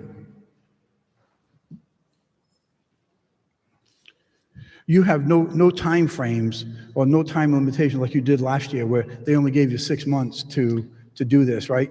It has to be annually, but it can be plus or minus 6 months because it says annually, but annually to people mean different things. Is it a calendar year? Is it a fiscal year? Is it every 12 months? So when they use the term annually in the standards, they give you a plus or 6 months, depending on when the employee may have come in 6 months before everybody else was getting their medical exams done. So you don't want to have to do them again in 6 months. So they always give you that buffer. So because last spring, we didn't end our medical exam process until the spring, we had 6 months to get them done. So that pushed us into right now, which we're actually in the process of doing our exams right now. How many firefighters are going to get a physical exam that involves this monies right here? So this money is the budget, the budgeted $160,000 is set for 212 firefighters for 2 years. So 212 firefighters in each of the 2 years of the bid. The budget that I'm looking at says you're asking for 160,000, so that's 80,000. 80,000 a year, 212 Okay, I thought you said firefighters, it comes to a little over $79,000 a year. So you're telling us now that there's no problems with these medical exams, this 6-month thing, because you're going to spend the 80,000 this year, and you're going to spend the 80,000 next year. We've already spent 80,000 this year in the current bid. We're still under the current bid. This bid doesn't take effect until October 17th, but we're finishing up we're doing our medical exams right now from the previous bid, because the bid price was cheaper on the previous bid. And by the way, so why is this so late coming to us? I did mention that in the report itself, in my letter. I said that we recognize it's slightly late. I was waiting to put the bid specifications out until the tentative agreement was signed. While they were in contract negotiations, a lot of times the medical exams and the cancer screening portion of this exam, which is contractual, actually falls into how my specifications are written. So I wanted to wait until we had an idea of whether or not anything was changed as far as the cancer screening would go before I put this out to bid. So as soon as I found that out, then I put it out to bid the way that it was. Nothing changed. So you said to me earlier that this medical exam had nothing to do with the contract. That wasn't part of the contract, but yet in your position paper, you say this was due, they're being late. This was due to ongoing firefighter contract negotiations at the time the bid specifications and announcement. Correct. The medical exams are not, but the cancer screening is, and the cancer screening is done in conjunction with these medical exams. You'll see that coming up later. Isn't the cancer screening a separate item altogether? It's a separate item, it's a separate bid item, but it's the blood draw that's done is done in conjunction. So we save the money from having to get blood drawn twice. We actually have them draw the cancer screening blood during their medical exam at no charge. So when, at some point in the future, we get a copy of the contract, that contract is not going to contain any language in it regarding bid item 2026-130 firefighter occupation medical examinations. That's correct. There should not be, there's nothing in there, and nothing, as far as I've been told, there's nothing that changed as far as the cancer screenings go, which is in the contract. Okay.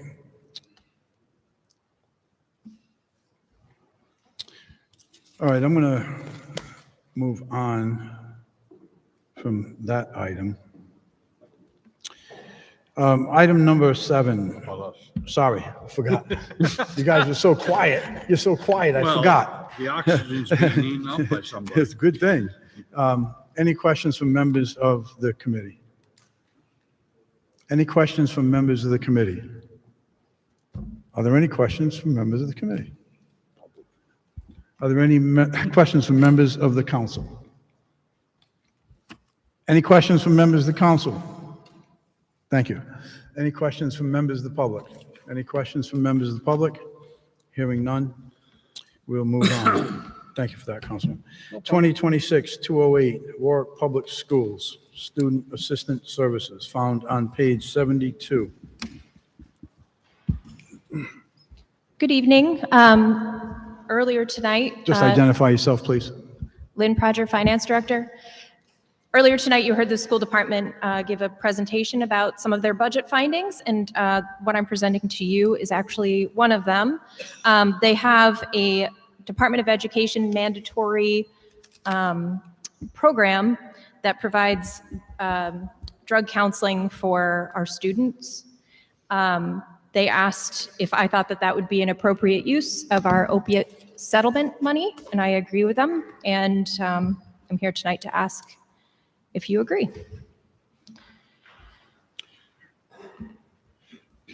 Okay. Director, I know it speaks to this program and that restriction and this requirement, et cetera, in the position paper.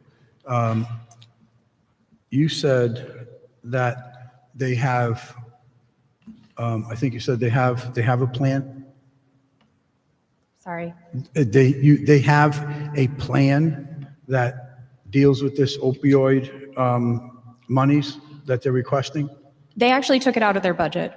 They what, please? It is not part of their budget for the fiscal It's year not part of their 26. budget? No. Have you seen that plan, that document? Have you seen the document?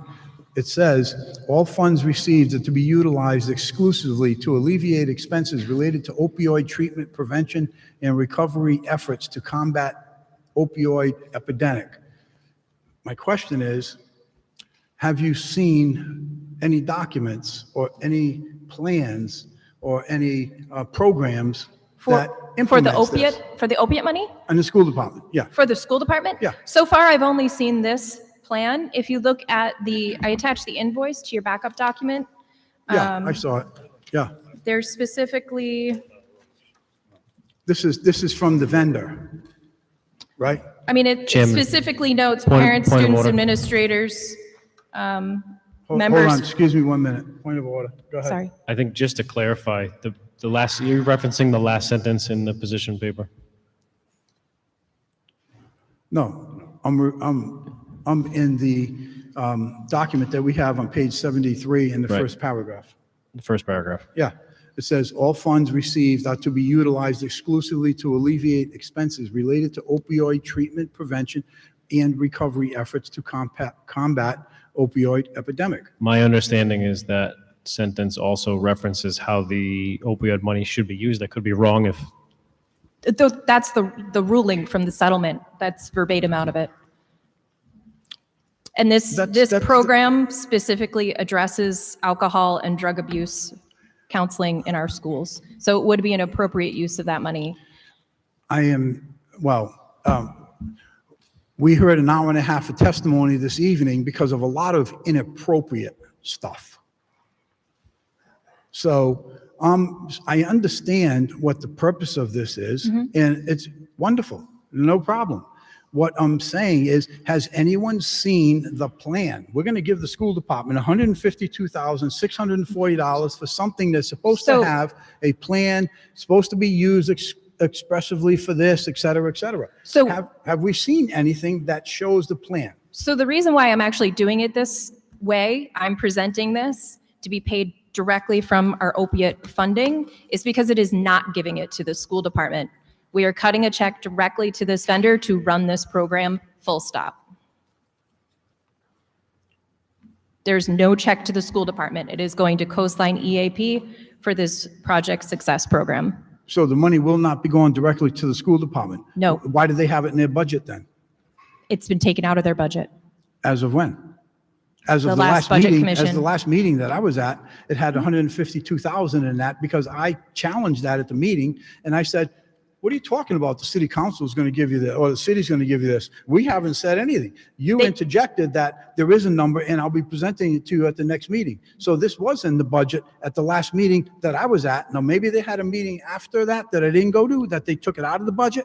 It was part of their plan to remove this $152,000. Their final budget is not, it's not in Their final stone budget yet, what? but the plan was to come here and present this to you in hopes that you would approve it so that they can remove it from their plan, from their budget. That was part of But their as outline. of the last meeting I was at, they had it in their budget. Now you're saying that when they talked about it tonight, the chair said, we're here to recommend a $201 million budget. That $201 million budget was the bottom line, including $152,640 at that meeting that I was at. It does not include it. Right there. It was on the spreadsheet. You have that spreadsheet? They removed it at the last minute because I pointed out they needed to take it out. At the last minute, when? At that last meeting, at the Budget Commission. I was there till the end of the meeting. So was I. I didn't They hear removed it. anything. When was the last meeting? Last week, week before? No, Last week. If it was last week. Last week was only approval of Okay. purchases. Last It was the one I was before. not at that meeting. So you're telling us that 152,000 was taken out as of last week? As of tonight, it is not in their budget. And we are not going to see a final budget until December or something like that? I don't know when a final budget will be presented.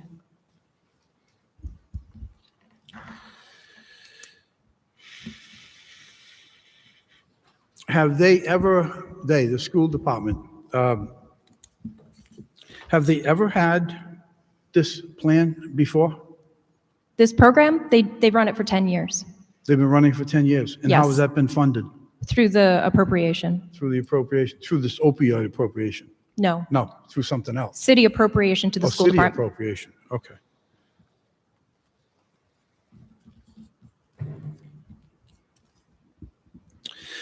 Well, I'm looking at something that we're being asked to vote on, that we don't have a budget from the Budget Commission or proposed budget.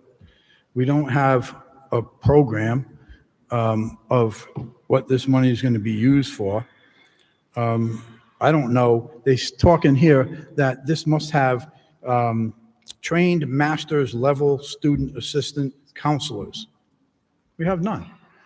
I think that if we're going to be approving $152,000 for anything, that we need to be certain as to how this is going to be used. This will 100%, with all certainty, be paid for this program. They've run the program for 10 years. They run it out of their budget. This is us paying for it through our settlement money and not through the school department. We are paying our vendor directly to run this program with their master's level counselors. What they spend in this program last year? They told me it was 140 something.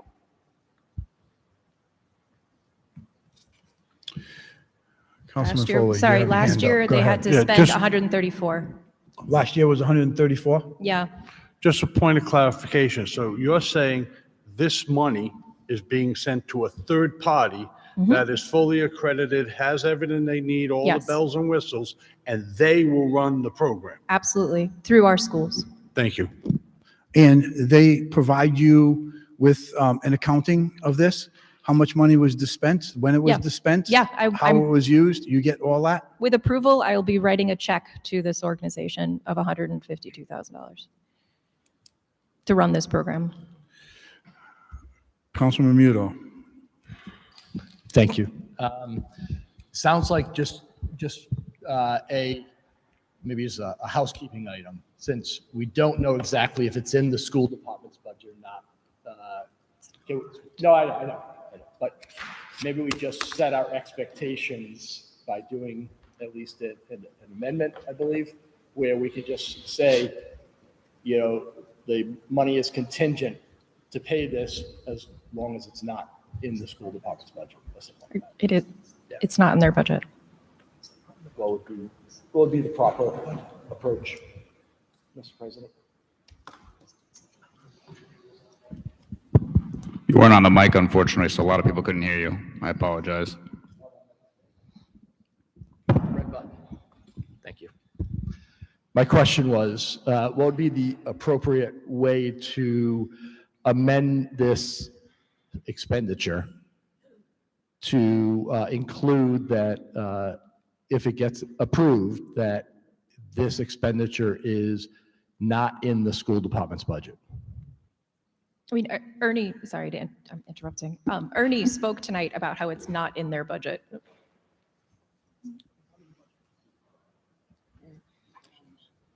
We don't control their budget. Okay. I'm just trying to expedite things by, if this is the concern, we just, It would seem odd that they duplicate the spending should you appropriate for it, but no. All right. That's all I had to say on that. I was just trying to move it forward by guaranteeing we're not double budgeting. So. No, sorry. So what was the answer? I didn't hear what the answer was from the solicitor. we can't control their budgeting. The answer was, it would seem odd by them to duplicate the spending that you appropriate, but we can't control what they do should you wish to proceed. So that I agree with, that we can't control what they do. Director, this $152,640, is that part of the opioid reserve fund of $984,732, or is the 152 in addition to that? The balance, when I wrote this memo, was the $984,000. You can take out 150 for this. We Okay. actually just received another check for $100,000, so. Where does this show in the munis report? Because I was looking for it in the munis report that I got as of the other day, and I couldn't see close to $1 million in the munis report for So- opioid. Where would that show? Per the regulations of the settlement, we actually have to keep it in a reserved fund, so it actually doesn't run through the general fund at all. The money that comes in is completely due to the opioid epidemic, and all of the money that we pay out is to only be used as a response to that. So somewheres in the city of Warwick is almost, or was, is still as of tonight, almost $1 million in a, what'd you say, a reserve account that doesn't Yeah. show? It doesn't show any place? Of course it shows. Where does it show? It shows in munis, but not in the general fund. It's in Fund 321, and it's outlined in our financial statements as well. Okay, hold on. It's in fund, what number? 321? 321. That's it, just 321? Yep. General fund's 100, this is 321. It's what, please? I said the general fund is in Fund 100, opioid is Okay. 321. 100, 321. That's where that close to $1 million, I'll find Yeah. it if I look for it. Yeah. In that, okay. Okay, any other questions or any questions from members of the committee? Any questions from members of the council?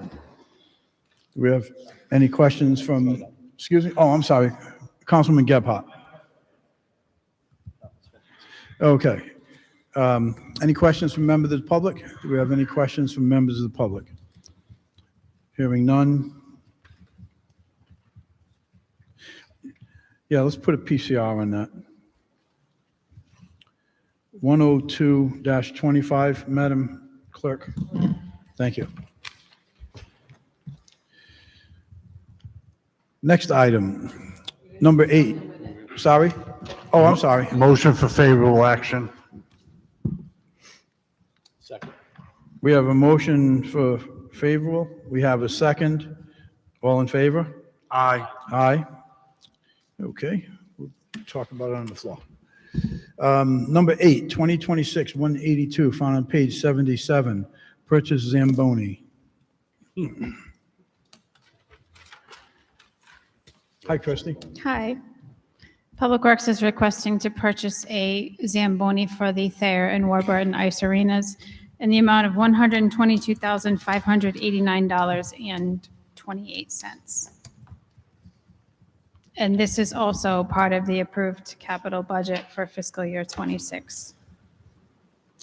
So Christie, didn't we just recently approve 50,000, I think it was 50,000, to repair a Zamboni so we would have a spare Zamboni if we needed one? No, How much did we approve? it was about $10,400, and that was to refurbish a Zamboni for the plaza. For what? The plaza, The plaza. And that amount was only 10,400? yes. Really? Okay. Was that in July?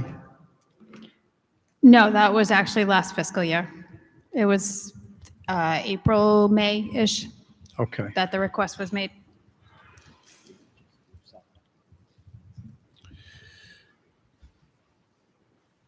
So the spare Zamboni is going to the new ice rink. The new Zamboni is going to whichever one of the other two.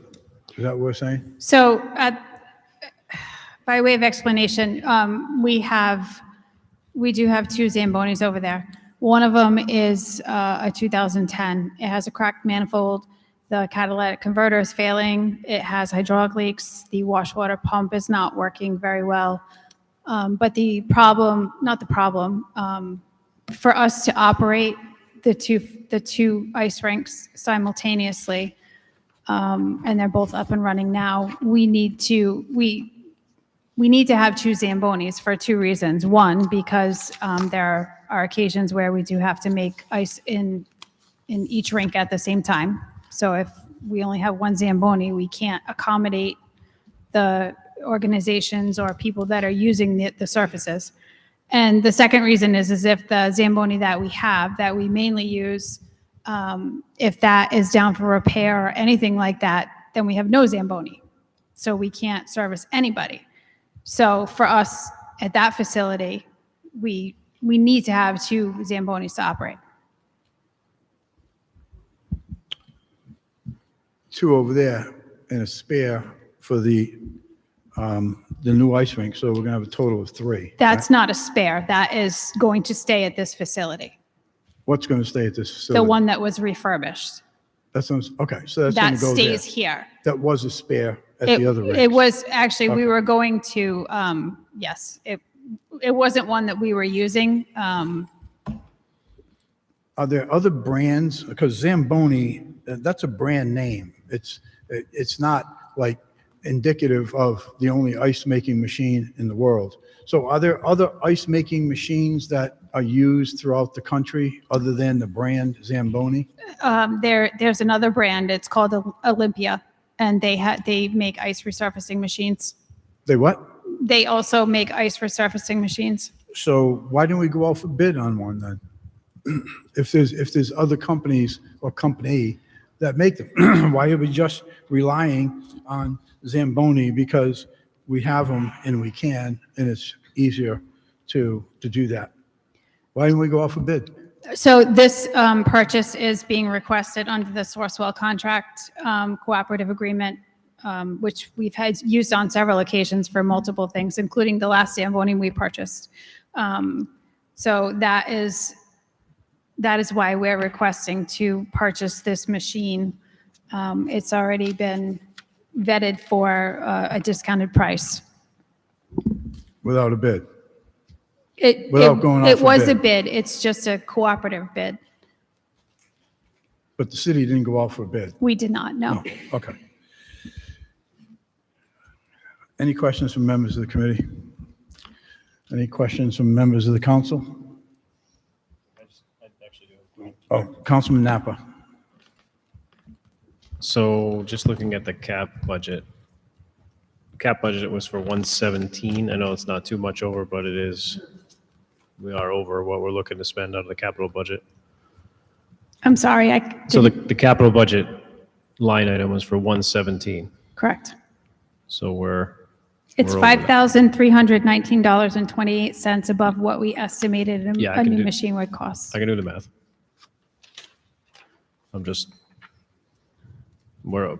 So you're asking the council to approve a line item over budget? Yes, but we have several other items that have come in well under budget, what we've requested in capital. Okay, that's all. So again, to the same issue earlier, why wasn't that put in the position paper that, oh, by the way, this is almost $6,000 over the capital budget? Why wasn't it put out there? Why does Councilman Napper have to? Thank God he does that research and was able to determine that. Why weren't we told that when we got this? I think that's a good question. Any other questions from members of the committee? Any questions from members of the council? Any questions from members of the public? We have a new member of the public here, I guess. I don't know.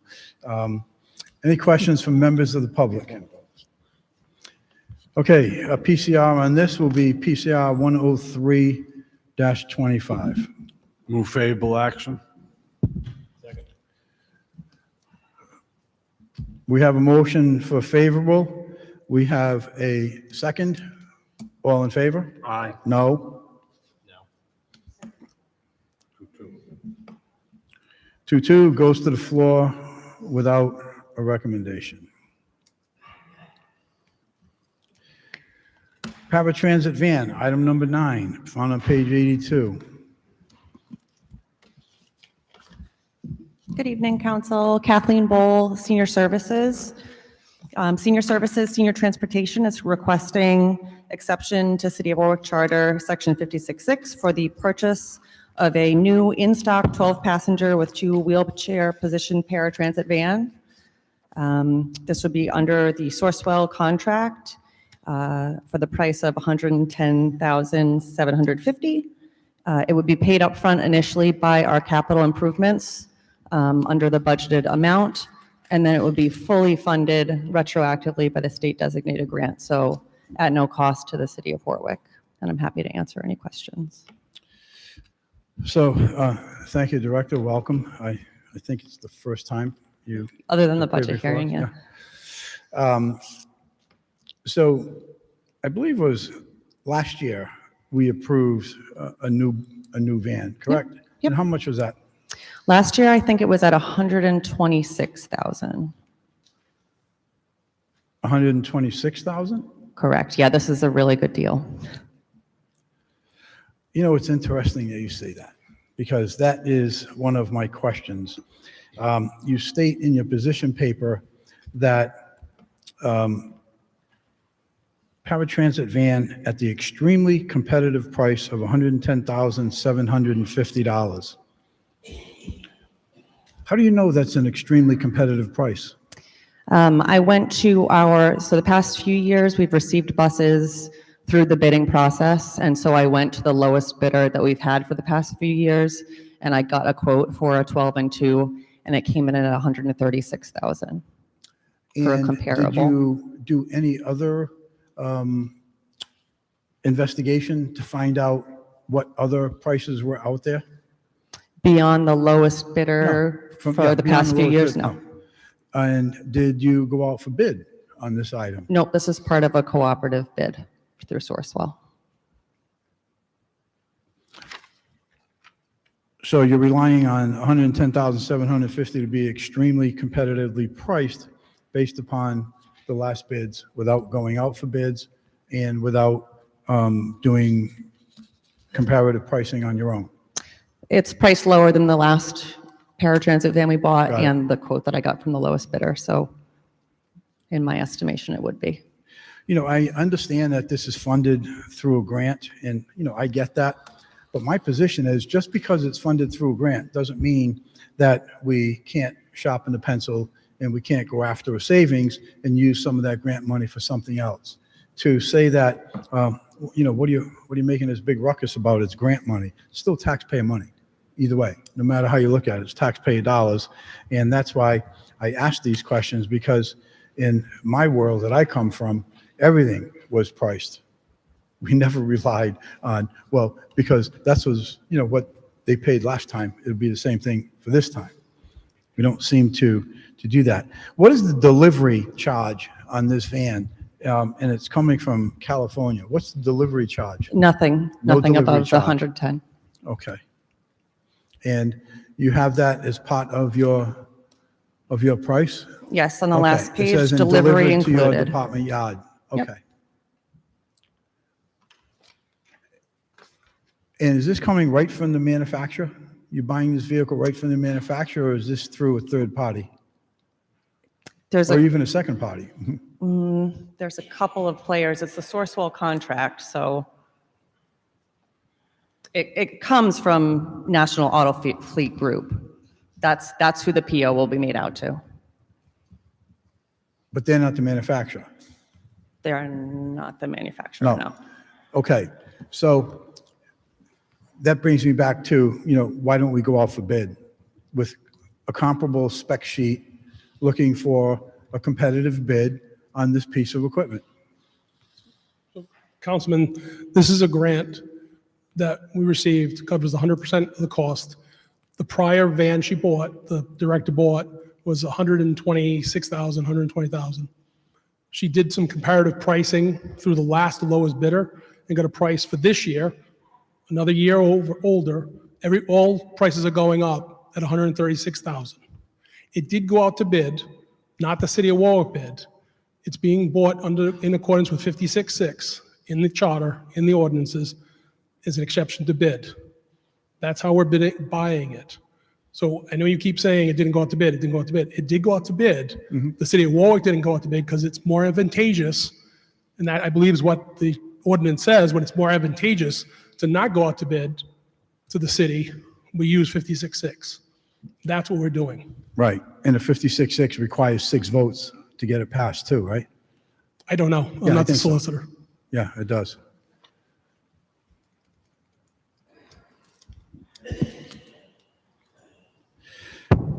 Okay, any questions from members of the committee? We have any questions from members of the committee? Any questions from members of the council? Councilman Ricks. Is there any urgency to the replacement of this van? There is, yeah.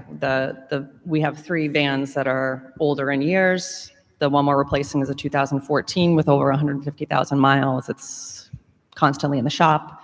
The shocks are not good. The seniors don't like a bumpy ride.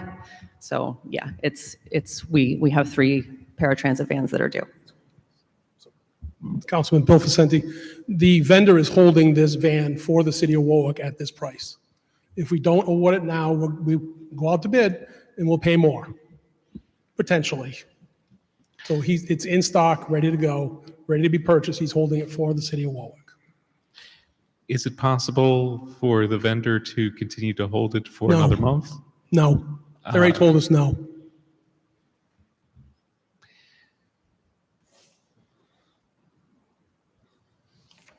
So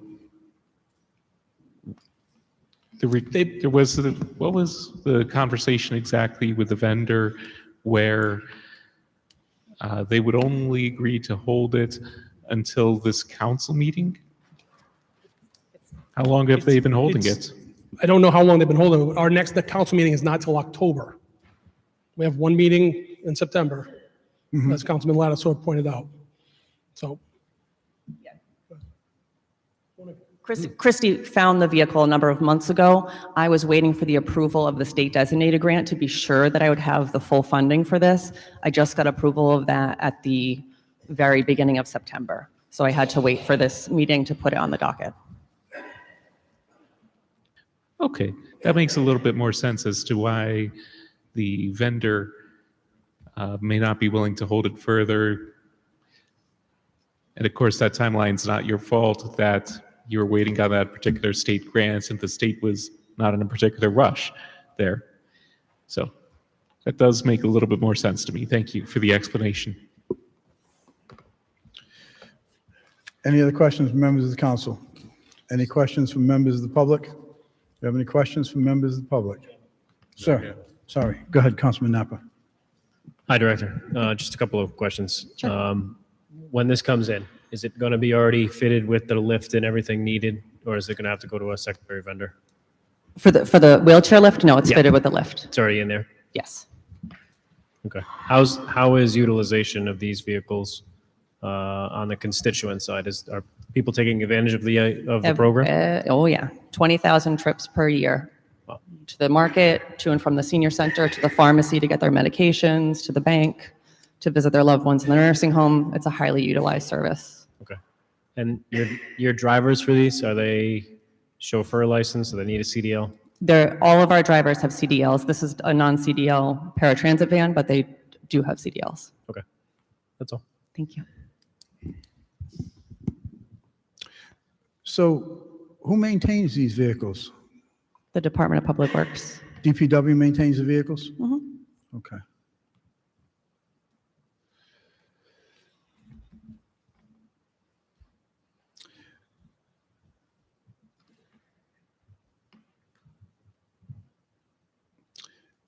All right. Moving on to item number 10, 2025-206, original equipment manufacturer pots, found on page 90.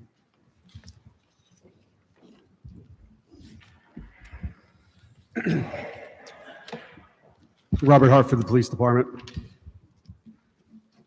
The Police Department has a bid in place for OEM parts for various police vehicles, which has been awarded to Tasker Ford of Cranston and Elliott Auto Supply of Pasco, Rhode Island, with a current spending authority of $110,000. The bid is in place until November 17th of 2025. The department is seeking a 612 to seeking to extend this contract for another year.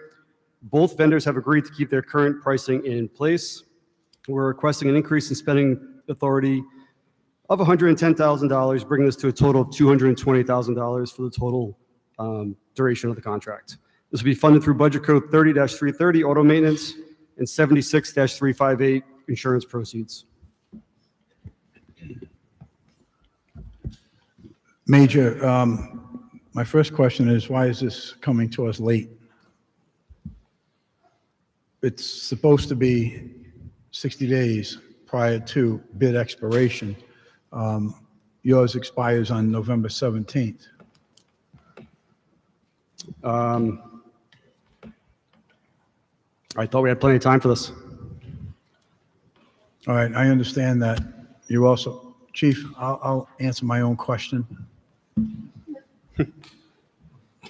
I understand that it's a new position for you, but just so you know, we're looking to have the bids brought to us in a timely manner, which I believe we had done a PCR on that some time ago. So just to let you know.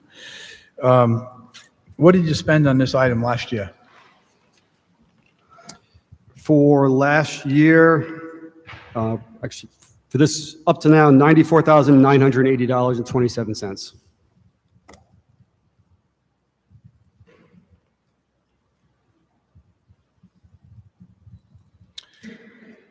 And the year before? $87,212.81. And of those numbers, how much was reimbursed to us from insurance proceeds? I don't have that information. Do you have any idea what the numbers would be for reimbursement up to today? No, I do not. And I'm not following your question, how that relates to the purchase of parts.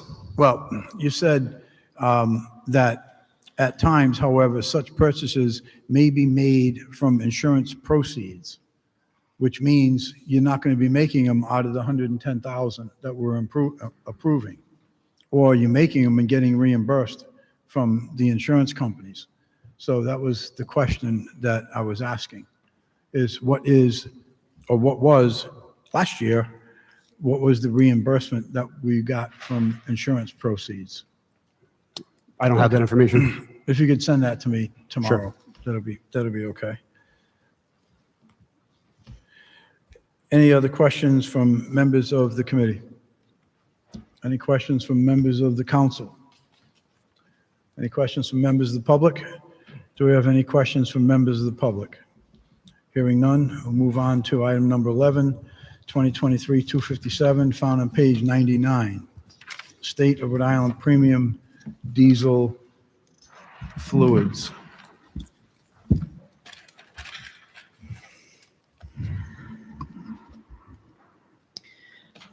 Public Works is requesting to extend the contract and increase the spending authority to Dennison Lubricants for the purchase of diesel exhaust fluid, lubricants, oils, and greases. We are requesting an increase of $65,000 for a total contract cap of $290,000 through November 30, 2026. And how many times have the department extended this particular contract with this vendor?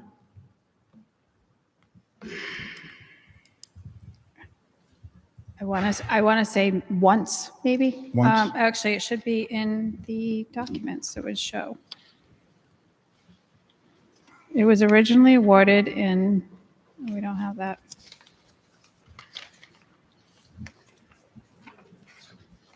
Yes, once. We came back in November of November of 24. Now it will not expire until November of 26. Yeah, okay, November 24, you extended it for 70,000. Correct. The original expiration was this November 30, 25. So now we're extending it an additional year and asking for additional spending authority. For a total contract award of 225,000. 290. Okay, got it. So you'd be a total of 290. I think, it looks to me like you extended it more than once. But anyhow,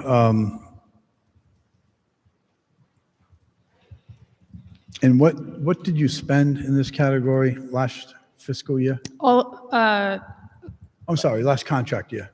well, since the inception of this contract for us, we've spent $177,834.19.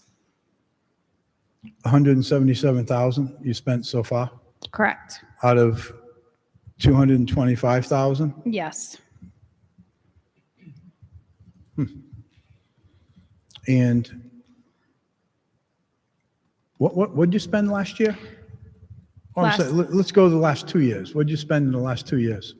I don't have it broken down. I just have it since the beginning of the contract, what we've spent. I don't have it broken down by Okay. fiscal year. So it's about 48,000 less than what you've come to the council for. Okay. Any questions from members of the committee? We have any questions from members of the council? Any questions from members of the public? Any questions from members of the public? Hearing none, I'll move on to, thank you, Christie. I'll move on to item number 11. You were done the 50s. Oh, I'm sorry, I was going to stay in at number 11. Okay, so I want to have conversation on all of them. So we will start moving through them. Excuse me, Sir. We have a question. Yeah. Do we need a PCR for 13 that was pulled? Or was it just pulled? For number They asked 13? that to be pulled. Oh, When they withdrew. Bear in mind, you guys aren't on the mic, so the public can't hear you and we can't hear you. All right, do we need a PCR for item 13, which was pulled, or do we just withdraw?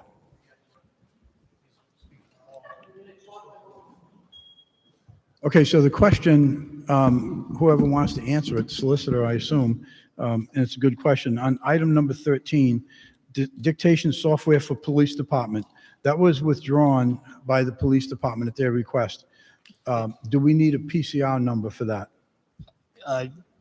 In order to withdraw, if their recommendation is to withdraw, we would assign a PCR.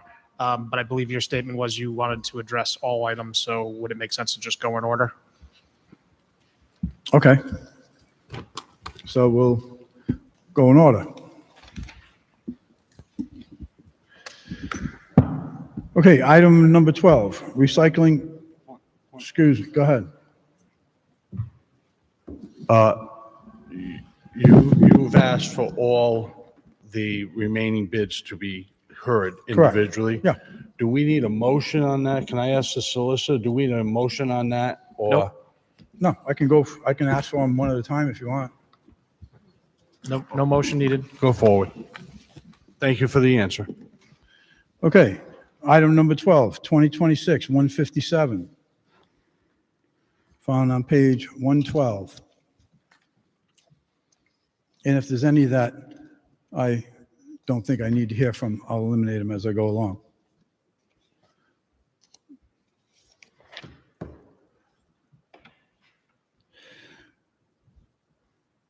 So, Christie, on this item right here, hold on 1 minute.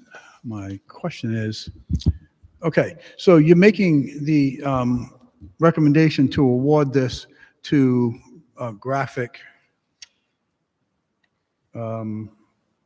image because they're the lowest bidder.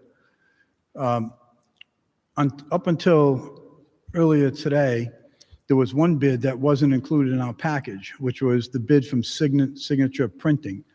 We got that earlier this morning, I think it was. And I'm looking at that. So my question is,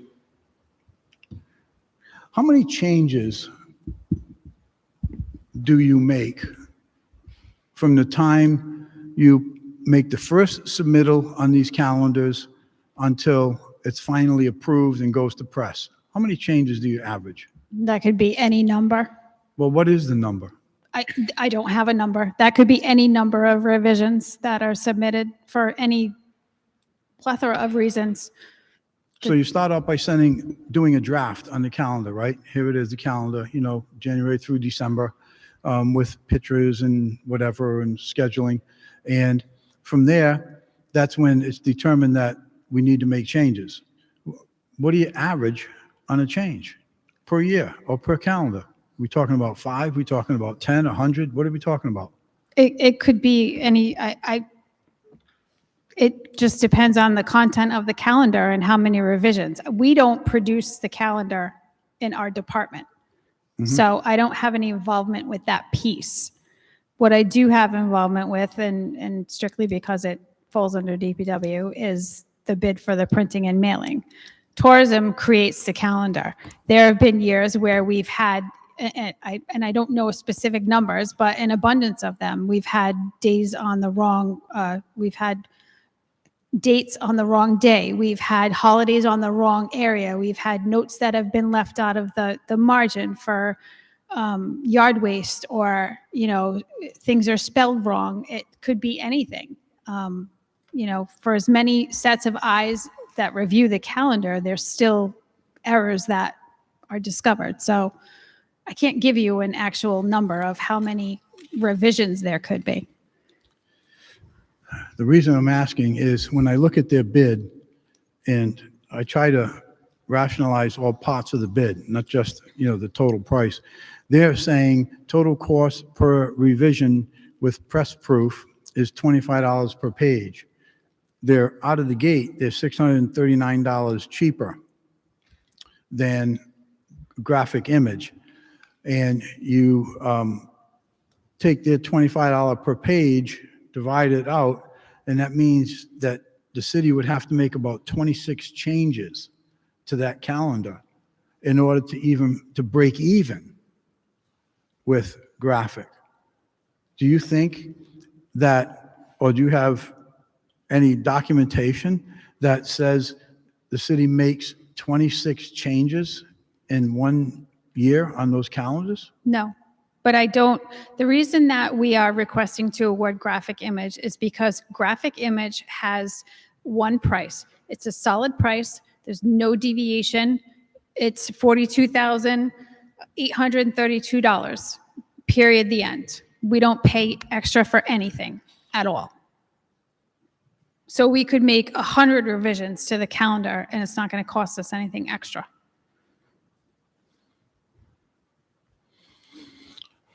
Okay. Any questions from the committee? Any questions from the council? Any questions from the public? Do we have any questions from the public? Hearing none, we will move on to item number 13, and we're going to assign a PCR to the request of withdrawal from the major.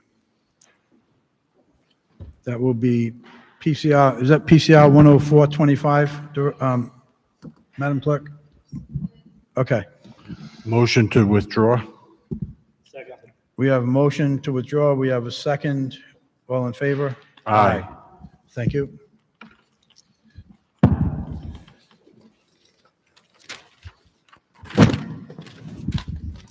Moving on, item number 14. Furnish and install a 40 kilowatt generator, found on page 126. Assistant Chief Howard from the Fire Department. Go ahead, Chief, you got the floor. Tell me what the story is with this generator. So Fire Department went out to bid to replace a 40 kilowatt generator at station number 4. 5 vendors submitted bids, and after evaluating the pricing, we recommend they be awarded to K Electric of Warwick, Rhode Island. This is to replace a generator that's been out of service for a significant amount of time, emergency backup generator at our Station 4. This will come from the FY26 Capital Improvements Program through the 26-27 lease purchase.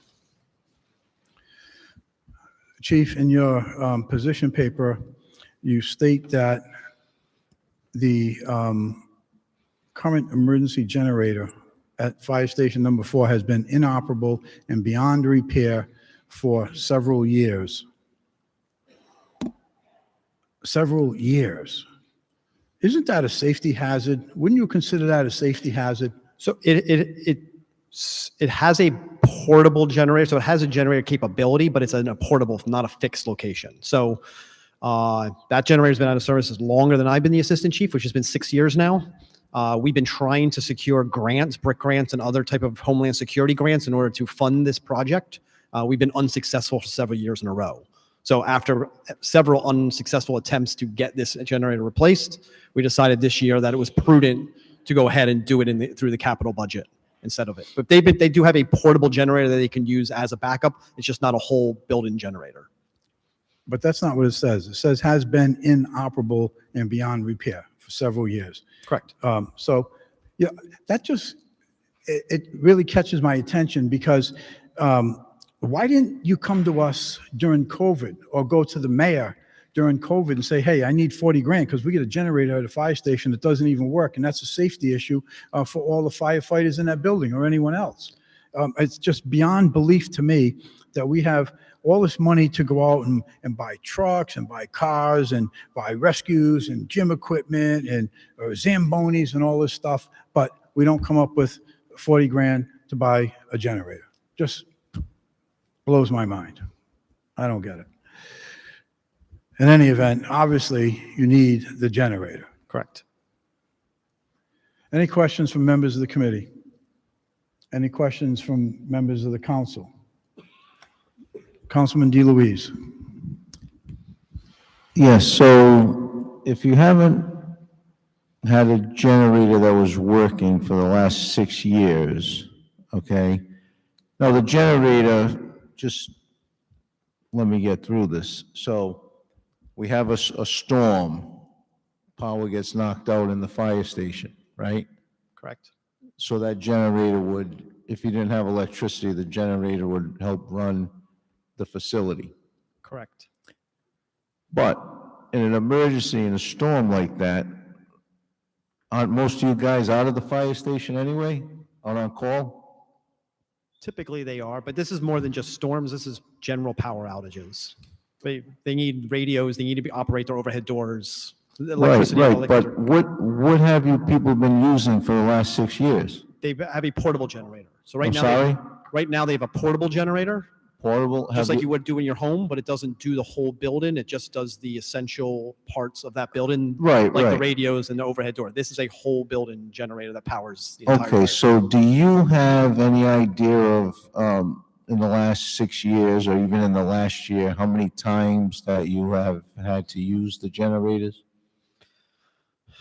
I don't. Any idea? Can anybody answer the question? No, I mean, I don't have a number for you of how many times they've turned that generator on. I would say anytime that power went out to that Bayside area of Warwick, I would assume that they were out of power too and had to go to their backup generator. Okay, seems like a lot of questions can't get answered tonight. That's all I got. Thank you, Councilman. Any other questions from members of the council? Do we have any questions from members of the public? Any questions from members of the public? Councilman DeLuise, did you want a PCR number on that, or are you comfortable with it the way it is?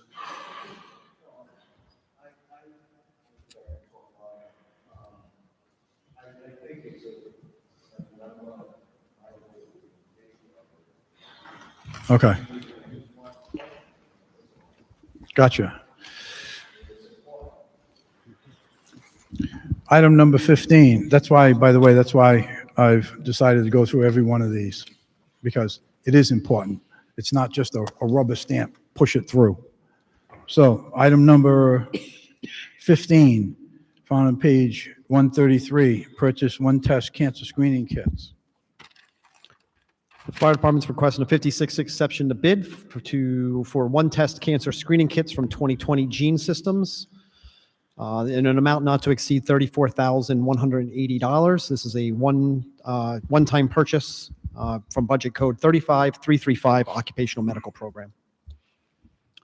Chief, in your position paper, it says, at the city's expense, we provide one test cancer screening to all employees on a biannual basis. The first screening was conducted in December of 2023. All employees.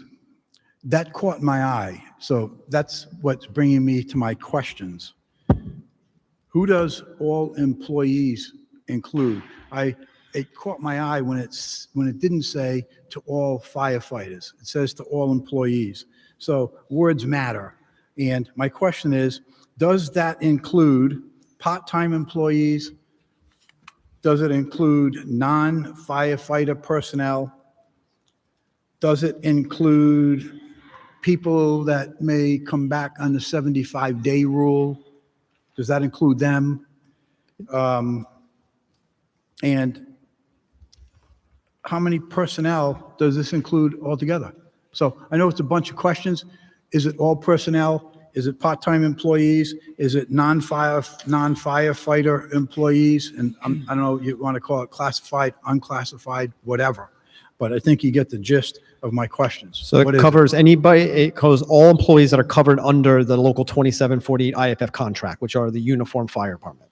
So any uniform firefighters, they're all full-time, there are no part-time Okay. uniform firefighters. So it doesn't include all employees, because you have employees that work at the fire department that are not under the contract, right? Yep, but Okay. prior in that sentence, it says under the collective bargaining agreement between IFF and the city, it requires that. So that would presume that it would be who's covered under that collective bargaining agreement. Well, see, I try not to presume or assume, because typically that creates problems. Okay, so I'm I telling you, try it's to uniform avoid that. firefighters. Yeah, it's only uniform firefighters, no municipal workers, no dispatchers. We don't have part-timers, but if we did, it would not cover them.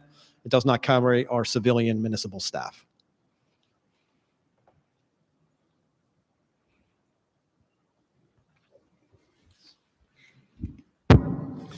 How much did we spend on this testing in 2023, 2024, and 2025? Well, we've only done the testing once. That was in 2023. 2023. And it was $27,627. Sorry, say how much? $27,627. And how many tests was that for?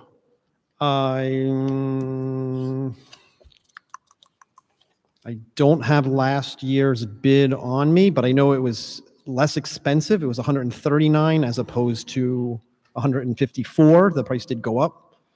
And I would assume it was around 208, which was our man-in at the time in 2023. I would assume it was everybody, all uniform fire employees at the time. So how many firefighters received the testing at one time? They all do at the same time. Same When time.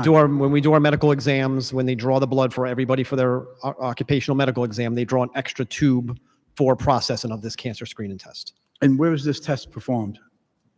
In Maryland. So we No, draw no. You say they draw blood. Where do they draw blood? I know out of the arm, but what location? at whoever has the occupational medical evaluation contract at the time, which has been AtMed. They come to our fire station first thing in the morning on certain days, and they draw blood from all the members. Okay, so it's done at the station. It's done right at the fire station. Okay. And it says in here that return shipping not included if less than 5 sample tubes are returned.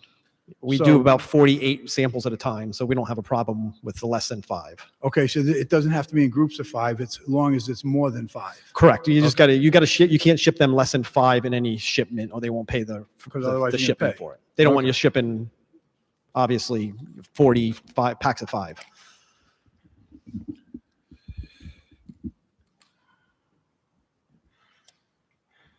And I'm sorry, I don't remember what you said when I asked you how many firefighters did the cancer screening test last time. I believe it was around 208. I believe in 2023 who went It through was the in testing. 223? In Now, 2023. This is supposed to be a biannual basis, so why was the last time you did it in 2023? Because it's every 2 years. 2023. Every 2 Today, years. this is So that 2025. brings you up, what was the date in 2023? The blood draw itself was in December. It was what? In December Okay. of 2023. All right. Any questions from members of the committee? Any questions from members of the council? Any questions from members of the public? Any questions from members of the public? Hearing none, we will move on to item number 16, on-call electrical services, found on page 139.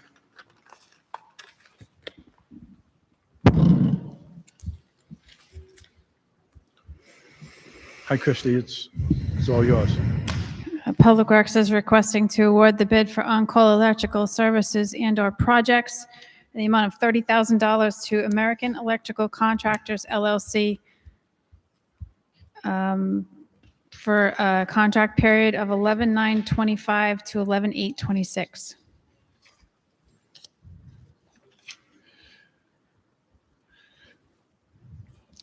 Christie, you've identified 4 codes that this is going to go to.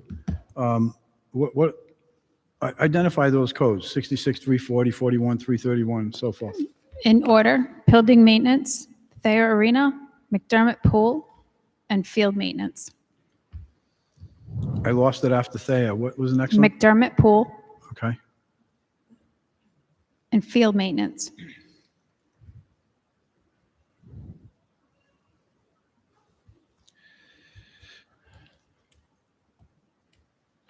So this is, obviously, there's pots involved in this thing. So what were the pots that you used last year? We didn't have any parts in the bid last year. You didn't use any pots last year No, and the year before? this is only the second time it's been presented to the council. Okay. Because I'm asking that question because they haven't given us any list prices. They just gave us the discount. But I guess that's because you didn't provide them with a list, or somebody didn't provide them with a list of most used pots because you didn't use any. Is that it? Correct. Okay. So we need $30,000 for strictly labor.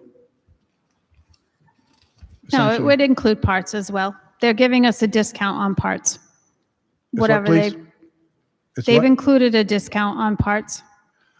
Yeah, but what they didn't include was what the list price on pots were. So you have no idea, nor do we, if 20% discount is good or if 12.5% discount is good, because you don't have a starting place. We go through this all the time. But as you said, you didn't use any pots last year.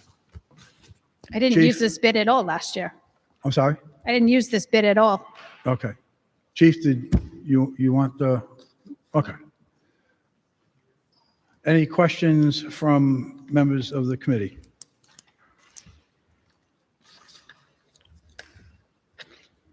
Any questions from members of the council? Do we have any questions from members of the public? Okay. We'll go beyond the purchase of the tasers. I'll move on to the next item, which is miscellaneous police gear and equipment, found on page 150.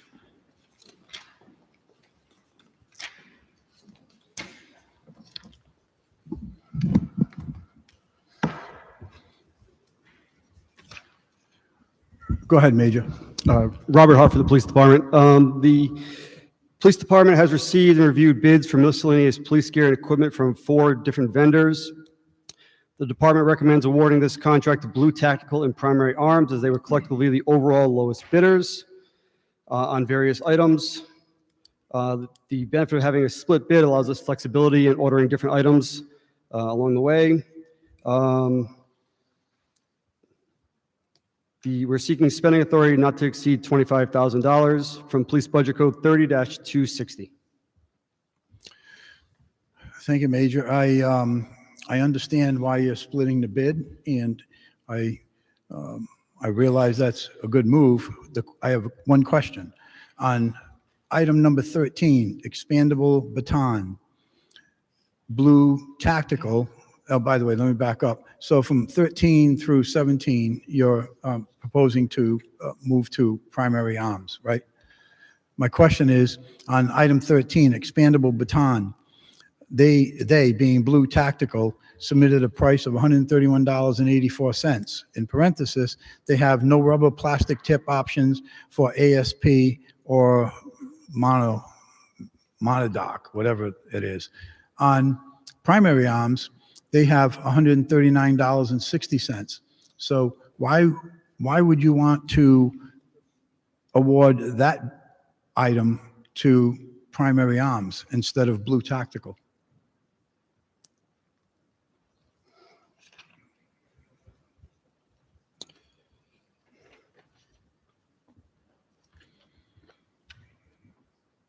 So for Primary Arms, it was, as you see here for Blue Tactical, which was the 13184, said they couldn't provide the one with a rubber tip.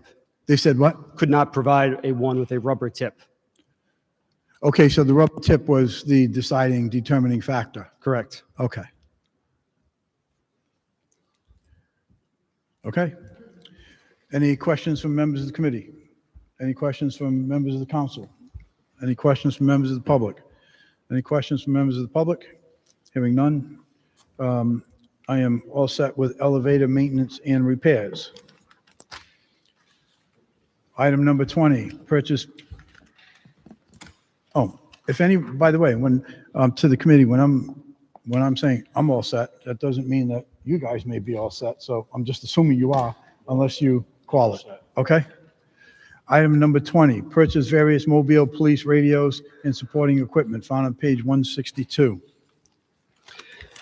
The police department is seeking authorization to purchase various mobile police radios and supporting equipment from Motorola Solutions, care of Cybercom here in Warwick. As they are a sole source vendor, we are seeking to use Section 5610, the Rhode Island State MPA number 395, to provide best pricing for these radios. Total amount sought is $23,309.50. Major, your bid says that the radios will be shipped directly to the vehicle builder. So I'm assuming that these radios are not for existing vehicles. They are not. These radios are for the previously approved mobile command post, which is being built in Florida. Okay. Which brings me to my next question. If the council doesn't approve all or some of the vehicles that you're requesting, which is 13, are you going to require 23,000 or any monies in these radios? Yes. For what reason? Because these radios are designed to be able to be put in a very large vehicle. They have extra cabling, extra programming. So it's not just a single radio in a center console of a vehicle. It's spread over, I think it's a 24-foot vehicle or whatever it may be. It's designed for this type of installation. So this, and also these are also multi-band radios to be able to be worked on different radio systems. so these radios could be put in existing vehicles that you have, if there's a need. If we don't approve any of the vehicles, why do you need the radios? That's my question. These radios are for the command post I just said. Oh, okay, okay. Not for vehicles. They're for the mobile command post, correct. Okay, any questions from members of the committee? Questions from members of the council? Questions from members of the public? Any questions from members of the public? Hearing none, we will move on to item 21, Fire Department promotional exams, found on page 182.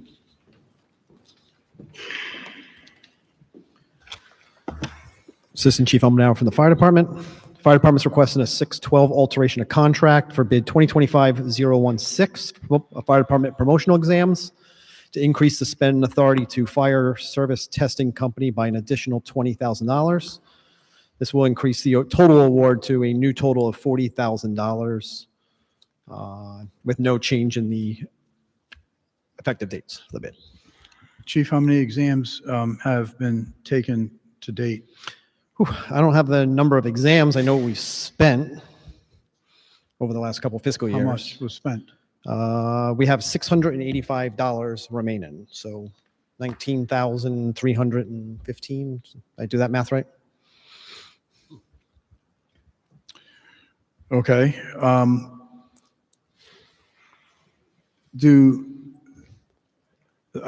These are strictly promotional exams? Just strictly promotional exams, not okay. Entry level. So obviously sometimes people pass and sometimes they fail, right? Correct. But either way, once we take that exam, you got to pay for it. Yeah, when we pay for the exam, when we order the exam, yep. Okay. Any questions from members of the committee? Councilman Napa. Chief, this is from budget line item 35390. Correct. We only have $18,000 approved for this fiscal year. Correct. Finance actually mentioned this to me. I don't plan on spending all $20,000 by the end of the fiscal year. I just want the spend authority to be able to. I will move money into that, transfer money into that account if we find it necessary. Promotional exams are very fluid, dependent on how fast we exhaust a list. If we have to run another exam, I don't anticipate using the entire amount of money. And it is based on how many candidates sign up for the test. I'm giving you worst case scenario. My worst case scenario is about $20,000, but my anticipation is it's not going to be that much. If you're anticipating not spending that much, why wouldn't we just approve to the spending authority that we actually approved that you asked for prior? I'm sorry, say that again? If you're not anticipating spending that much money, why wouldn't we just approve what's in the budget that you asked for that we already approved? Because then if we do need more money, you can come back. Then I have to come back again and You're ask here for a couple more You're dollars. here every week. We're here every week. We're every other week, except in September. We're Yeah, I only mean, here once. or I could just transfer Maybe. money into that account to make up the difference. Yeah, if it comes to that. I mean, either way, I'm just trying to save a trip for you guys from having to come back. We're going to be here anyway. Would you be amenable to amending this down to 18,000, the actual number that's in the budget? Sure, absolutely. Can I propose an amendment?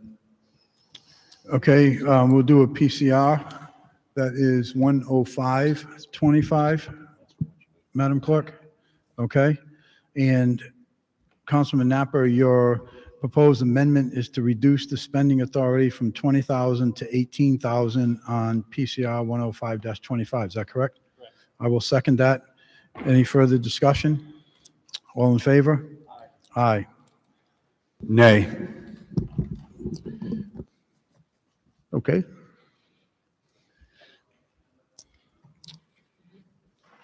Okay, next item, 20, I'm sorry, on the amendment. Okay, so Councilman Napa, move forward as amended.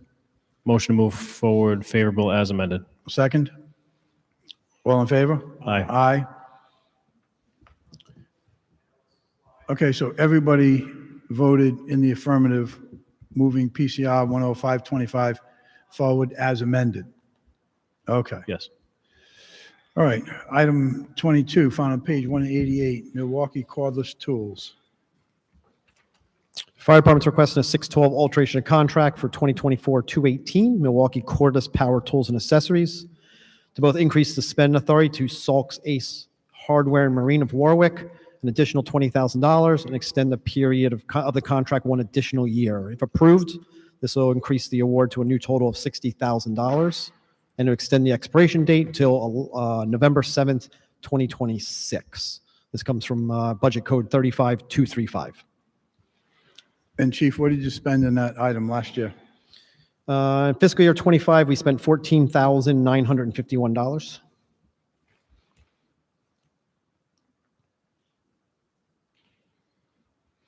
So why do you need 20,000 this year?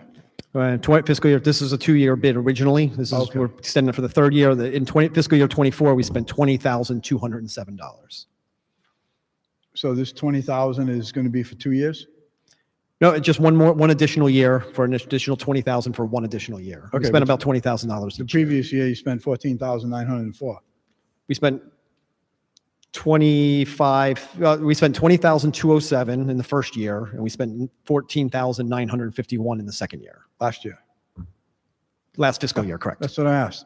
14,904. So my question is, again, is this 20,000 you're asking for this year for a year or 2 years? It's for a year. So why do you need 20,000 if you only spent 15,000? Because the assistant chief of operations, who determines how much he plans on spending in Milwaukee tools between now and November. Actually, it's through November of next year, so it's actually almost half of next fiscal year. Okay. So I just asked him how much he anticipates spending, but between November of this year and November of 2026, and he said approximately $20,000.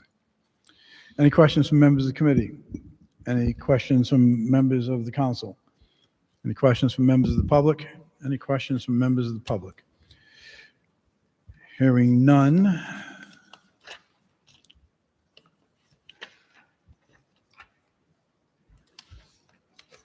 Unless someone has something for electrical supplies, we can move to next item, number 24, Rhode Island air compressors, found on page 206.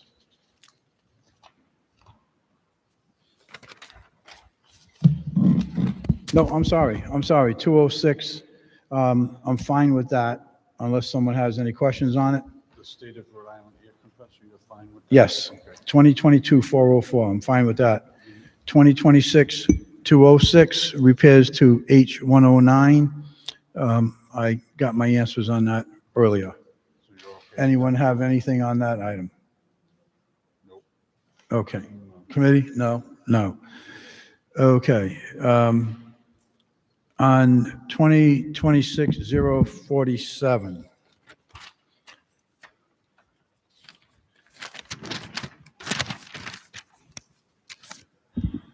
That is found on page 219.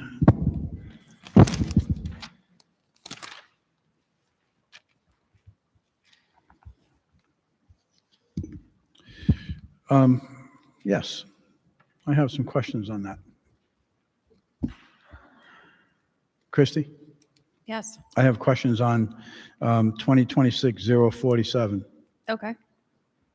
The question is, so for just what appears to be a few locations, I guess maybe it's more of a comment. I just want to get on the record. So for a few locations, we have a revenue source of $12,000 for, what was it? For vending machines, concession areas in the arenas, as well as vending machine in the arenas and McDermott Pool. $12,000 bid. But yet, on the food truck bids, we only got about 8,000. I just kind of find that interesting. And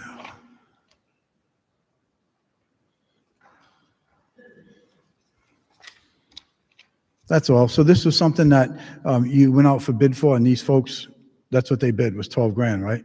Yes. Because you went out for bid for it. Correct. Good. Okay. Thank you.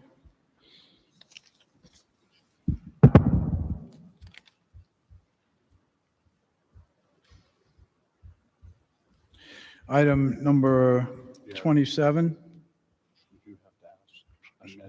Do you guys, you have anything you want? I'm just saying procedurally. Okay, I just don't yeah. want us to run afoul. Do you have any questions? Any questions from the committee, from the council, from the public? No questions. Item number 27, 2026-210, hazmat protective equipment, found on page 223.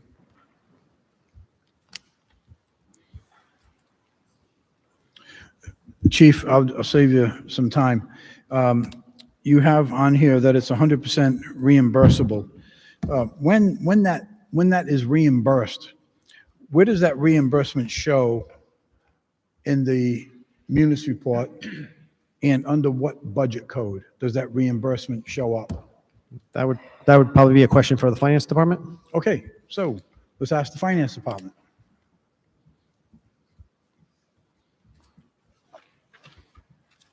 Bill Vicente, Chief Staff, Finance Director has left.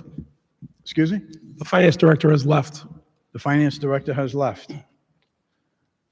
Yeah, so this is kind of what the finance director was alluding to before, where we spend the money out of 38,814, which is the pass-through grant. That's an expense account. There's a match and revenue account on the.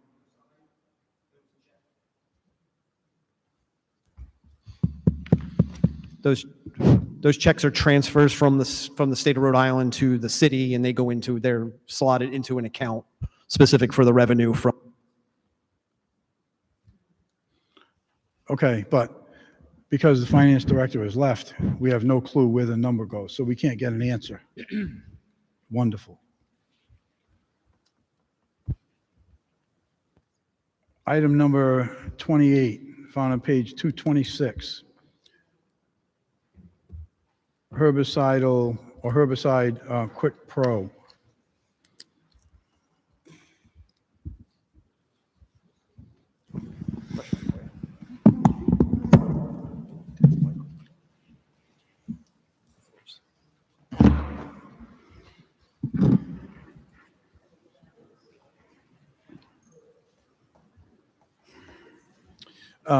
Christie, the questions, this herbicide, is this used in city parks? In what capacity? I'm sorry? In what kind of capacity? In any capacity. It's a herbicide. Is it used in any capacity in city parks?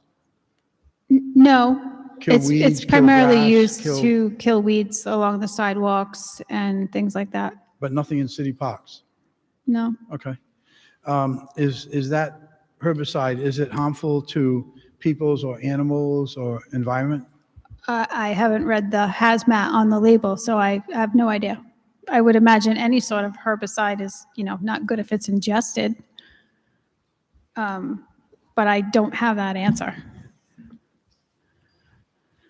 Aren't the city employees who are using these herbicides, aren't they required to be familiarized with the hazmat reports? Yeah, we have someone that has a license for it. Okay, I thought you just said that you don't know what the hazmat. I report- personally don't know. okay. I haven't read the label. Okay. And what did we spend in this item last year? We actually had an excess on hand. We did not purchase any last year, but we expect to utilize most, if not all, of what we have budgeted this year. So the monies that were approved last year were just rolled into the general fund? Correct. And how much was that? Was that $10,000. $10,000? Okay. That's nice. Okay. Thank you, Christie. That's all I have on that item. Item number 29, office chairs for Warwick Police Department, found on page 231.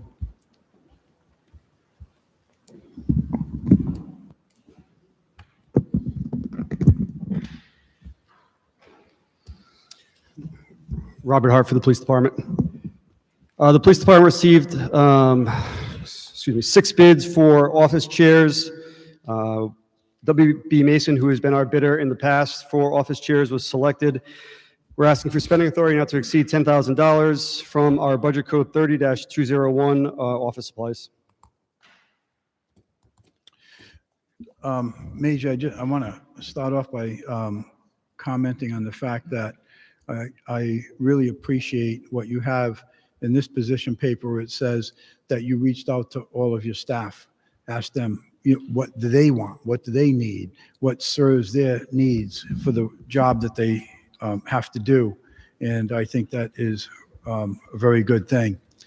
My question is, you have 5 chairs of varying prices. The prices go from $459 down to as low as $271. How many chairs will you be purchasing? I guess there's a multiple question. So I took the average of your chairs, $1,812 divided by 5 different models, averages $362 per chair. However, what I don't know is how many chairs are you using? Are you using more of the $271 chairs or more of the $459 chairs?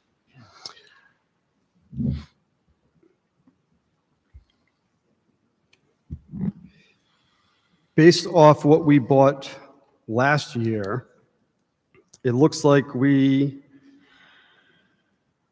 are different items. It varies. They're all over the place. We bought 5 of one, 4 of another, 1 of one type. It's actually very mixed. We bought a total of 33 chairs last year. How many? 33. Okay. That was my next question. Some people might think that some of these questions are just, to aggravate people. No. In my world, when you come from the private sector, none of these things would ever be approved without accountability. No CEO would ever approve purchasing any of these items unless somebody had the accountability and the reasonings why. That's why we're sitting here with all of these things right now. So some people think it's funny. I don't. Item number 30, 248, police automotive graphics. Found on page 248. The police department went out for a bid for police vehicle graphics, a replacement for marked police vehicles. We received 2 bids for this item.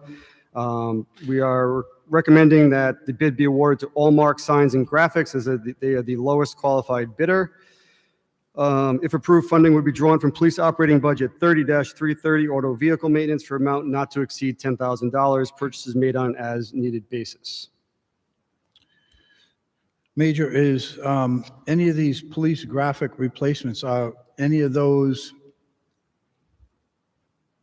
calculated in this amount,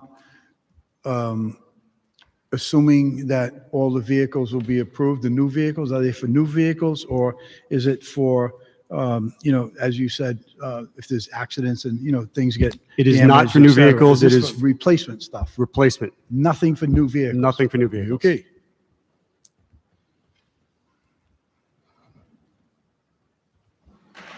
Okay, thank you, Major. All set with item 31. Item 32, 2036-170, rodent control materials.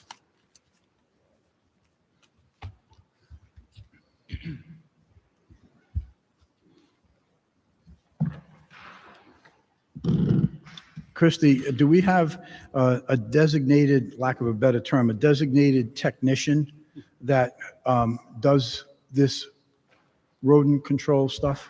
Yes. And how long has that person been in that position, actively doing that work? 3 years, maybe? 3 years? Yeah.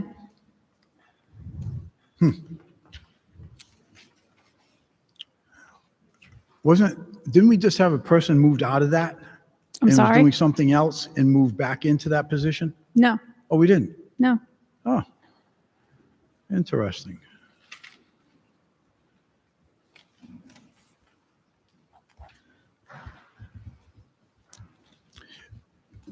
What do you have for materials left in stock now?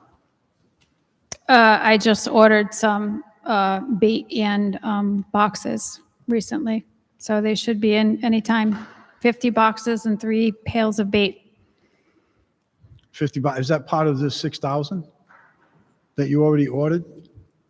You said you just ordered 50 boxes. Is I that, did. That's part of the 6,000? Not this 6,000.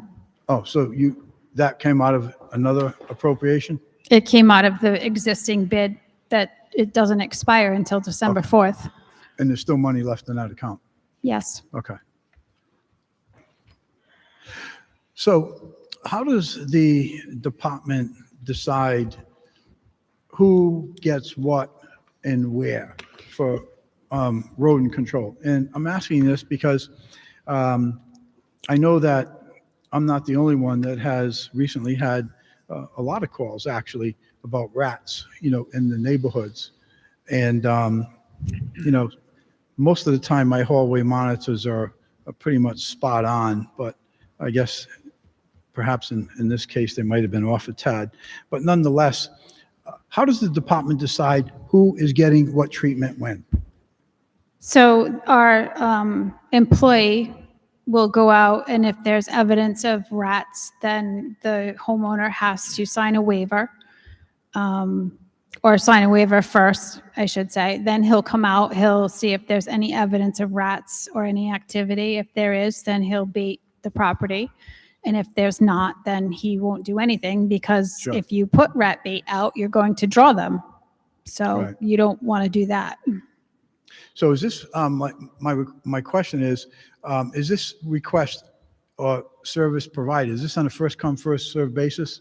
Say tomorrow, I call in for something, and day before yesterday, Councilman Foley called in and Councilman Ricks calls in. How do you decide who gets what service when? Is it first come, first serve? Yeah, I mean, we don't, You know, he may do a neighborhood if there's multiple complaints at a time, but nobody gets priority over anybody else. Okay. They roll now. So do you have to, I'm going to use the term bait buildings. Do you have to bait buildings that the council has approved for sale? We've approved buildings, hypothetically, we've approved buildings for sale. Does the city have to bait those? Just because, or because there is a complaint? If somebody calls in a complaint and says XYZ building, it's got rats. It would be the same as a homeowner. If it's a city property, then we have to take action if there's evidence of rat activity. If there isn't, then we do nothing. Because if you bait a property that shows no evidence of activity, you're just drawing the rats to there because now there's something for them to eat.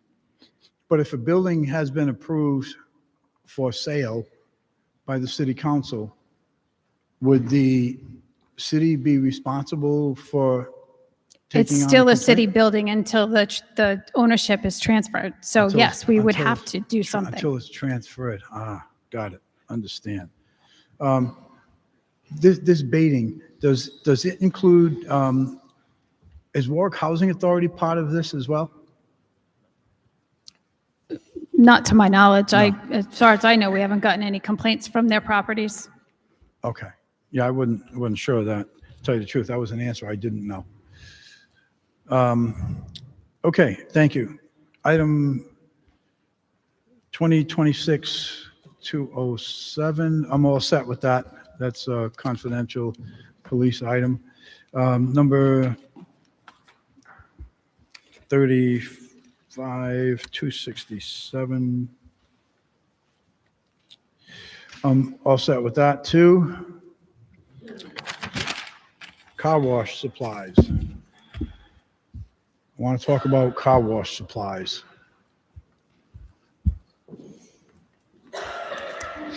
Councilman, you referring to number 35? I couldn't hear you. Oh, yes, I'm sorry, Major.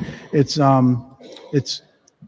where are we? Car wash supplies. It's 2025-157, and it's showing it as a rebid. It's on page 261. I believe that's yours. Yes, the police department's actually seeking for a 612 alteration to contract to extend the bid to the bidder car wash supplies for another year. Excuse me. In an amount not to exceed $5,000, purchased on an as-needed basis from budget code number 30-330, auto and vehicle maintenance.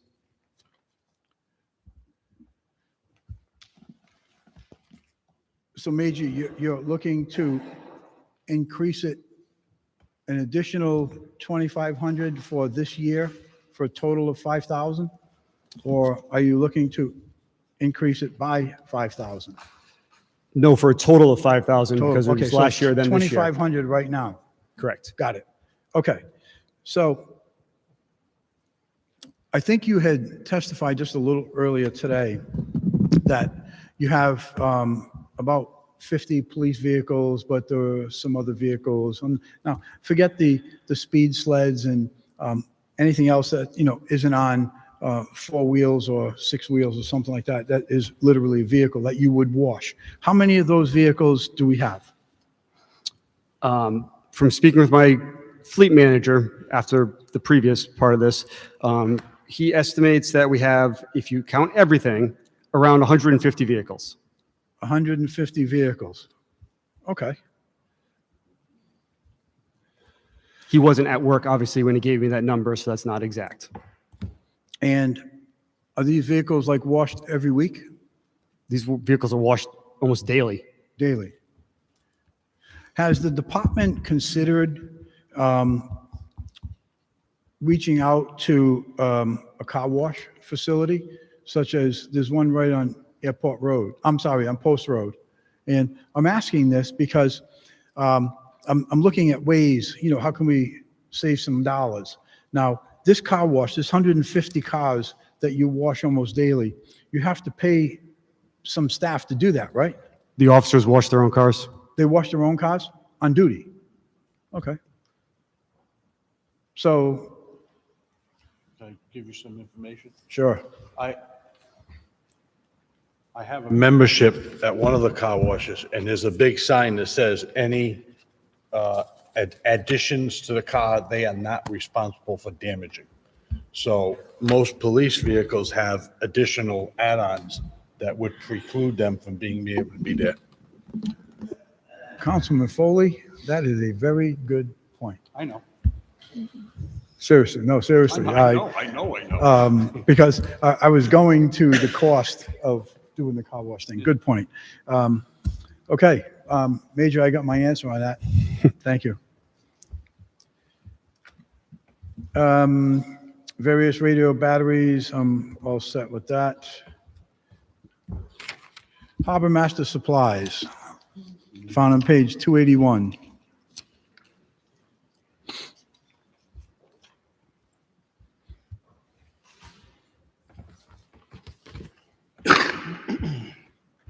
Good evening, Bill Vicente, Chief of Staff.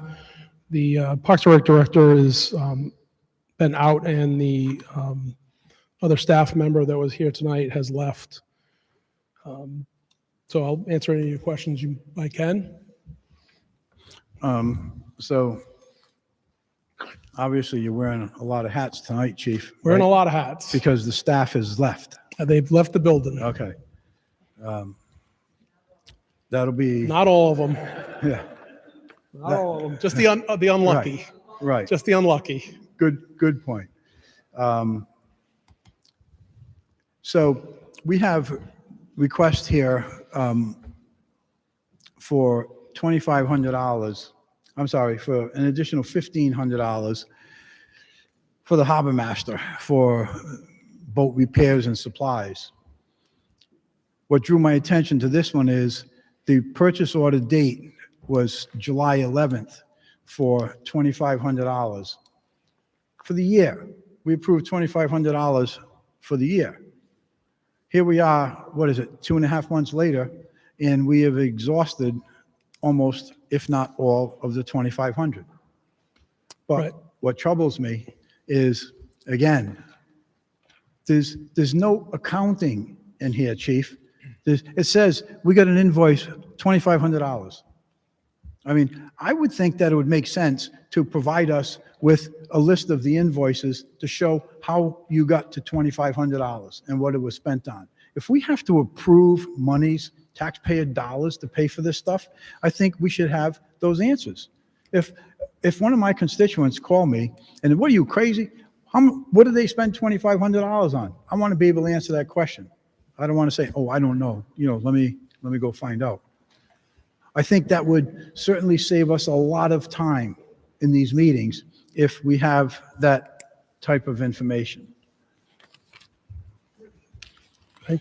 So that's my point for whatever it's worth. Item number 38, I'm fine with. It's just going to be the same thing. I'm all set on the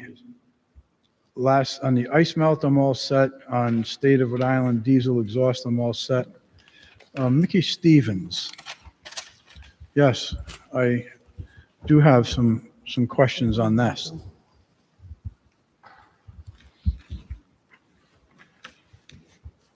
So the planning director has left as well. I can answer to the best of my ability. We're not asking for any monies. We're asking for just an additional time because the site investigation grant that we received is still ongoing and we still haven't expended all the funds. That is to VHB. So there's no additional monies. It's just extension of time.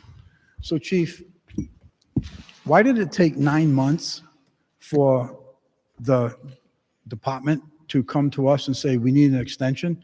Because unless I'm misreading something, and if I am, correct me, what I'm reading is that this bid expired on January 4th, 2025. So here we are 9 months later, and the department just all of a sudden decides we need to come before the council for an extension. Why does that happen? So I can't speak exactly for it, but this is an ongoing process, site remediation process, and it's been going through the permitting process and remediation process through DEM. We have the closure agreements, and that's taken some time. VHB, this project was going to be moving forward based on some grants that the city applied for, but was unsuccessful. So I can't really speak to why it's taken 9 months to come before you, but I'm here tonight to just ask for the increase in the date. Something like this, it'd be really simple. Just come before the council and say, contract expired in January, and we need to get an extension. Not all of a sudden, 9 months later, bring just another issue up to us that is unresolved. Oh, does the committee have any questions on that? Any questions from members of the council? Any questions from members of the public? Do we have any questions from members of the public? Hearing none, I need a motion on the remaining items. Move favorable action. We have a motion, we have a second. Any further discussion? All in favor? Aye. Aye. Thank you all.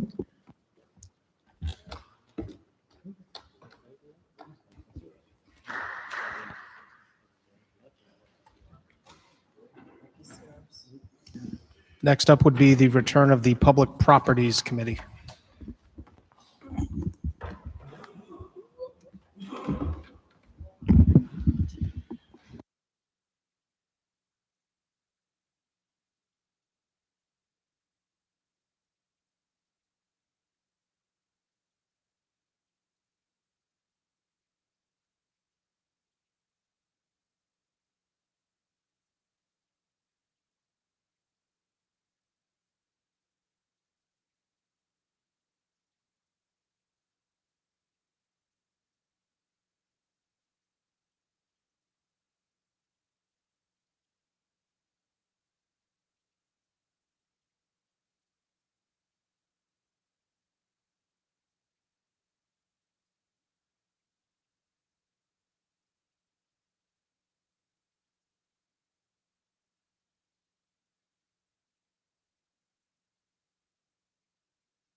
The City Council Committee on Public Properties, Land Use, and Community Affairs reconvenes at 10:50 p.m. Nice. There are 2 items left on the agenda. PCR 91-25, a resolution in observance of Hispanic Heritage Month. I'm going to move that this be heard by the full council, simply as a matter of convenience, keeping the city council meeting moving along. Thank you. Okay, have a motion, second, all in favor? Aye. Aye. It is unanimous. And finally, we have PCR 95-25. This is docketed by the council president on behalf of the mayor. That is PCR 95-25, a resolution authorizing the mayor to execute a lease extension for Fire Station number 8 with the Rhode Island Airport Corporation. Do we have a motion to Yes, move it to the floor of the city council. So moved. Okay. So moved. And second? Second. Seconded by Councilman DeLuise. All in favor? Aye. And with that, the committee adjourns at 10:51 PM.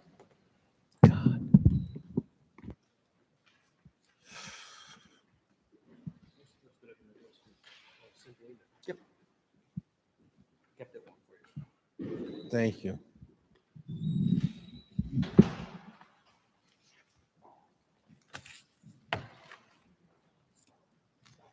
The girl on Ridgely.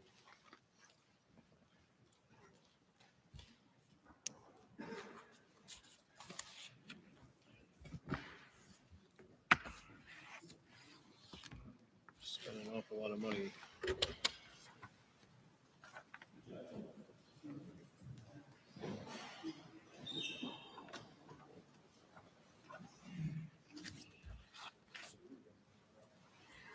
Okay, what's next? I don't know how many of those she made. I say spend an awful lot of money to curry favor.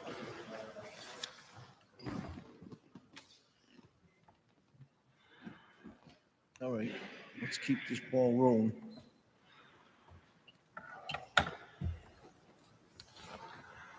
Keep this ball rolling.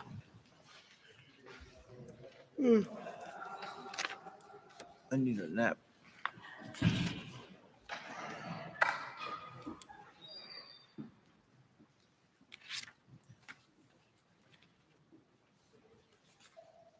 Usually,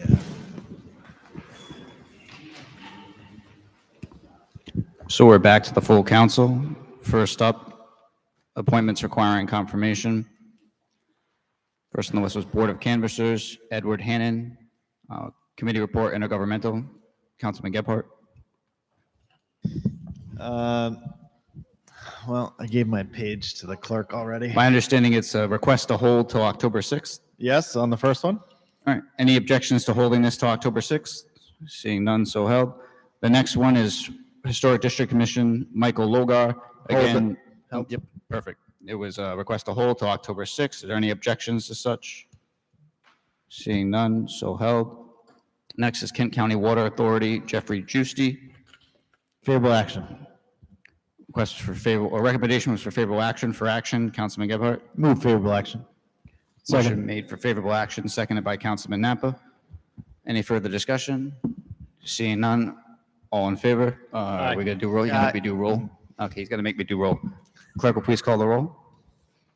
Mr. Sinapi? Yes. Mr. DeLuise? Yes. Mr. Foley? Yes. Mr. Gephardt? Yes. Mr. Kirby? Yes. Mr. Lattiser? Mr. Muto? Yes. Mr. Napa? Yes. Mr. Riggs? Yes. 9 yes, appointment passes. Juicy. Next is the consent calendar, PCR 96-25, resolution relative to bids. Councilman Lattiser.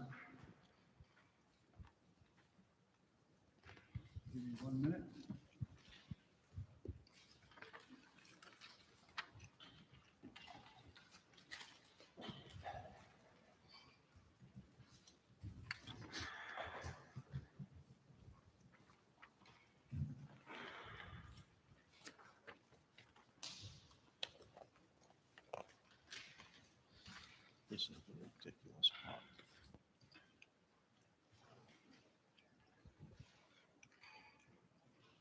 So this is just the consent calendar part. So my understanding, the recommendation is favorable. All right, and then PCR 97-25, resolution relative to abatements.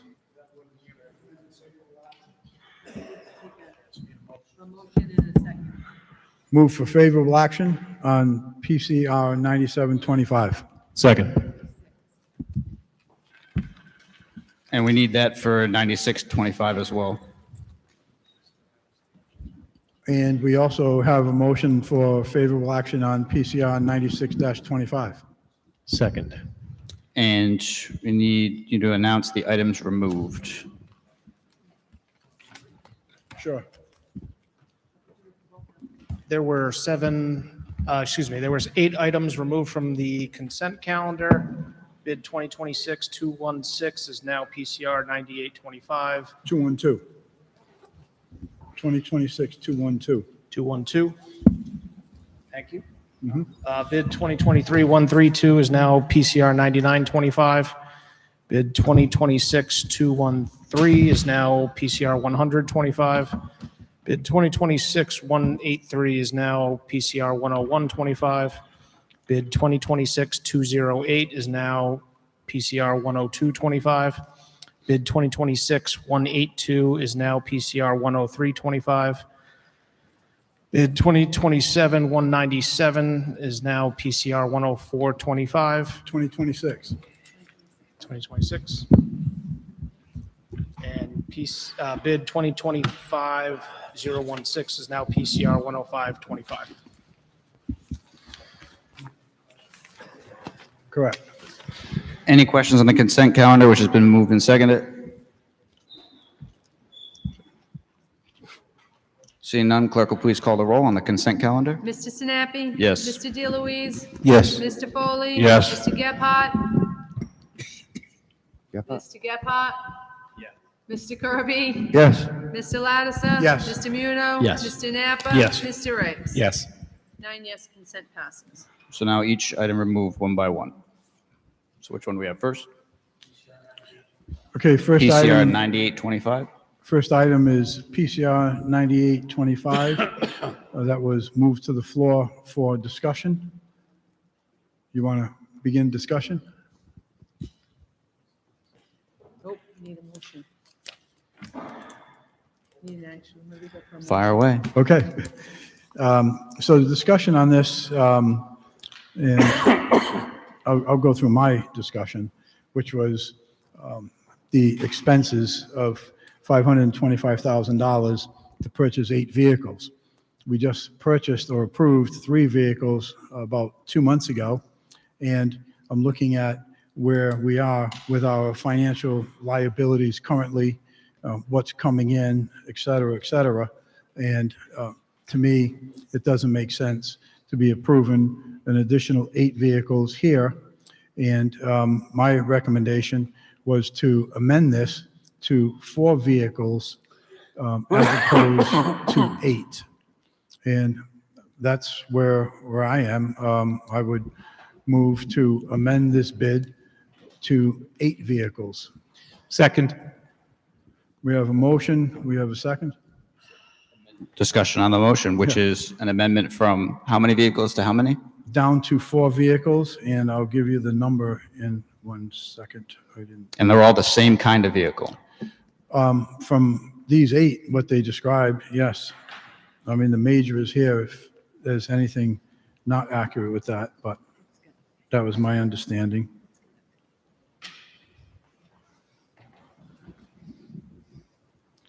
I come up with a number of $264,446.28 for 4 vehicles. Any thoughts, admin? Yeah, Bill Facenti, Chief of Staff. So the administration is against amending this. The fleet manager, Mike Grant, does an incredible job managing the Warwick Police Department fleet. When the residents of Warwick pick up the phone to call the police department, they want the police vehicles to run properly. We've seen what happens when we defer maintenance, defer replacing vehicles. Public safety is not the place to start deferring expenditures. It's in the capital budget. The administration requests that this be awarded as presented. Yeah, I'll admit to some confusion because I remember quite well the prior situation where, among other things, there were interesting situations with the quality of vehicles at the time, and we finally started to get our act together. I'm confused why we are saying the plan that they laid out to make sure our situation stays favorable and continues that way is now being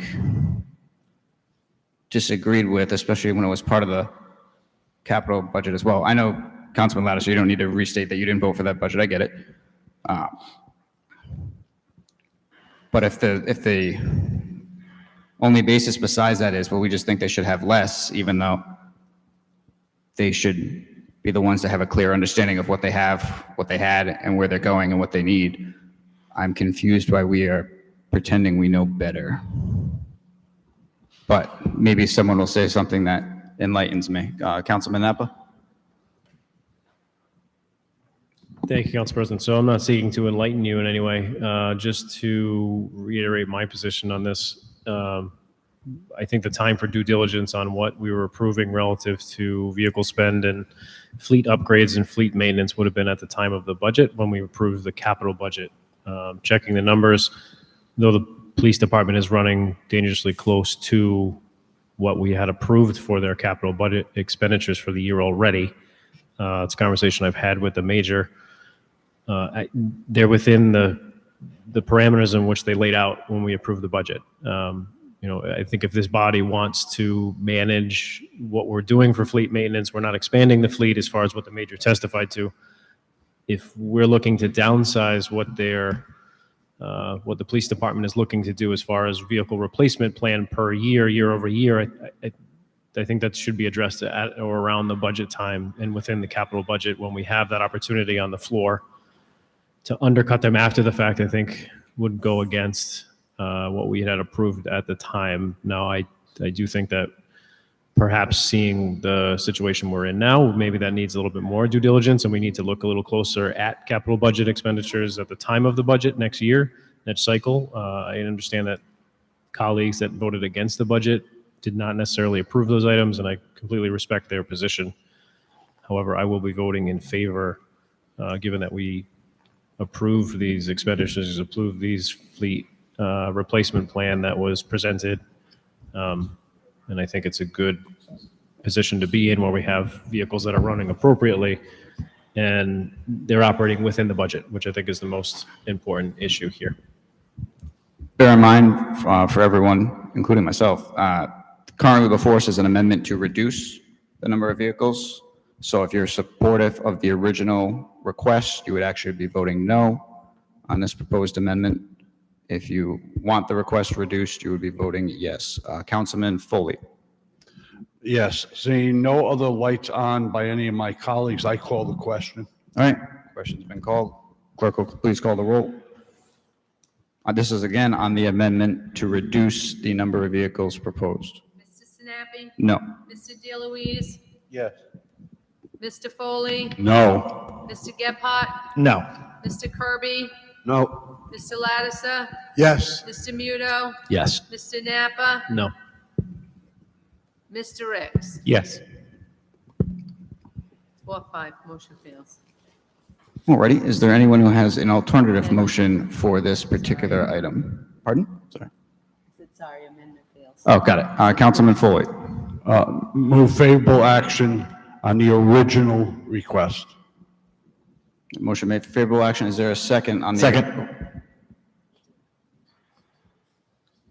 I'm sorry, who was the second? I apologize. That was me.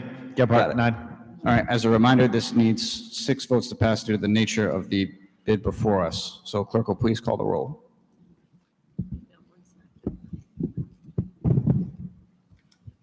Mr. Sinapi? Yes. Mr. DeLuise? No. Mr. Foley? Yes. Mr. Gephardt? Yes. Mr. Kirby? No. Mr. Lattiser? No. Mr. Muto? No. Mr. Napa? Yes. Mr. Ricks? No. Motion fails. 4-5, motion fails.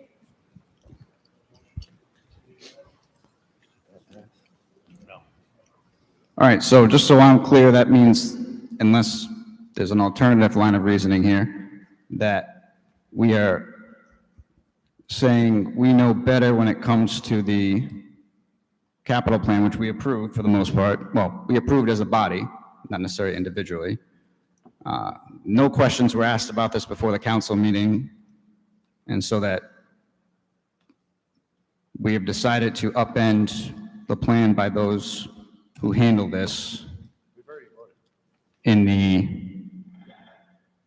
the grounds of we'd like it to be less vehicles.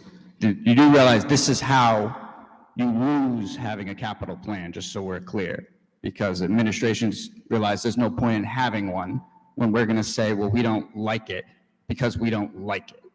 That's not a good reason. That's shit. If you have a good reason why this is a no, please voice it. Besides, I didn't agree with the capital plan to begin with. Great.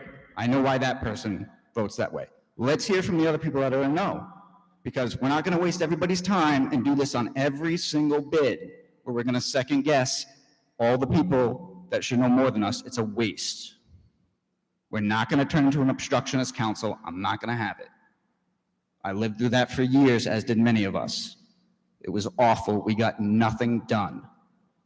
If you want to go back to that, fine, have fun, but do it when I'm not here. Councilman Muto.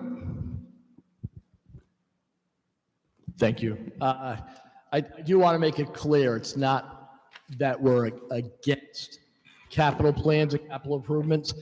I believe what our Point of our.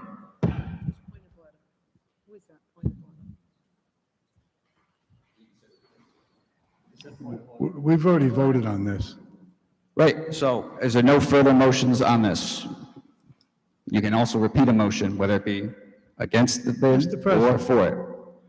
I will repeat my motion for favorable action for 4 vehicles. So there's a proposed amendment to amend to 4 vehicles. Is there a second? Councilman Rick, seconds. My stance remains the same. This has become a farce. The Anyone administration else? stance is also the same. Okay. It'll be the same on all the vehicles tonight. Okay. Under capital budget. So procedurally, if you may, Mr. President, Councilman, in order to do that, you need to formally reconsider. You were part of the prevailing side. So in order to revive it, you'd have to start with a reconsideration motion. Start with a reconsideration motion. Second by Councilman Ricks. Any further discussion on the proposed, on the requested reconsideration of the amendment? Not the amendment? Oh, it's on the bid itself? The prior item was a motion to, in favorable action, which failed. In order to bring the item back, we need to reconsider it. The prevailing side has moved a reconsideration motion following a favorable vote on the reconsideration. It would be back before us as if we did not have that exercise. So it was seconded by Councilman Ricks. Any discussion on reconsideration? Council Solicitor, if I may, through the chair, that is through the president, may I suggest that Councilman Kirby may be eligible to make the motion as stated by Councilman Lattiser, and he may say, correct me if I'm wrong, so moved, if he were to agree to proceed with that as a matter of reconsideration.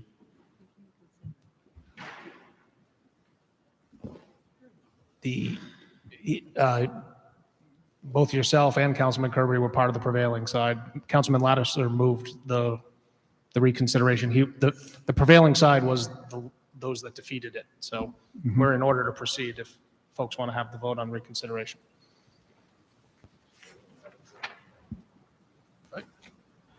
So Councilman Lattiser has made a motion to reconsider, which will bring back the item before us. It was seconded by Councilman Ricks. A yes vote brings the item back before us as if we hadn't had those 2 prior votes.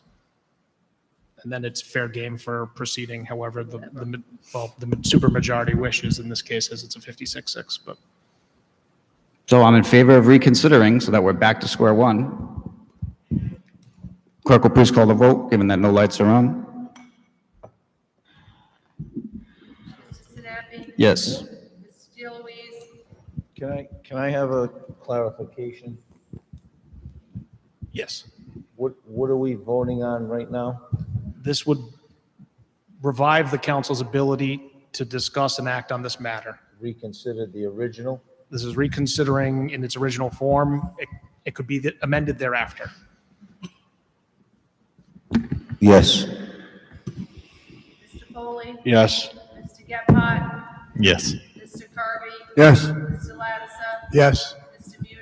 Yes. Mr. Napa? Yes. Mr. Ricks? Yes. 9 yes to reconsider. All right, so now we're back to square one. Does anyone have a motion in regard to the current bid before us? Make a motion to approve 4 vehicles in the amount of $264,446.28. Councilman Lattiser has made a motion to amend, right? Yes. To amend the bid. Councilman Ricks, second, I'm assuming? I second, and a question. When I did the math quickly, and I may be off, I simply divided since going from 8 to 4, divided it by half, I got the number 262, 446 and 28 cents. I don't know if I'm missing something in there, but wanted to make sure that we have the number right. I'll double check it, Mr. President. That was the number I had, Councilman. Is the number I had? I too had 262, 446, 28, as Councilman Ricks had just indicated. Yes, okay. I just redid my numbers. 262, 446, 28. Thank you for that, Councilman Ricks. So that's my motion. Second. Discussion. Anyone have any further comments? Clerk will please call the roll. Yep, a yes vote is to amend to the term stated by Councilman Lattiser. Mr. Sinapi? No. Mr. DeLuise? No. Mr. Foley? No. Mr. Gephardt? No. Mr. Kirby? Yes. Mr. Lattiser? Yes. Mr. Muno? Mr. Napa? No. Mr. Ricks? Yes. 4 yes, 5 no. Requested amendment fails. Does anyone have a further motion regarding this bid? Motion to move favorable action as Second. presented. Motion made and seconded. You gotta let me catch up here, sorry. So favorable was by 3, and who seconded that? Seconded by 1. Second by 1, thank you. So again, this is a 56-6. It requires 6 in favor to pass. Almost set. You ready? Council Yep. President. Council President. Oh, sorry. To take. Councilman DeLuise has. I'd like to make an amendment to the original request by 8 vehicles. I'd like to amend it to approve 6 vehicles. I'm not joking. I believe it would be 393, 669, and 42 cents. Someone correct me, double check my math if I'm wrong. Just on process, Councilman Napa, are you withdrawing to defer to? We had a favorable action motion in front of us. Did you want to defer to the amendment? I'll defer to my colleague. Okay. So we have an amendment to reduce from 8 to 6 and do a pro rata adjustment of the dollars by Councilman DeLuise. I'll second Councilman DeLuise's motion. And so I remain confused as to what exactly we're doing. Me too. It hasn't been stated that there's a particular dollar amount we need this to get down to because some other countervailing factor. The sole thing seems to be, we want it to be less so that it's less. If anyone could please provide some sort of basis for what's happening, I would appreciate it. So, Mr. President. I would prefer the person requesting the amendment respond. Okay. Granted, you might have one too, which is fine, but I don't want to give him a chance. Okay.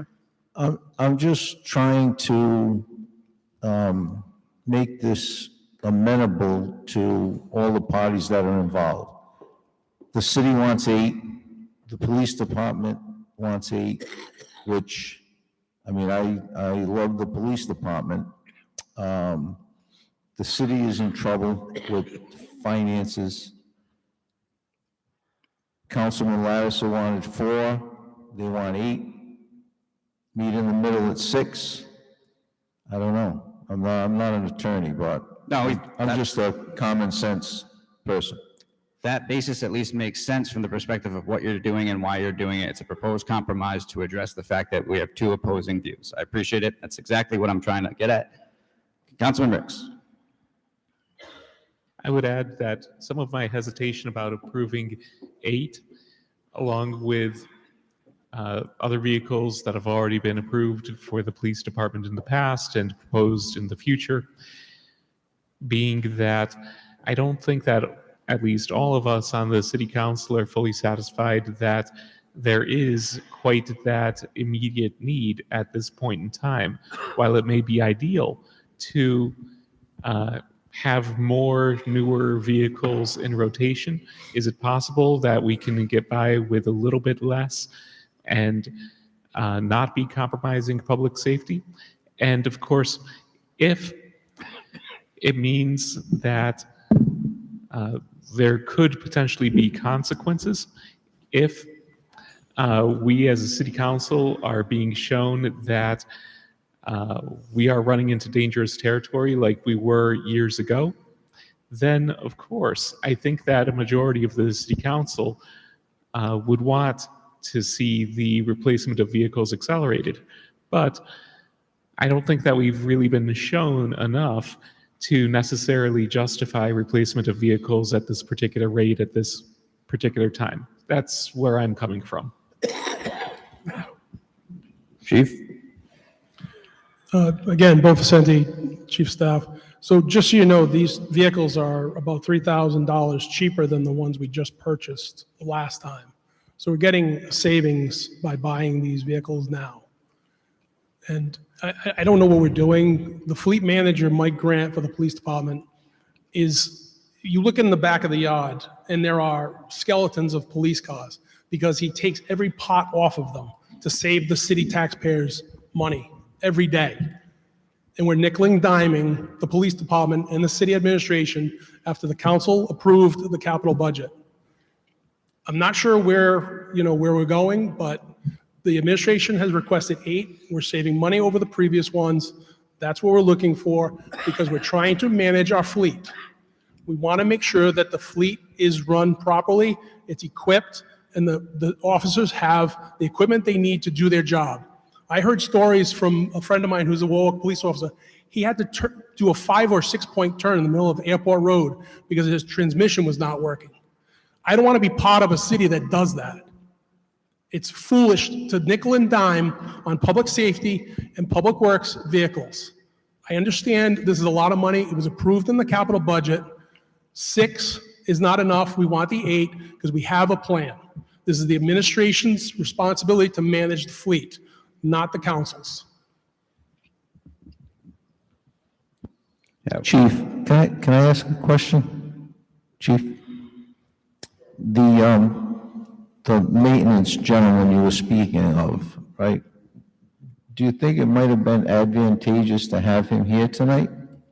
That's not his job. The major. No, I understand, but maybe he could have helped us get. I don't know what else the major or I could say that will change certain council people's minds. Okay. I understand where you guys are going, where the council is going, but it's not what the administration is asking for. We're asking for the 8 to manage our fleet in the way that the city administration deems appropriate. The fleet manager, the expert, just like the fleet manager in Public Works, just like the fleet manager in the fire department. These are the experts that work with these vehicles every day. Okay, not once or twice a month. But if he's the expert, why he should have been here tonight? The major is the major of the administrative division. Right, but the major is not the fleet expert. Right. The major is He speaks for the fleet manager, and so do I.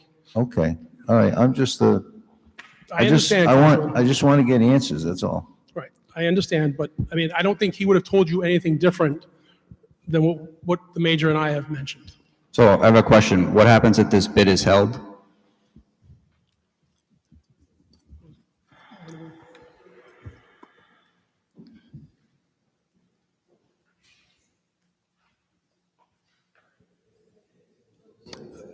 These are in stock vehicles, so another department could buy them tomorrow. Who knows? I can't answer that question. Because right now, it seems pretty clear that 6 votes in favor of the full 8 is not going to happen. However, Councilman DeLuise has stated a desire for questions to be answered from the plan manager. So in theory, that could move us closer to or to enough votes for that to happen so that the requested amount is provided rather than an amount that's less or none at all. So I'm just trying to figure out, based on what's going on in the room, how to make this work. Council President, also as part of purchasing this 8 vehicles is a loyalty discount of $2,000 per vehicle. Yep, understood. You're preaching to the choir here. So, Councilman DeLuise, would it help for your perspective when it comes to a vote, a yea or nay on 8, if the plan manager could be here or could answer your questions beforehand? It's okay if the answer is no.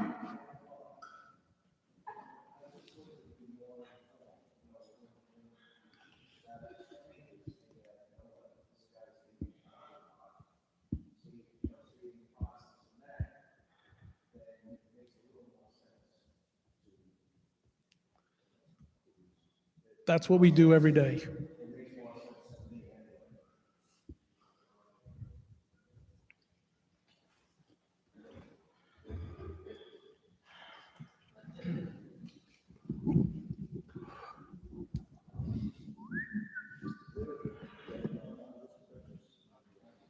They're in stock.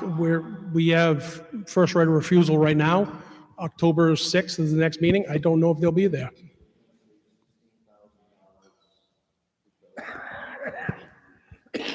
No, actually, it's $36,000. What's that?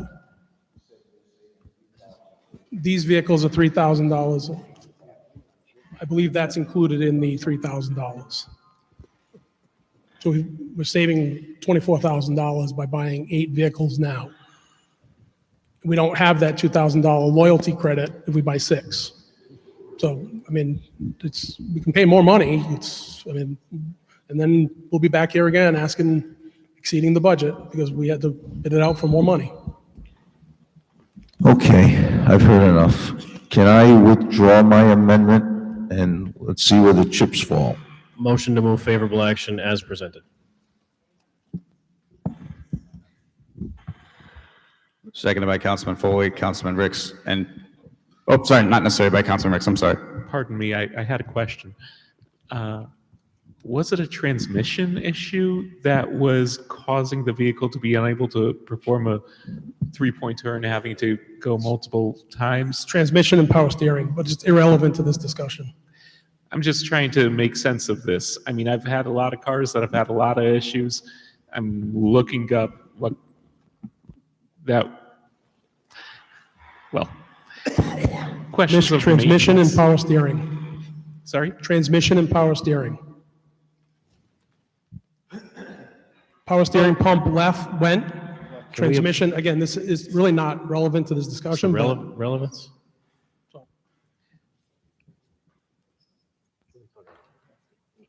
Okay, it's fine. I mean, I've had a transmission power steering go, and it didn't cause that particular issue. I just had to turn the wheel harder, but whatever. These are I'll leave emergency that one. vehicles doing emergency turns, trying to get to a call. So I don't know how fast you try to turn around, but the police department does. Okay.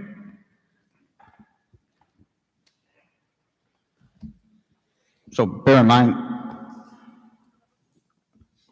right now before us is a motion for favorable action on the full bid for 8 vehicles. It appears, based on what everyone has stated thus far, that we appear to be in an all or nothing scenario where either all are getting approved or none are getting approved. That just appears to be the scenario we're in. Councilman Lattiser. Yes, thank you, Mr. President. So for me, it's an issue of the spending. And every time that somebody on this council pushes back on the spending, whether it be a sanitation vehicle, a snow plow, a fire truck, a police car, it's the same thing. Well, you're not going to get your streets plowed. The trash won't be able to be picked up. The fire truck isn't going to get there as soon. This isn't the issue. The issue is the financial picture, the big picture. Where are we going? Where are we heading? The spending is ad nauseum. The spending just continues. We have obligations that we've committed to. We've signed those credit cards endlessly for the last several years, and it just continues and continues and continues. So where are you going to reduce the spending? You're going to reduce it in ice melt or trash cans? No. This has nothing to do with challenging the professionalism of the police department or the fire department or anything else for that matter. It has everything to do with taxpayer dollars and with getting and reeling in spending. And you want to continue doing the spending? Go ahead. I'm not going to support it. Because at some point in time, there's not going to be any money left in the well.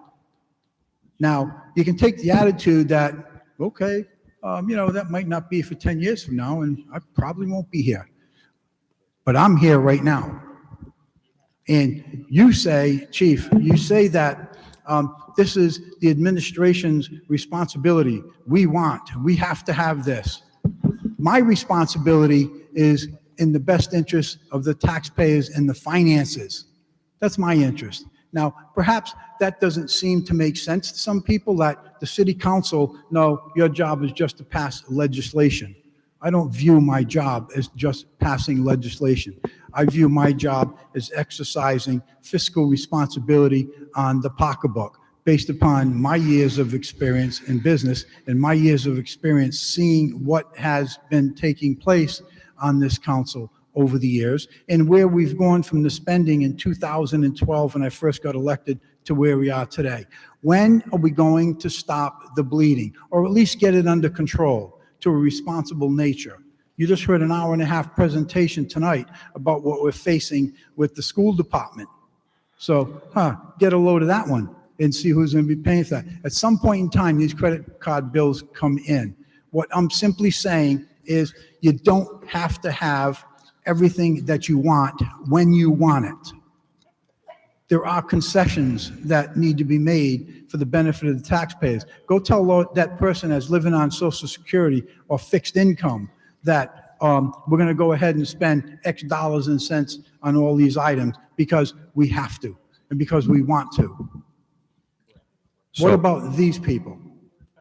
That's all I have, Mr. President. Thank you. So, as a general rule, every bid that comes before us is not and should not be taken as an opportunity to re-vote and re-litigate the budget.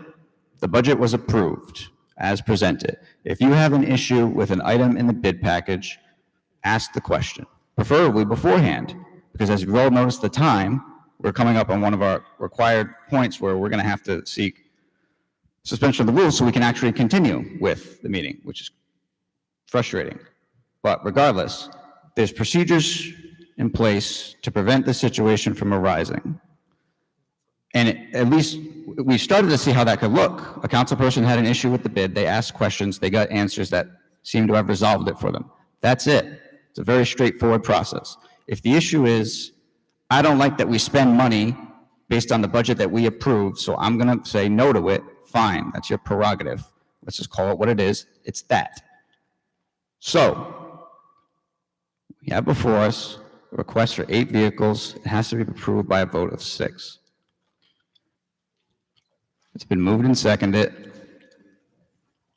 No lights are on. Clerk will please call the vote. Mr. Sinapi? Yes. Mr. DeLuise? Yes. Mr. Foley? Yes. Mr. Gephardt? Yes. Mr. Kirby? No. Mr. Lattiser? Mr. Muto? No. Mr. Napa? Yes. Mr. Ricks? No. 5-4, motion fails. That being the case, I would request someone ask to hold this, given that it's the only other opportunity for our capital plan not to be derailed. Make a motion to hold this until October 6th. Any objection to this being held to October 6th?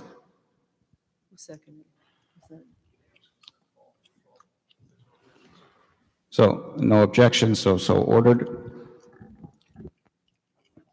And so it's 11:31. Do we have to do the thing now?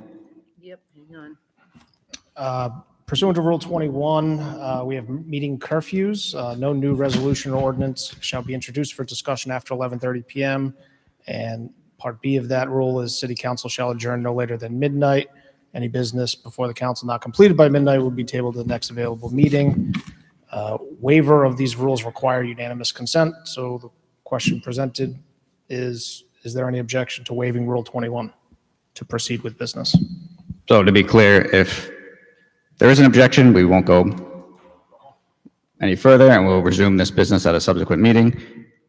If there is no objection, we'll continue until we finish, which could be, and likely at this point will be, probably 1 or 2. But, so, is there an objection to continuing? Mr. President, I don't have an objection, but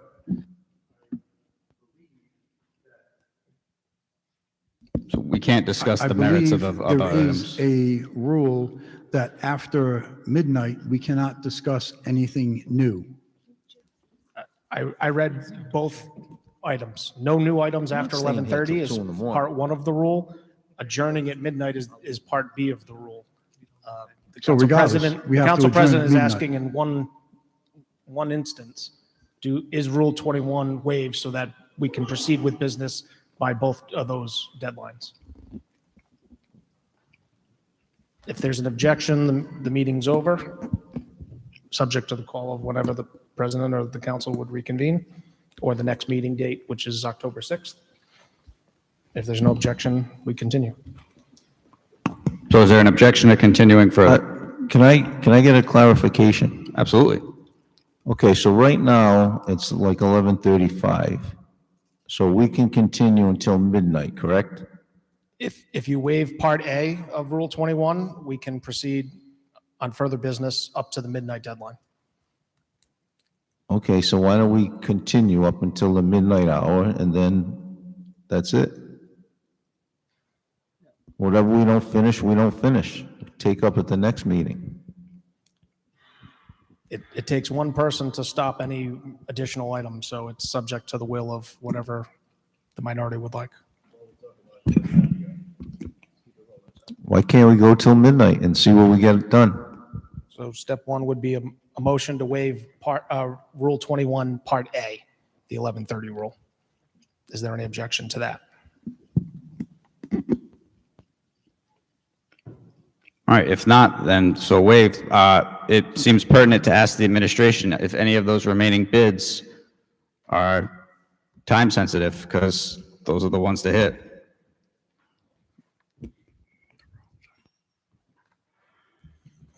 I would imagine all of them are probably time sensitive.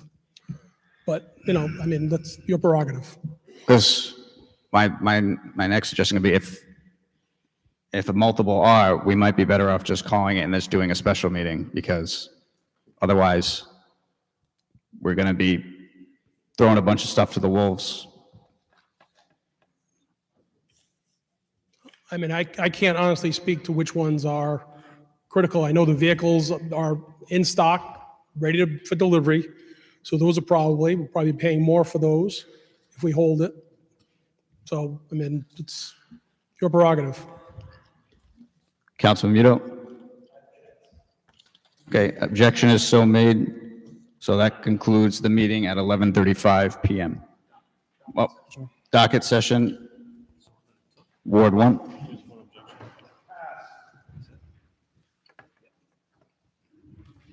Ward 2. 3 items. A resolution in regards to installation of stop signs at the following intersections of Underwood Ave, Parkview Avenue, Richmond Avenue, Spofford Avenue, and Newfield Avenue. Second, Public safety. A resolution in regards to removing the two yield signs on the east and west sides of Bellevue Avenue and replacing them with stop signs to be erected at intersection of Summit and Bellevue on the north and south sides. Public safety. And third, a resolution recognizing November as Native American Heritage Month. And that's all. Community affairs. Ward 3. Just one item, an ordinance relative to camping on public properties. Ordinance. Ward 4. Pass. Ward 5. Yes, I have four. My first one is a resolution.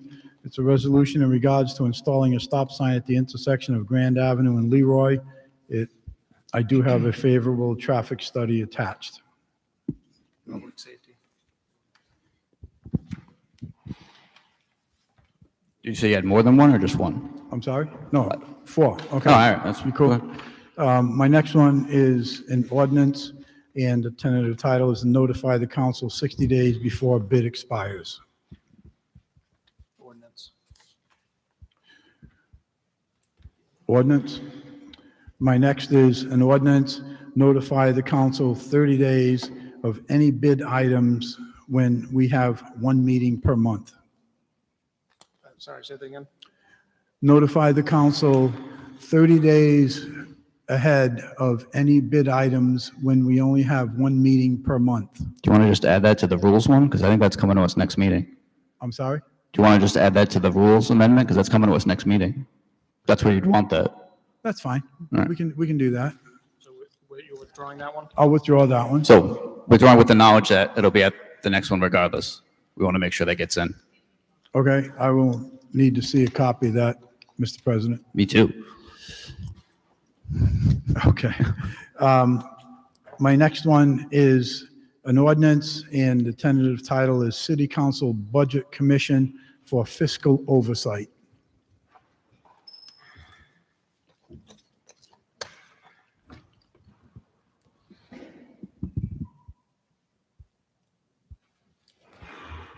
Do you already have something on this issue?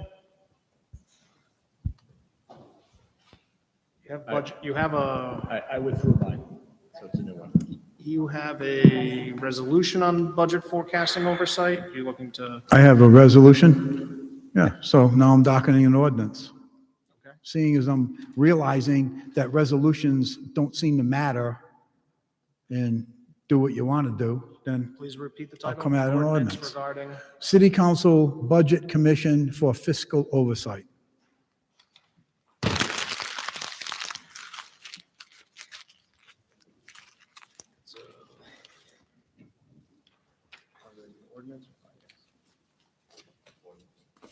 ordinance. So question, this is a financial item. Why is it an ordinance as opposed to finance? Because I was given the option of one or the other. That's why.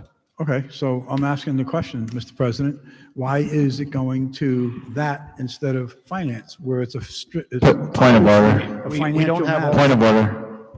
we don't have all the pertinent details of what you're docketing. Yep. Should it need to be reconsidered by the president in the assignment, he has the ability to do that. But on first instance, we only know that it's an ordinance that in concept, it may be doing something of protocols. It is unclear that it has a direct impact on the fiscal nature of operations. It may, but we don't know pending whatever the contents of it is. So, okay, so can I amend the title?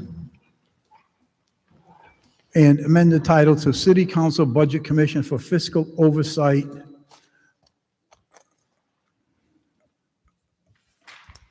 on Budget.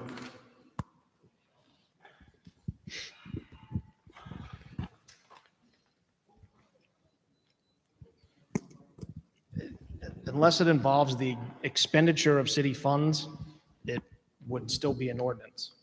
All right, we'll wait and see when it's drafted. Okay.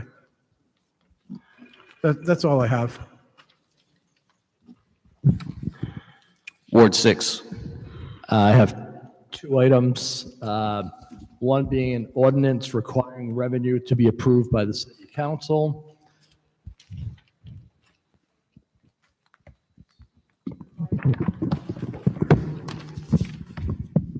It's the elevator.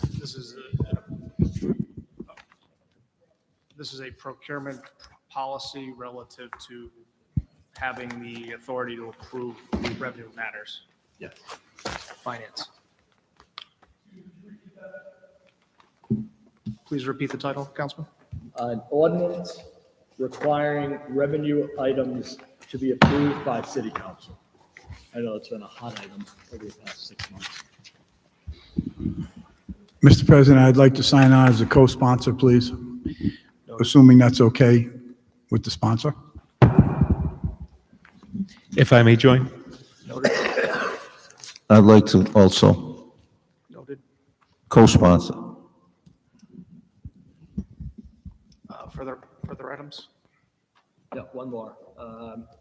An ordinance requiring GPS tracking and dash camera installation in all newly acquired City of Warwick vehicles and any City of Warwick vehicle of 2019 model year or later, and establish a public access.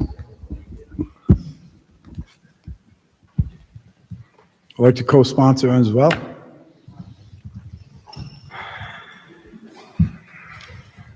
If I may also join.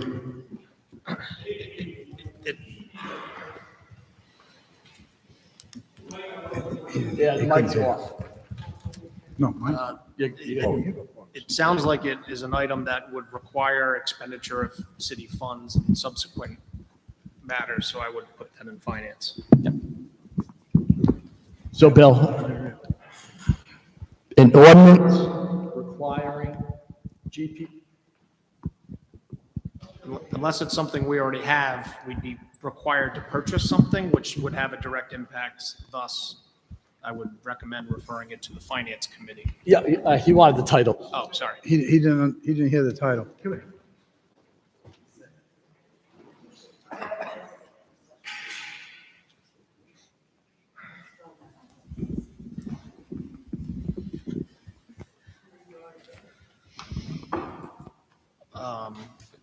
Is that anything else, Councilman Mito? No, I'm done. You have anything? Councilman Kirby?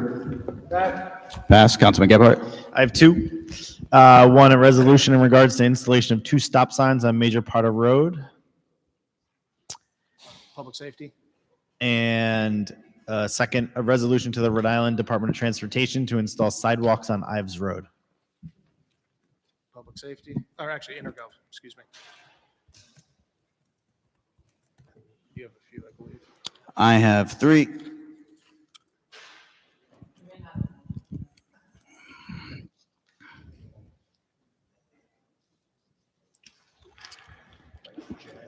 So this is on behalf of the school department. They've asked us to docket a resolution in regards to an electrical distribution easement with Narragansett Electric, DBA Rhode Island Energy at Pilgrim High School.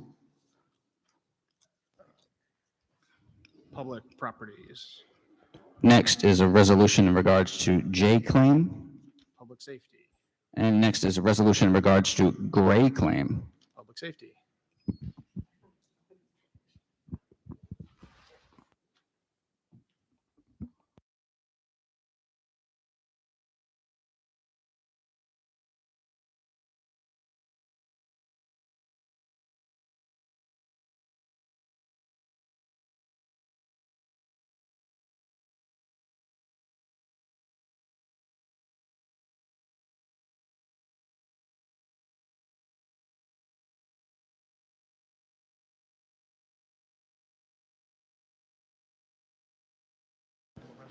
Yeah, and then one more, a resolution titled admin, titled admin. Yep, thank you. Intergovernmental. And we somewhat skipped this. Does anyone have anything for unanimous consent?